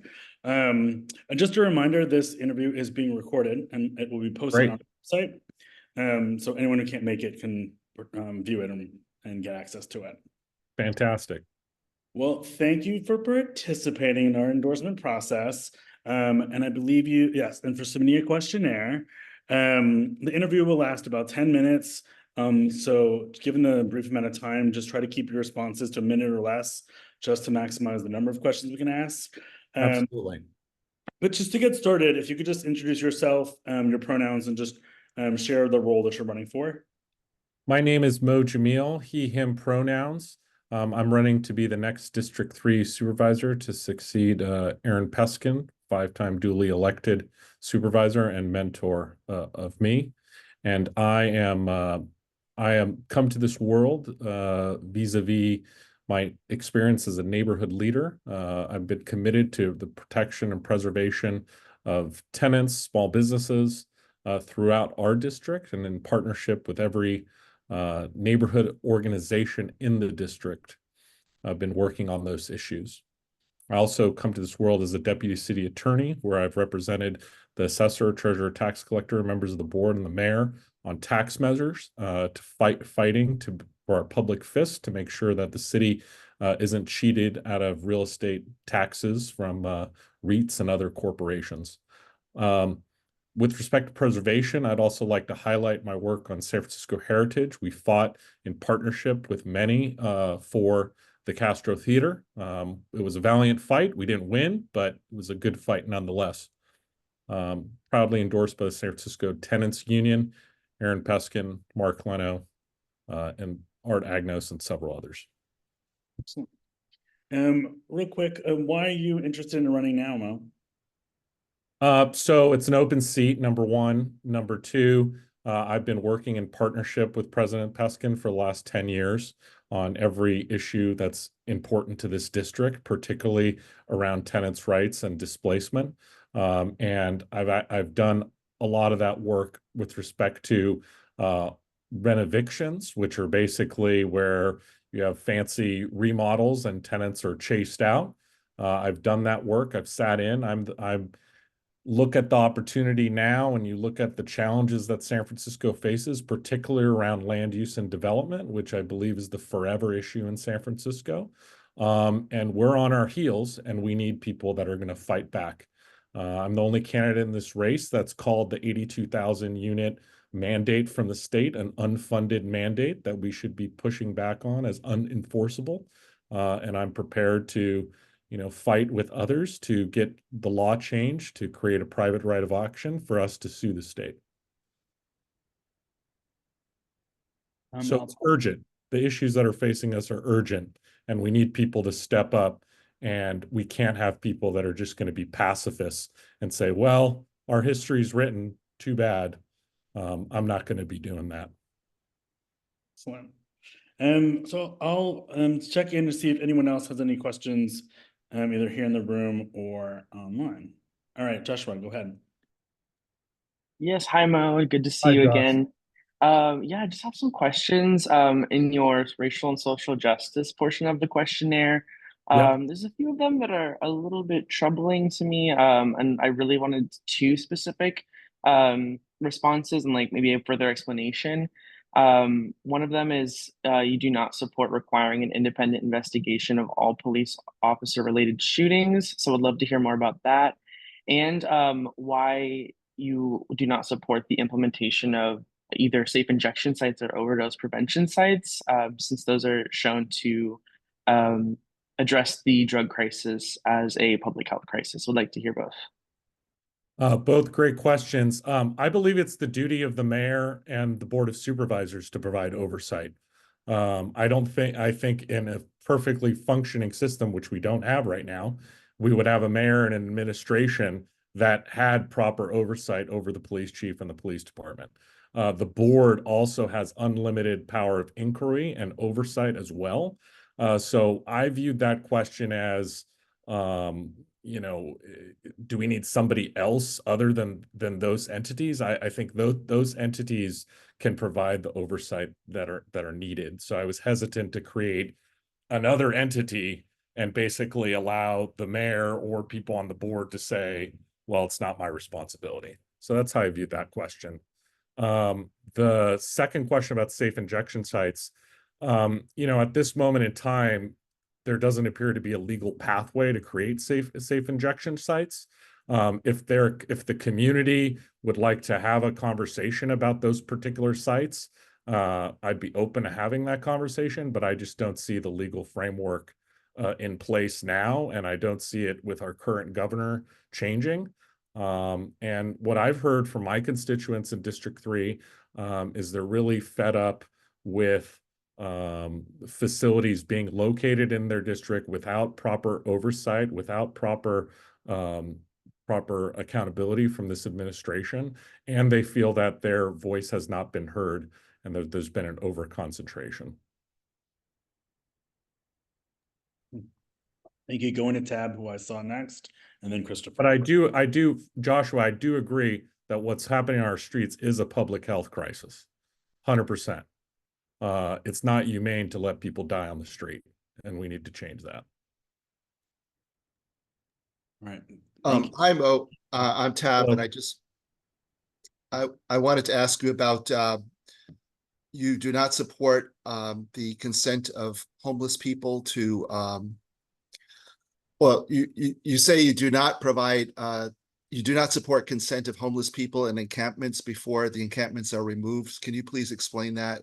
Why you're taking that position? I think we have an obligation under the law to offer people shelter. We have an obligation under the law to, give people opportunities, but allowing folks to just languish on the streets is not to their benefit, and it's not to my constituents' benefit. So I don't think that we're going to have a system where everybody's going to agree, particularly if they're under the influence or they have other challenges to get out of their situation of being in an encampment.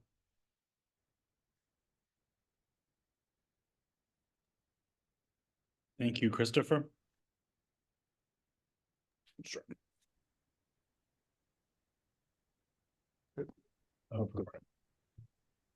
Your turn's off. I have a question. Oh yeah. Hi. Okay, so you're setting up a situation here. So people can't be on the street, and then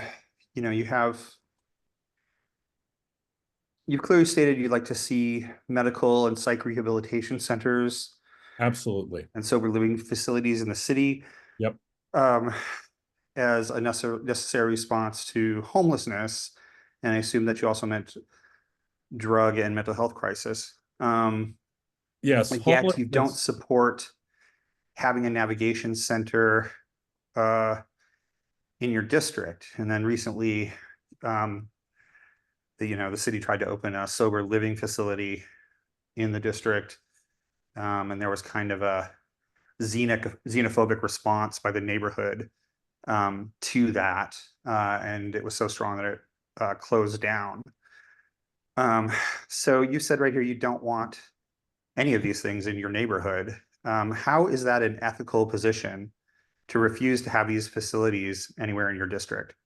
I think that the key point, I mean, on the sober living facility, the administration has to own up to that. They did no outreach. They showed up, basically showed up to Chinatown and said, we're opening this, mission accomplished. And the neighbors said, wait a minute, first we heard of it. So I believe that, and this is critically important, and this is a trait that I share with President Peskin. I believe in community input and outreach. You need to get the community's buy-in for any type of these facilities. And what I have heard from my constituents, potential constituents thus far, is they don't believe that HSH, they don't believe that the administration properly does outreach, properly gets the community buy-in for any of these. So until that changes, and I'm confident that with the new administration led by Aaron Peskin, who I've endorsed to be our next mayor, that will change. And once we change the how the city does outreach, and once these facilities are properly managed, then we can get the residents' buy-in to support them. But I am the embodiment of my constituents, and I've been walking these streets for 10 years, and I listen to them, and they're fed up. And that's kind of the position there. I do want to use the Prop 1 money that we're going to get to build true treatment facilities, because when we have folks that are cycling out of the ER up to 200 times a year, those folks really need to be in treatment. Otherwise, they're going to die on the street. And I know, because my own mother, age 28, was diagnosed with schizophrenia. I've had the experience of, when she's off her meds, as a 19-year-old kid, bringing her to an inpatient psych facility. And when she got better, she said, thank you. So I just think that this is a really complex public health crisis, but we need to have an administration, and we need to have board members that really respect their constituents' views, and they do outreach properly. Just like we should be doing for land use and development, just like we should be doing for formula retail and several other issues. It's a culture change, and I'm gonna stop you. I'm gonna stop you there. So I understand. Maybe the mayor should have done more outreach, but at the end of the day, it's like apartments and people's right to live in an apartment in the city. And there is, I said xenophobia earlier, and I think that's a lot of what is driving the resistance to letting poor people live in a neighborhood. How are you going to push back against that? I've been partnering with the San Francisco Tenants Union and neighborhood groups to fight against unlawful evictions and the stigmatization of poor people in District 3 and other parts of the city for my entire time. Sure, but specifically regarding potential sober living facilities, or permanent supportive housing, or any of these other programs which you say you support but not in your neighborhood. I think we need to explore the notion of geographic equity. And when neighbors in Lower Nob Hill say that they have been forced by successive administrations to take an unfair share of the burden, it's time for other supervisorial districts and neighborhoods to raise their hand and share the burden. I think once the burden is more equitably shared across the other supervisorial districts, the constituents in District 3 will feel more empowered to take these on. I 100% support the idea of sober living facilities, by the way. I think it's not your district. So we've run out of time. We've run out of time, and just a reminder that the endorsement recommendation vote will take place at the PAC meeting on the 9th, and the final endorsement vote will take place at our general meeting on the 16th. And so there's no expectation that you or your staff needs to be in attendance at either of those meetings. If you're interested, you can see our Facebook group for additional details. The vote results will be posted on our website, millclub.org/endorsements, roughly within 48 hours after these meetings are finished. So thanks again for participating. Thanks for speaking with us, and we appreciate your time. No, thank you, everyone. And the last thing I'd just add is that I was the only candidate in my race to oppose Prop C. And now we're in a situation where the board by one vote could basically gut our transfer tax and all these wonderful things that we're talking about that cost money.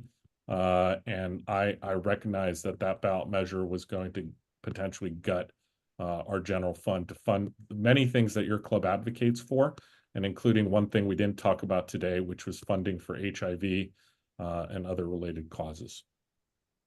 So thank you all. All right, thanks, Mom. Appreciate your time. Yep. All right. Well, that. Lucas here? Yeah, he's here. I'm ready to go on. So Lucas, thank you for joining us.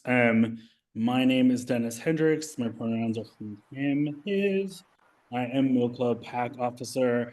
And today's interview, just so you know, it is being recorded and we posted on our website for anyone who can't make it today. Thank you for participating in the endorsement process and for submitting a questionnaire as well.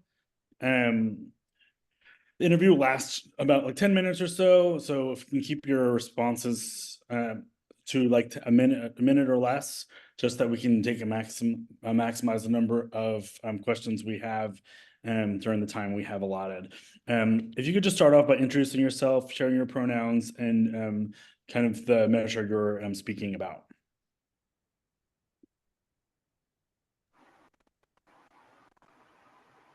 Lucas, you there? Sorry, a little, yep, a little delay unmuting. Can you hear me? Yeah, we can hear you all right. Is that coming through okay? Yeah. Okay, great. Appreciate your time. My name is Lucas Lux, pronouns he, him, his.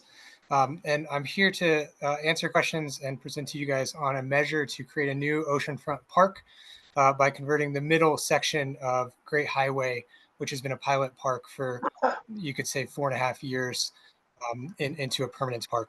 And I appreciate you guys' time. Full disclosure, this is the first time I've had a meeting like this. I'm just a volunteer in an all volunteer group. So I'm going to do my best to answer the questions as well as I can. But if there's any context you guys want, we've been steeped in this for years. So I'm happy to add it and really appreciative of your time. Excellent. Thank you so much.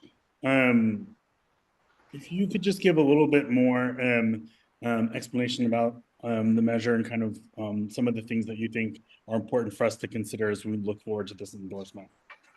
Yeah, and in short, I would urge folks to view this as a once-in-a-lifetime opportunity to create a new oceanfront park. I don't know how familiar folks are with the west side, but there's a road called the Great Highway that hugs the coast. We're 4.5 years into an experiment the city's leading of using part of that road from Lincoln Way to Sloat Boulevard as a part-time park. So under the current configuration, on the weekends, this becomes a park, and on the weekdays, it's a roadway. And without adding a single piece of park infrastructure, like so much as a picnic table, it's become the city's third most visited park.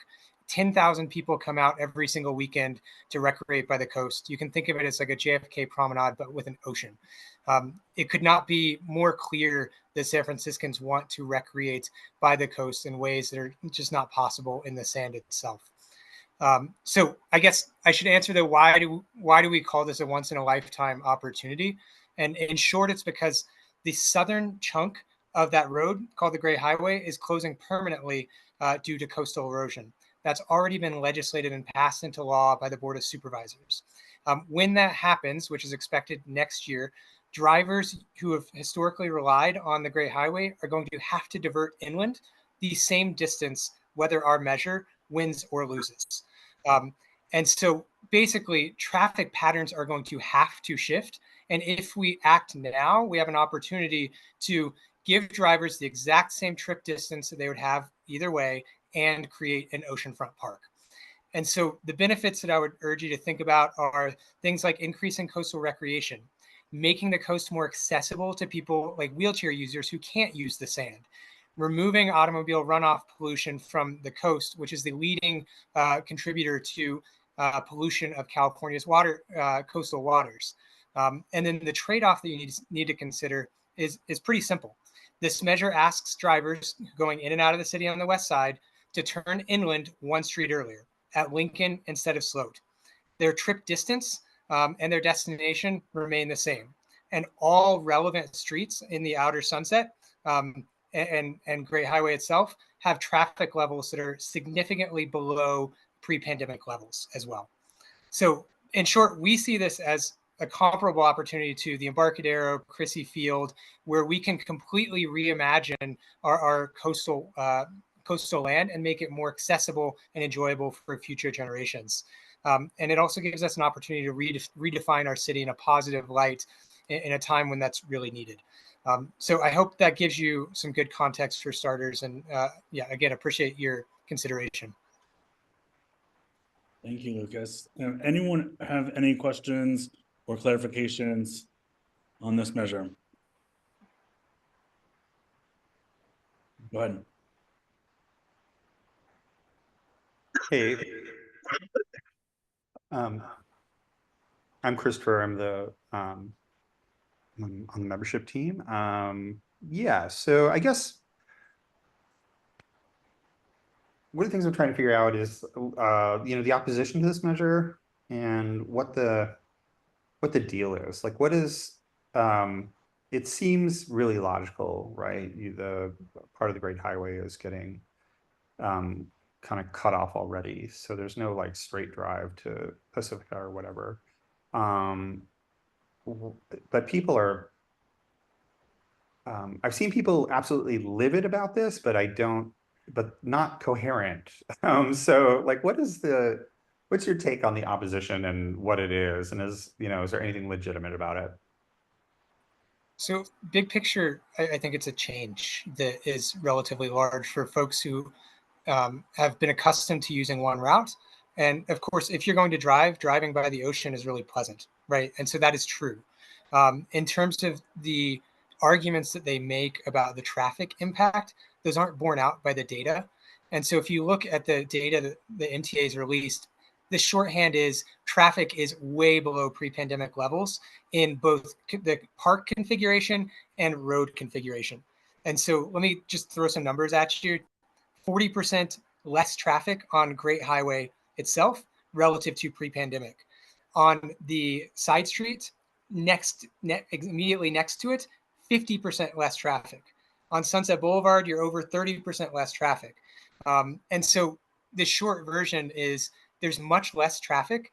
And that is the main argument of the opposition is this makes traffic worse. But short of having less traffic than we did before the pandemic, I'm not sure what they want. Okay. Did this, oh, I'm sorry. Did the converting the Great Highway require a measure? And could it have been decided by the Board of Supervisors or the mayor? So it could be decided by the Board of Supervisors as well. The reason why we went for a ballot proposition was because you've got two things happening. You've got the pilot expiring next year. So if nothing's done, the roadway reverts to 24/7 cars, and you've got the southern extension closing. And so you're going to shift, and that's also next year. So you're going to shift commute patterns into a new normal if you don't act now. And so there's that reason. And then I think, frankly, all of the stakeholders, especially the public officials, think that how we use this main stretch of our coast is an important enough issue that San Franciscans should have a voice in that. So the Great Highway is shut down right now. Sorry, are you referring to the southern portion or the pilot park portion? We can't hear you. Well, 1 second. There's something off the back. 1 second.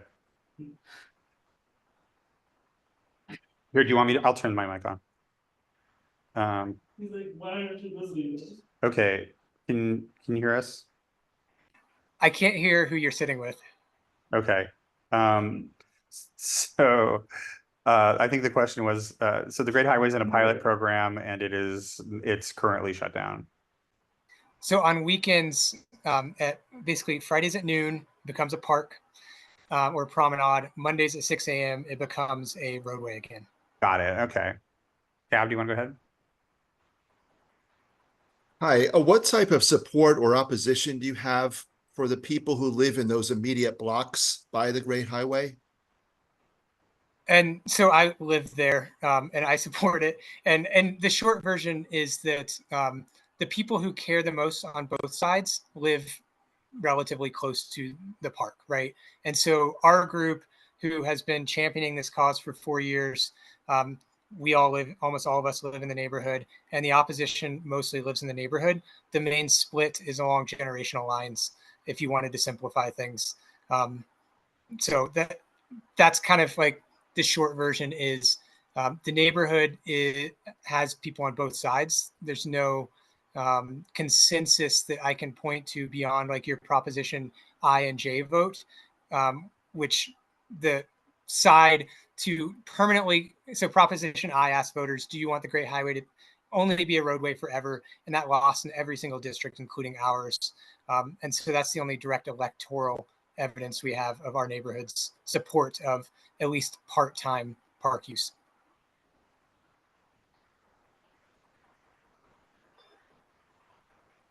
Cool. Joshua, do you want to?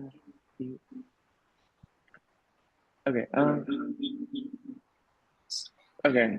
This is the problem with having like 4 people in the same room on Zoom. But yes, thank you. One question I do have, because I think this is I'm huge on public transit and really about creating public space for everyday people. And I think one of the things is, how is there any like envisionment of intertwining public transit access to the beachfront? Because I think that's one thing that especially folks from the South and Southeast neighborhoods have been talking about is like, yes, JFK Promenade is great. Yes, a waterfront, an oceanfront park is great, but how are we actually expanding access, equitable access to Black and Brown communities who are often in the Excelsior and the Bayview and the Mission, who just don't have the luxury of living next to the ocean? And so I just wanted to ask that of how, what is there a vision in that? I know that like, of course, like expanding, public space, walking space and biking space, but how are we actually intertwining public transit into that? Yeah, and so short direct version is that's not included in the measure itself, because if we had included anything beyond just the making it a promenade, you open up a ton of CEQA objections. That being said, I can tell you the work that we've done, and that's twofold. One, the Great Highway Park, if you will, is actually incredibly well connected with public transit. You have the N, you have the L, you have the 29, you have the 18, and on our website we have like all the information about what those lines are, what neighborhoods they serve. So we've advocated for improving most of those. So say like the 29 improvement project was just it's still in progress, but like it's cutting trip times, making the commute from the southeast easier to the west side. Similarly, in terms of like disability, like access for people with disabilities, we've worked with different groups on ensuring that they have good access. Some of those folks have to drive, and so the first ADA like access or like designated parking spaces, there were 0 along 2 miles of the Great Highway, even when it was a part-time park. We advocated for the first spots to be added. And so from our perspective, we've definitely worked with Rec Park and the MTA to do as much as we can to make those spaces more accessible in ways like that, extending the Golden Gate Park shuttle, stuff like that. And so that's definitely a focus of our advocacy and will remain a focus.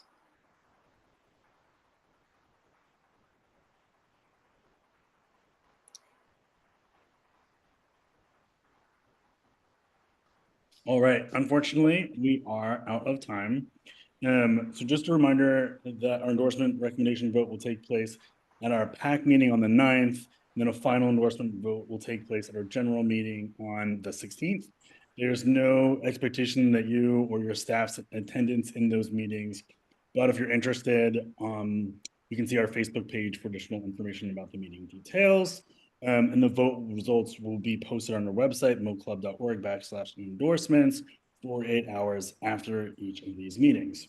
So thanks again for participating and for dealing with our multi-laptop room adventure. And you're welcome to stick around for the rest of it, but otherwise, I appreciate your time.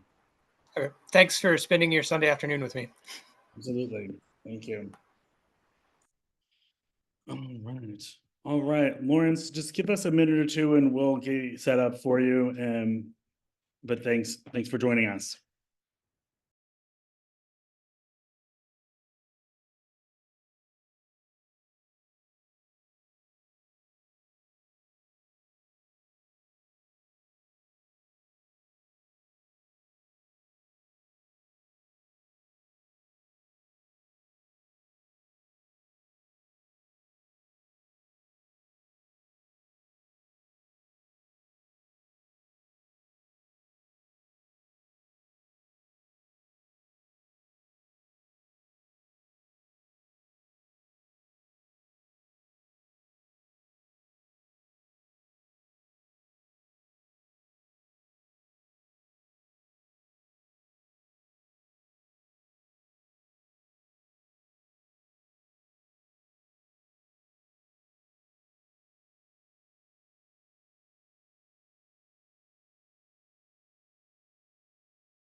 All right. So we're ready to get started. Thank you so much for joining us. My name is Dennis, and I use he, him, his pronouns. I am the Milk Club PAC officer. I don't know what's happening in this room. Just a reminder that this interview is being recorded, and it will be posted on our website for anyone who couldn't make it today. So with that being said, thank you so much for participating in the endorsements process and for submitting a questionnaire. The interview will last about 10 minutes. Please try to keep responses to the questionnaire to a minute or less, just so that we can get as many questions as possible. And with all of that being said, please introduce yourself, share your pronouns, and the role that you're running for.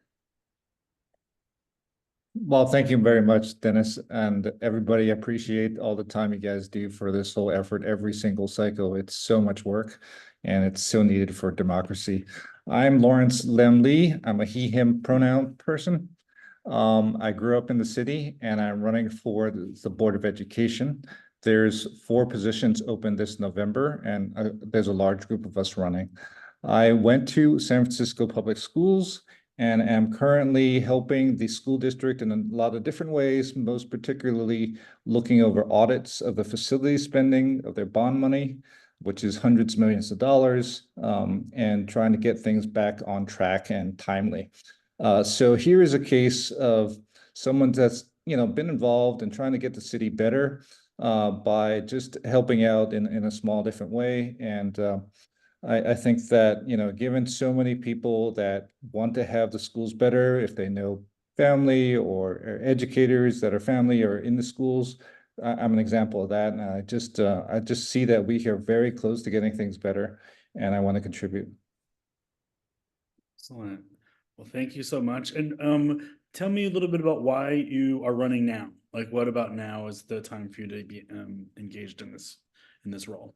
Good question. I think that I touched on it in my questionnaire. In general, there's about 36% of the students in San Francisco Public Schools are AAPI families, and we're at a time where Jenny Lam might not be running, and so we could have zero representation of Asian Americans on the board, which is a little worrisome for many people that are especially non-English speakers, monolingual in Chinese and other languages, because there are so many cuts that are potentially going to affect services to families in so many different ways. And to have that kind of advocacy from someone that's lived experience as a student is really something that I hope you guys can appreciate is hopefully part of the picture of a well-run school district. Perfect. And I have one last question before I open it up to the rest of the folks. I noticed that in the yes/no questions, you left several of them blank. Just curious if there was a reason for leaving them blank, or if you're interested in amending and answering some of them. Yeah, that's a good question. A lot of it, I couldn't remember if mainly I didn't want to get too far off topic from the school board and for families and that sort of thing. And because I think that my campaign is about trying to fix the schools. So a lot of your agenda is really amazing and admirable, but I don't want to have that kind of be like a little bit central compared to what I'm trying to push. That's really so many big things that's in front of getting the schools better. Okay, yeah, that makes sense. Like I said, you're welcome. If any of the questions you want to go back and re-answer, let us know. We're always happy to do that. We obviously want to make sure that we are endorsing candidates who are aligned to our beliefs and our model. So I'll let any of the folks in the room or on Zoom follow up with any other questions they have as well.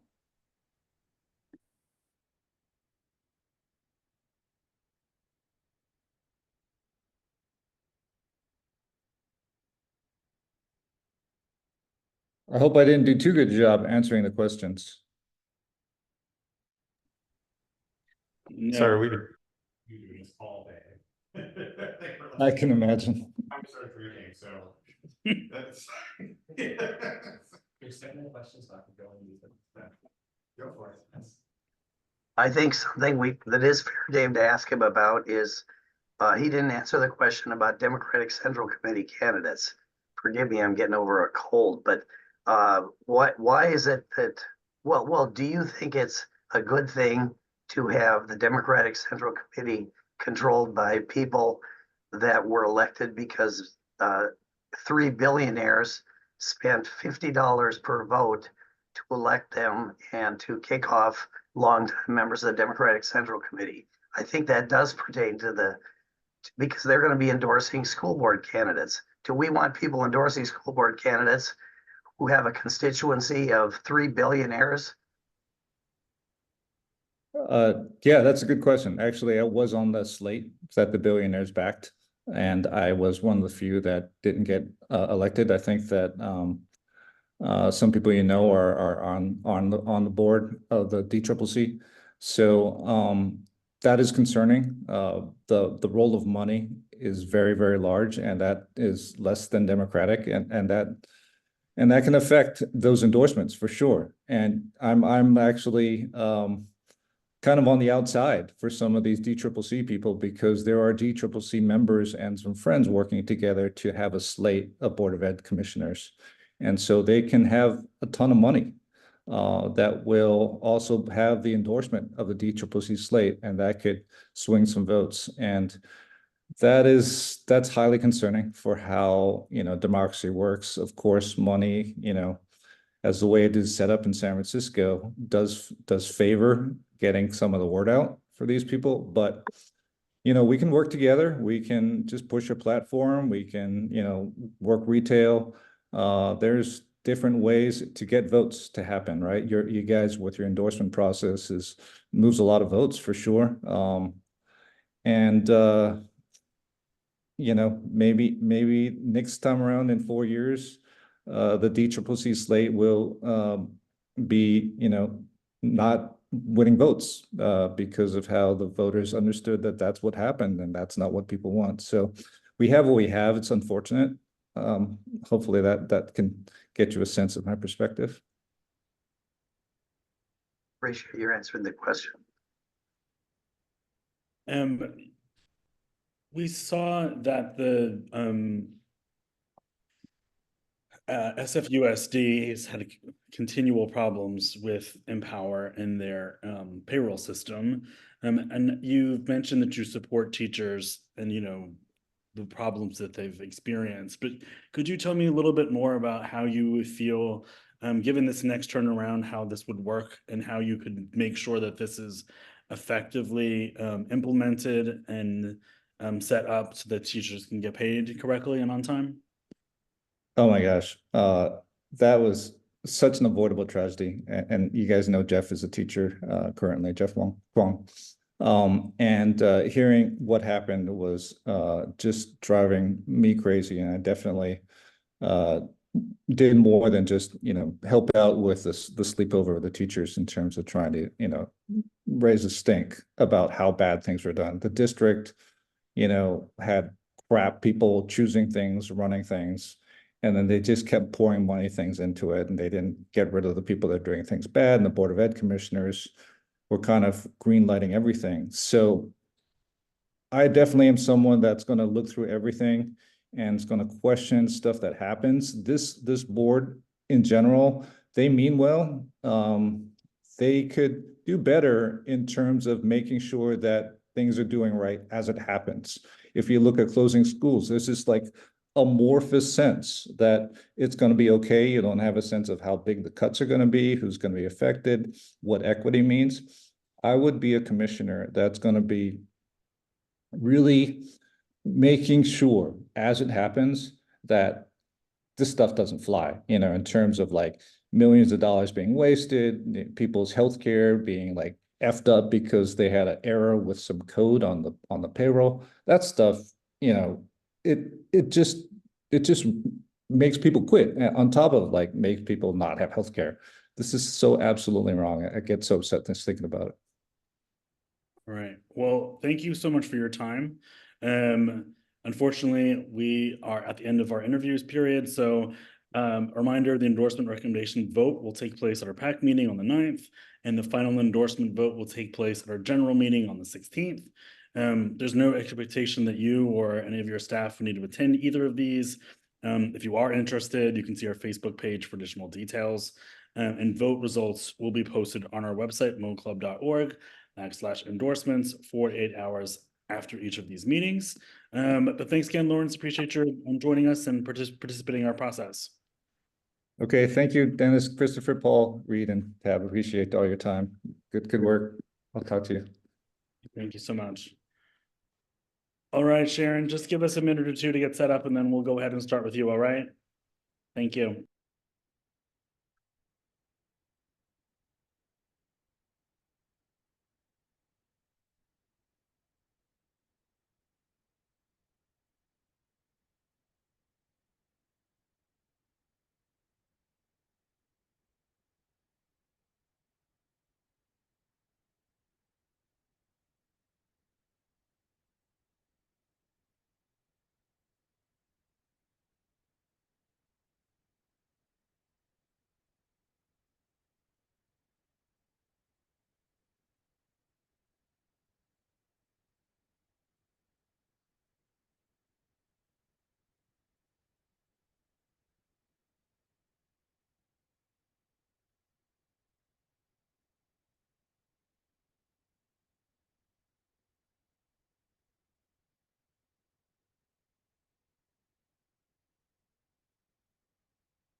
All right, Sharon, thanks so much for joining. I'm Dennis.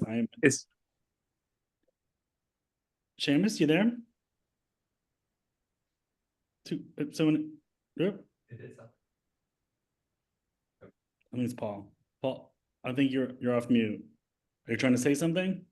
No, no. Well, I will continue then. I'm Dennis. I'm a PAC Club officer. Just a reminder for everyone, this interview is being recorded and we posted on our website for anyone who can't make it today. But thanks so much for participating in the endorsement process and submitting a questionnaire. The interview will last about 10 minutes or so. So please try to keep your responses to a minute or less, just in order to get the maximum number of questions in that need to be asked. So with that said, if you could just introduce yourself, your pronouns, and the role that you're running for. Hey, hi everyone. I'm Sharon Lai. I'm running for District 3 Supervisor, and I'm a first-time candidate. I'm somebody who is an immigrant. I grew up in public housing in Hong Kong and came to California by myself when I was 16, really like any other immigrant looking for better education, better opportunities. I've dedicated my entire adulthood to San Francisco. I came here right after college, served as a city employee for a decade, worked on housing primarily, was what I was doing. And during the pandemic, I basically moved from the private sector to start a nonprofit so that I could make contributions and basically help address the homelessness crisis that we were seeing, especially during the early part of the pandemic. And I'm running because we need advocates in the city who are here to expand the middle class again and to support working families. I'm somebody who have benefited from having social safety nets, and that is exactly what I think San Francisco is known for as our values, as being inclusive and wanting inclusive prosperity, and I'm here to fight for that. And she, her pronouns. Excellent, thanks, Sharon. And why do you think now is the time that you're interested in running for this? Yeah, I am not somebody who planned on pursuing politics, although I have served the city in many capacities, including as commissioner, but as I mentioned, as city staff as well. And even my nonprofit was started to help address our own city's housing, unsheltered homelessness needs. I see a lot of divisiveness in San Francisco politics over the past 19 years. It's really shifted. And I feel like there's so much that is focused on the arguing. 90% of our energy is arguing on 10% of the problem. But I'm somebody who's very solution oriented. I'm somebody who's always been a convener and somebody who builds coalitions. I don't really care about the teams per se. For me, it's about our residents, our people here actually taking care of. Are we providing the services that people should have and should get in our city? We are a very wealthy city, and I see that over the years, even though wealth and the city budget has grown, a lot of people are continuing to be marginalized. And people aren't really feeling that the city government is working for them. I know that I have the technical skills. I have worked on delivering on housing. I'm the only candidate who's actually worked on any housing in San Francisco. I'm the only one who's worked on expanding funding on ambassadors so that we're not just leaning on policing to improve safety. I'm the only one who really has worked on addressing homelessness. These are all core issues that I think are really salient to today's time for our district, but also for citywide as a whole. And the last thing I'll say is, obviously I'm not running only because of representation. I think I have the skills to do the job well, but that is a very important piece of it. I am disappointed with the city's lack of API representation. I'm very glad that my ally and endorser, Connie, is on the board, but we need to double down on that and we need to continue to fight for representation. Excellent, thanks, Sharon. Anyone on Zoom or in the room want to ask any other questions? Yes, I have a question. Sharon, forgive my hoarse voice, but I noticed in your questionnaire you did mention supporting AIDS legal referral panel. And last year I had, for 5 months, I had an AIDS legal referral panel client who became homeless after becoming addicted to methamphetamine and fentanyl. And every night, practically, I was struggling to get him shelter. And what I learned was that, and I was calling 911 probably 3 times a week. And the police were all very nice, but the only thing that was really effective was taking him to SF General Psychiatric Emergency and getting prescribed risperidone for psychosis. And my question is, are you willing to advocate for expanding psychiatric emergency services versus fully funding the police, which seems to be politically more popular? That's a great question. I think in District 3, there are a lot of people who are very pro-police, and most of, I think, my competitors, there's 6 people running in District 3, as you probably know. A lot of them are using the strategy of, lock them up. That is not who I am. I absolutely believe in de-escalation. I believe in, that's why I championed, expanding ambassadors, because having other people who can help and assist without relying on sworn officers, I think, is a very important part of San Francisco's ecosystem for safety. And I do believe that everybody deserves to be safe.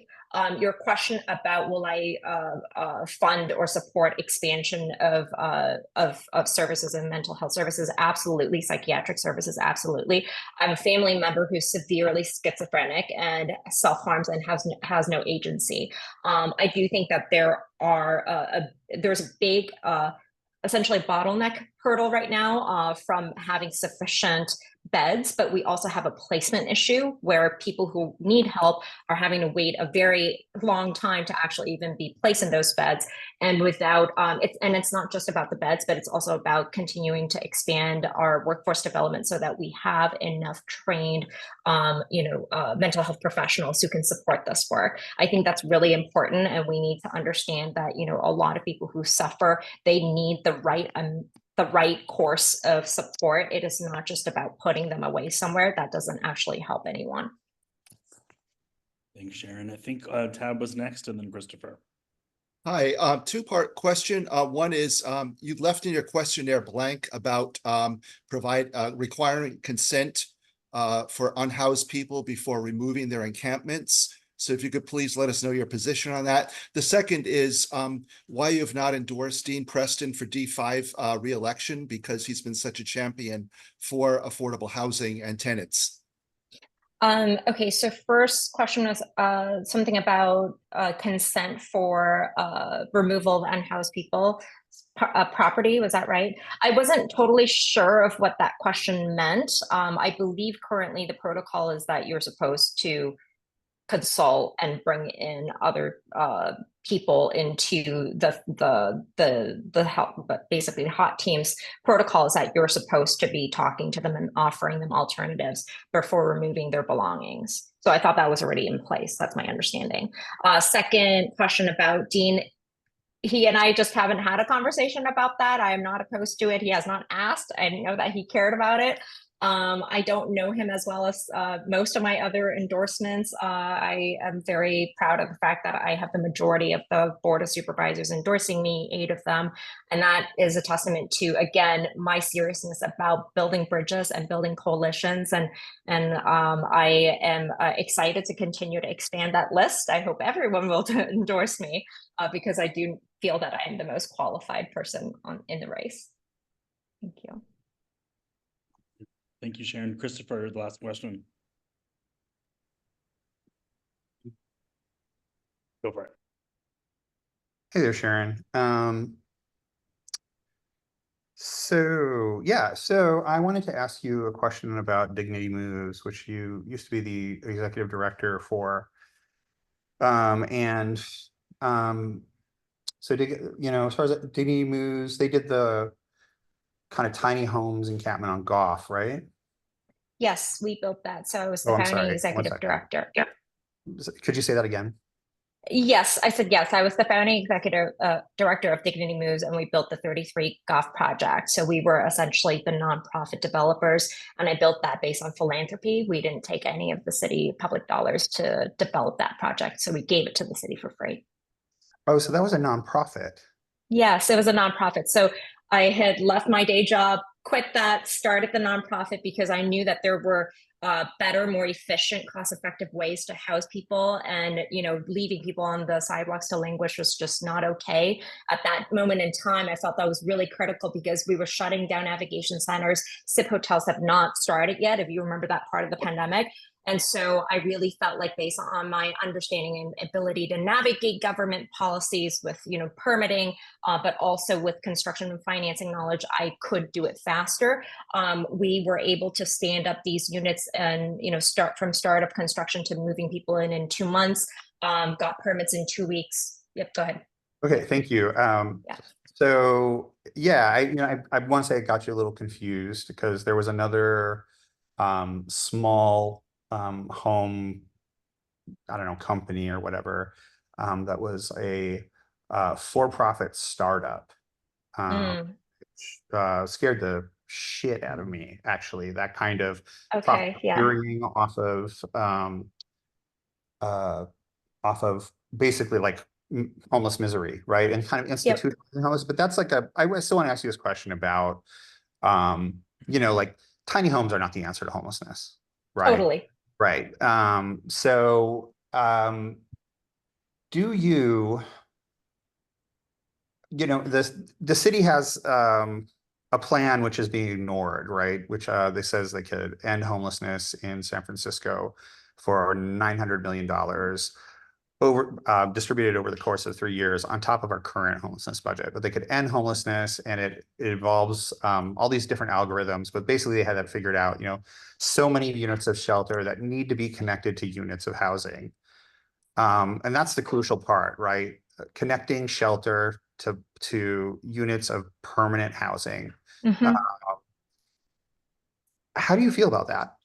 Yeah, I think that's an excellent question. So one of the one of the research things that I did like 2-3 years ago was studying essentially the ratio of how do we create systems flow. This is a much longer conversation. Feel free to reach out to me. My belief is that, yes, permanent supportive housing is the gold standard, but right now we have a gap in interim solutions where people are actually not yet ready and stable enough to actually commit to permanent supportive housing. So I actually think it's really important that we invest in multiple solutions. As you are familiar, people come into homelessness with all sorts of different conditions and from all different reasons, right? So there is no one single perfect solution. We have to continue to experiment and expand housing options.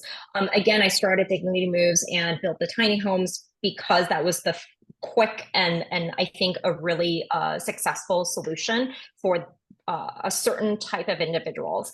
And that site is, pretty much always fully occupied, whereas permanent supportive housing, we have hundreds of vacant units at any given moment in time. And that's a really big waste in the public's dollar as well. I have to also stress that Dignity Moves, we actually built permanent projects as well, including transitional homeless housing. It was just that for San Francisco, that was the one project I built, but we built projects all over the state, including receiving some state grants from Home Key during the pandemic to build a project in City of Alameda that's open right now, as well as a permanent project in Rona Park that's also open right now. All right. I just say really quick, I'll be reaching out to you.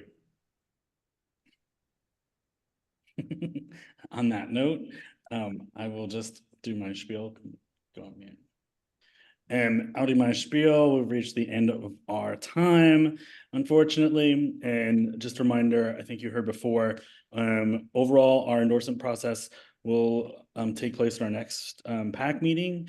Basically, there'll be a vote on the 9th, and the final endorsement vote will take place at our general meeting, which is on the 16th. And there's no expectation that you or your staff attend either of those meetings. But if you want to see our Facebook page, you can find additional details. Vote results will be posted on our website, moclub.org/endorsements, 48 hours after each of these meetings. And again, thank you so much for all your time. Appreciate you joining us and for taking this process so seriously. We really appreciate it. It's very important. Thank you very much. Appreciate your time. Bye. Sharon.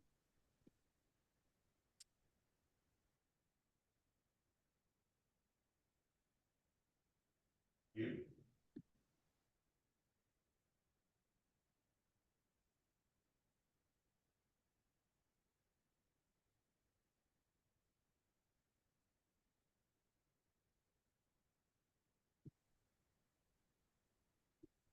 Hi, everyone. Hey there, John. Welcome. How you doing, Dennis? I'm doing well. Yeah. And I'm Dennis. I'm PAC officer. I use he, him pronouns. And I'll be leading this conversation. Just a reminder that this interview is being recorded and will also be posted to our website. So anyone who couldn't make it can view it and participate. So thanks for joining the process and submitting a questionnaire. We will use the next 10 minutes or so to discuss some of our questions. So if you could just keep it to a minute or two in your responses, that will just allow us to get as many questions in as possible. So yeah, if you could just introduce yourself, share your pronouns and the role that you're running for. I'm John Jerson. I'm he, him, and excited to be running for San Francisco Board of Education this year. So we'll start off just generally telling us why you're running and why now. Yeah, I'm running because I've seen these crises in our schools play out for a long time, and it's been incredibly disappointing to see the financial crisis do nothing but get worse, to see the staffing crisis expand dramatically, and now we're facing the closure of potentially dozens of schools. And at the same time, I have a set of skills and experience that feels relevant to this moment. My parents both found math to be kind of a means out of poverty, a means out of an unstable family situation. And they passed that value to me, the value of kind of education and math in particular. And that's allowed me to be successful. My public education, my love of math, the transformative experience that I received in third grade when I had a public school teacher teach me how to code before most people even had the internet. It was incredibly meaningful to me. And, I ended up sticking with coding and started a company doing that, helping people get jobs. Sold that company to LinkedIn, where I was able to help millions of people get jobs and learned the skill set of leading large teams and managing large budgets. And that's the skill set that really seems to be missing from our school district right now. We are just in, the most dire possible fiscal crisis. We're on track to run out of money next year. The state has said it's not going to bail us out, and we've been kicking the can down the road until we've run out of road. And so, I have two young kids. They're about to spend the next decade plus in the district, and I want it to be there for them. I want it to be in great shape. I want it to be the best school system that it can be. That's what every kid deserves in the city, without question. And I want that for my kids. And so that's why now, and that's the reason. Yeah. Excellent. Thank you. I'll start off just by asking some questions about your questionnaire, and then I'll also turn it off to anyone else who wants to ask questions as well. So I noticed that you left questions blank about whether your campaign accepts contributions from law enforcement, and whether the Police Officers Association should be disbanded. Is there any reason you left those questions blank, or anything you want to clarify about those two questions? Yeah, I haven't received any donation from any of those groups, and it wasn't a question that I'd processed before. And I could imagine, I'm not seeking those donations. I'm not seeking that support. At the same time, I do believe in unions. And, I think the police union has a right to support candidates that it sees are a fit, but it's not something that I'm seeking. And then the second one about the Police Officer Association being disbanded or have political influence. Any thoughts? Yeah, I think there's a question like, what does that mean exactly? I mean, I believe in unions. I believe in the right of members of any organization to gather together and to kind of have their voice be heard as it relates to their work. The Police Officers Association in particular is not, I would be supportive of reform, I would say. I will pause and see if anyone in the room or on Zoom has any other questions to add.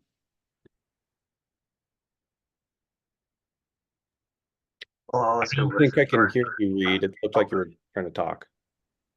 I'll let Paul go first, and then Reed can jump in. Okay, sorry. This is a question I asked one of the other candidates, Parag Gupta, I believe. I live in District 11, and so the school board member I know the best is Alita Fisher, that I'm proud that we are very active in supporting. Are you supported by Alita Fisher? And anyway, that's my question.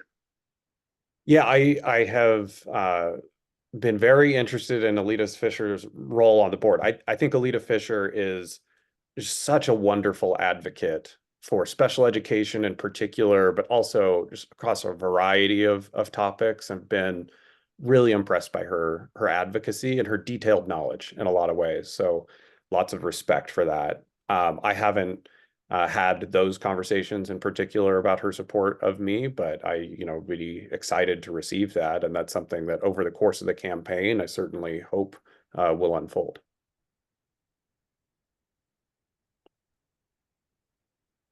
Cool. Oh. Hi, John. Thank you. So I saw that you mentioned a nonprofit foundation a couple of times in the questionnaire. What was the name of the foundation? The Gerson Foundation. Hold on. Say it one more time. Gerson Foundation. Just my Okay. last name. The full name is the John and Erica Gerson Foundation. You should be able to find it on LinkedIn. I actually, the website for it now redirects to my campaign website. So unfortunately, you won't be able to find as much public information about it at the moment. I will be putting that website back up on another domain in the near future. So I hope you take a look in the future. Really proud of the work that I've done there. And, the goal is really to focus on 3 areas. We focus on education significantly. Yeah, absolutely. We also focus on climate and health. And we've made a number of moves in those 3 spaces, supporting organizations, especially in San Francisco, but frankly, also nationwide and worldwide. That's great. Yeah. Oh, you want to go on? Okay. Just handling the sound situation in here. So thank you for that. And you might have mentioned a little bit in your answer there about this, but just wanted to see if there were any specific ways you wanted to mention or clarify about how the foundation has addressed homelessness in particular. Maybe it doesn't have like a super direct connection to what you're now running for, but I think it would just give me a sense of like maybe your values and maybe how you could bring some of that experience to bear in the office you're running for. Yeah, appreciate assuming you get it. Yeah, appreciate it. I mean, I think homelessness is absolutely a crisis in our city, and unfortunately, it's a crisis in our school system too. There are too many kids that are dealing with all of the challenges of being unhoused and also trying to attend school and learn and do their homework and study on the side and all of that at the same time. And it's probably more than I think I would be able to juggle. And I think we need to be so explicit and so clear in our support for those students and in everything that they need. And frankly, there's a lot of responsibility we have to them. The homelessness initiatives that we've undertaken in my foundation, it's not the core focus, as I mentioned, but we have done a number of things. There are some organizations in San Francisco that we've supported, like Back on My Feet as an example, where they work with homeless folks and try to get them moving physically and get them some goals that they start achieving, get some mentorship and some coaching, and just get them back on their feet physically and metaphorically. Excited about that one. I've also done some kind of independent projects on that. There's some folks that I interviewed on what kinds of housing solutions are effective for people who are dealing with both homelessness and addiction, and in many cases, HIV and AIDS. And, for example, I interviewed a gentleman named Scotty Todd, who talked to me a lot about the kind of step down programs that he found incredibly valuable. And so I've looked for places to support those kinds of programs in San Francisco. So yeah, there's a variety of small projects we've done. I'd say another one was kind of during COVID. We were looking at how COVID impacted the homeless population in particular. In a lot of ways, they're more vulnerable to those kinds of issues. And that was kind of an independent project that we did and found that, the disease at least early on, was clearly spreading more rapidly in that population, and I kind of advocated for better support in that population in particular. Thank you. Yeah. I'm trying. Hey there. So I mean, you're expressing concerns about homeless vulnerability, but there's some bunch of stuff in your questionnaire. You don't support abolishing ICE, and then there's this other stuff about how you don't support the repeal of the Ellis Act, and then you don't support requiring consent of homeless encampment residents prior to their displacement. Why is the autonomy of homeless people who have been forced into homelessness, or people who have been forced into homelessness, why is that not important? Oh, I think it's incredibly important. I think it's incredibly important. And, you know, just going through those issues one by one, I think disbanding ICE, you know, I think there is a role for an agency that exists that needs to enforce some rules around our borders. But I think what ICE has done in its current manifestation is atrocious. And I think, you know, drastic reform would be warranted. Having no agency that fills that role at all is not necessarily the position that I would take, but you know, there's so many specific actions that the current organization has undertaken that I'm not supportive of. And again, drastic reform, I think, would be what I would be interested in. The Ellis Act, I mean, I think that there was a time when the Ellis Act was used far too often as an excuse to kick people out of housing, and that was unacceptable. My understanding is it's not used that way nearly as often anymore. And I do believe it's important to have, you know, for example, elderly couples that may have rented a single unit in the past and want to retire, for them to have a path to be able to do that. And that's what the intention of the Ellis Act is for. I agree it's been grossly misused in a number of circumstances. And again, my understanding is it's less common today. And then, you know, the sweeps that you're talking about of kind of ensuring that there's beds available for people who are being, you know, asked to leave an encampment. I think it's absolutely essential that we have beds available. Absolutely essential that we have beds available. But that's it. We don't have, that's it. We don't have beds available. That is the situation that is the like the frontal situation in the city for years, and why the city is like under a lawsuit at the moment. So yeah, well, I agree with that. I mean, violent. So why? It's possible we have a different understanding or interpretation of that specific vote that I took. That may well be the case, but my position, just to state it very explicitly, is it's essential that we have beds available if we're ever asking someone to leave an encampment, period.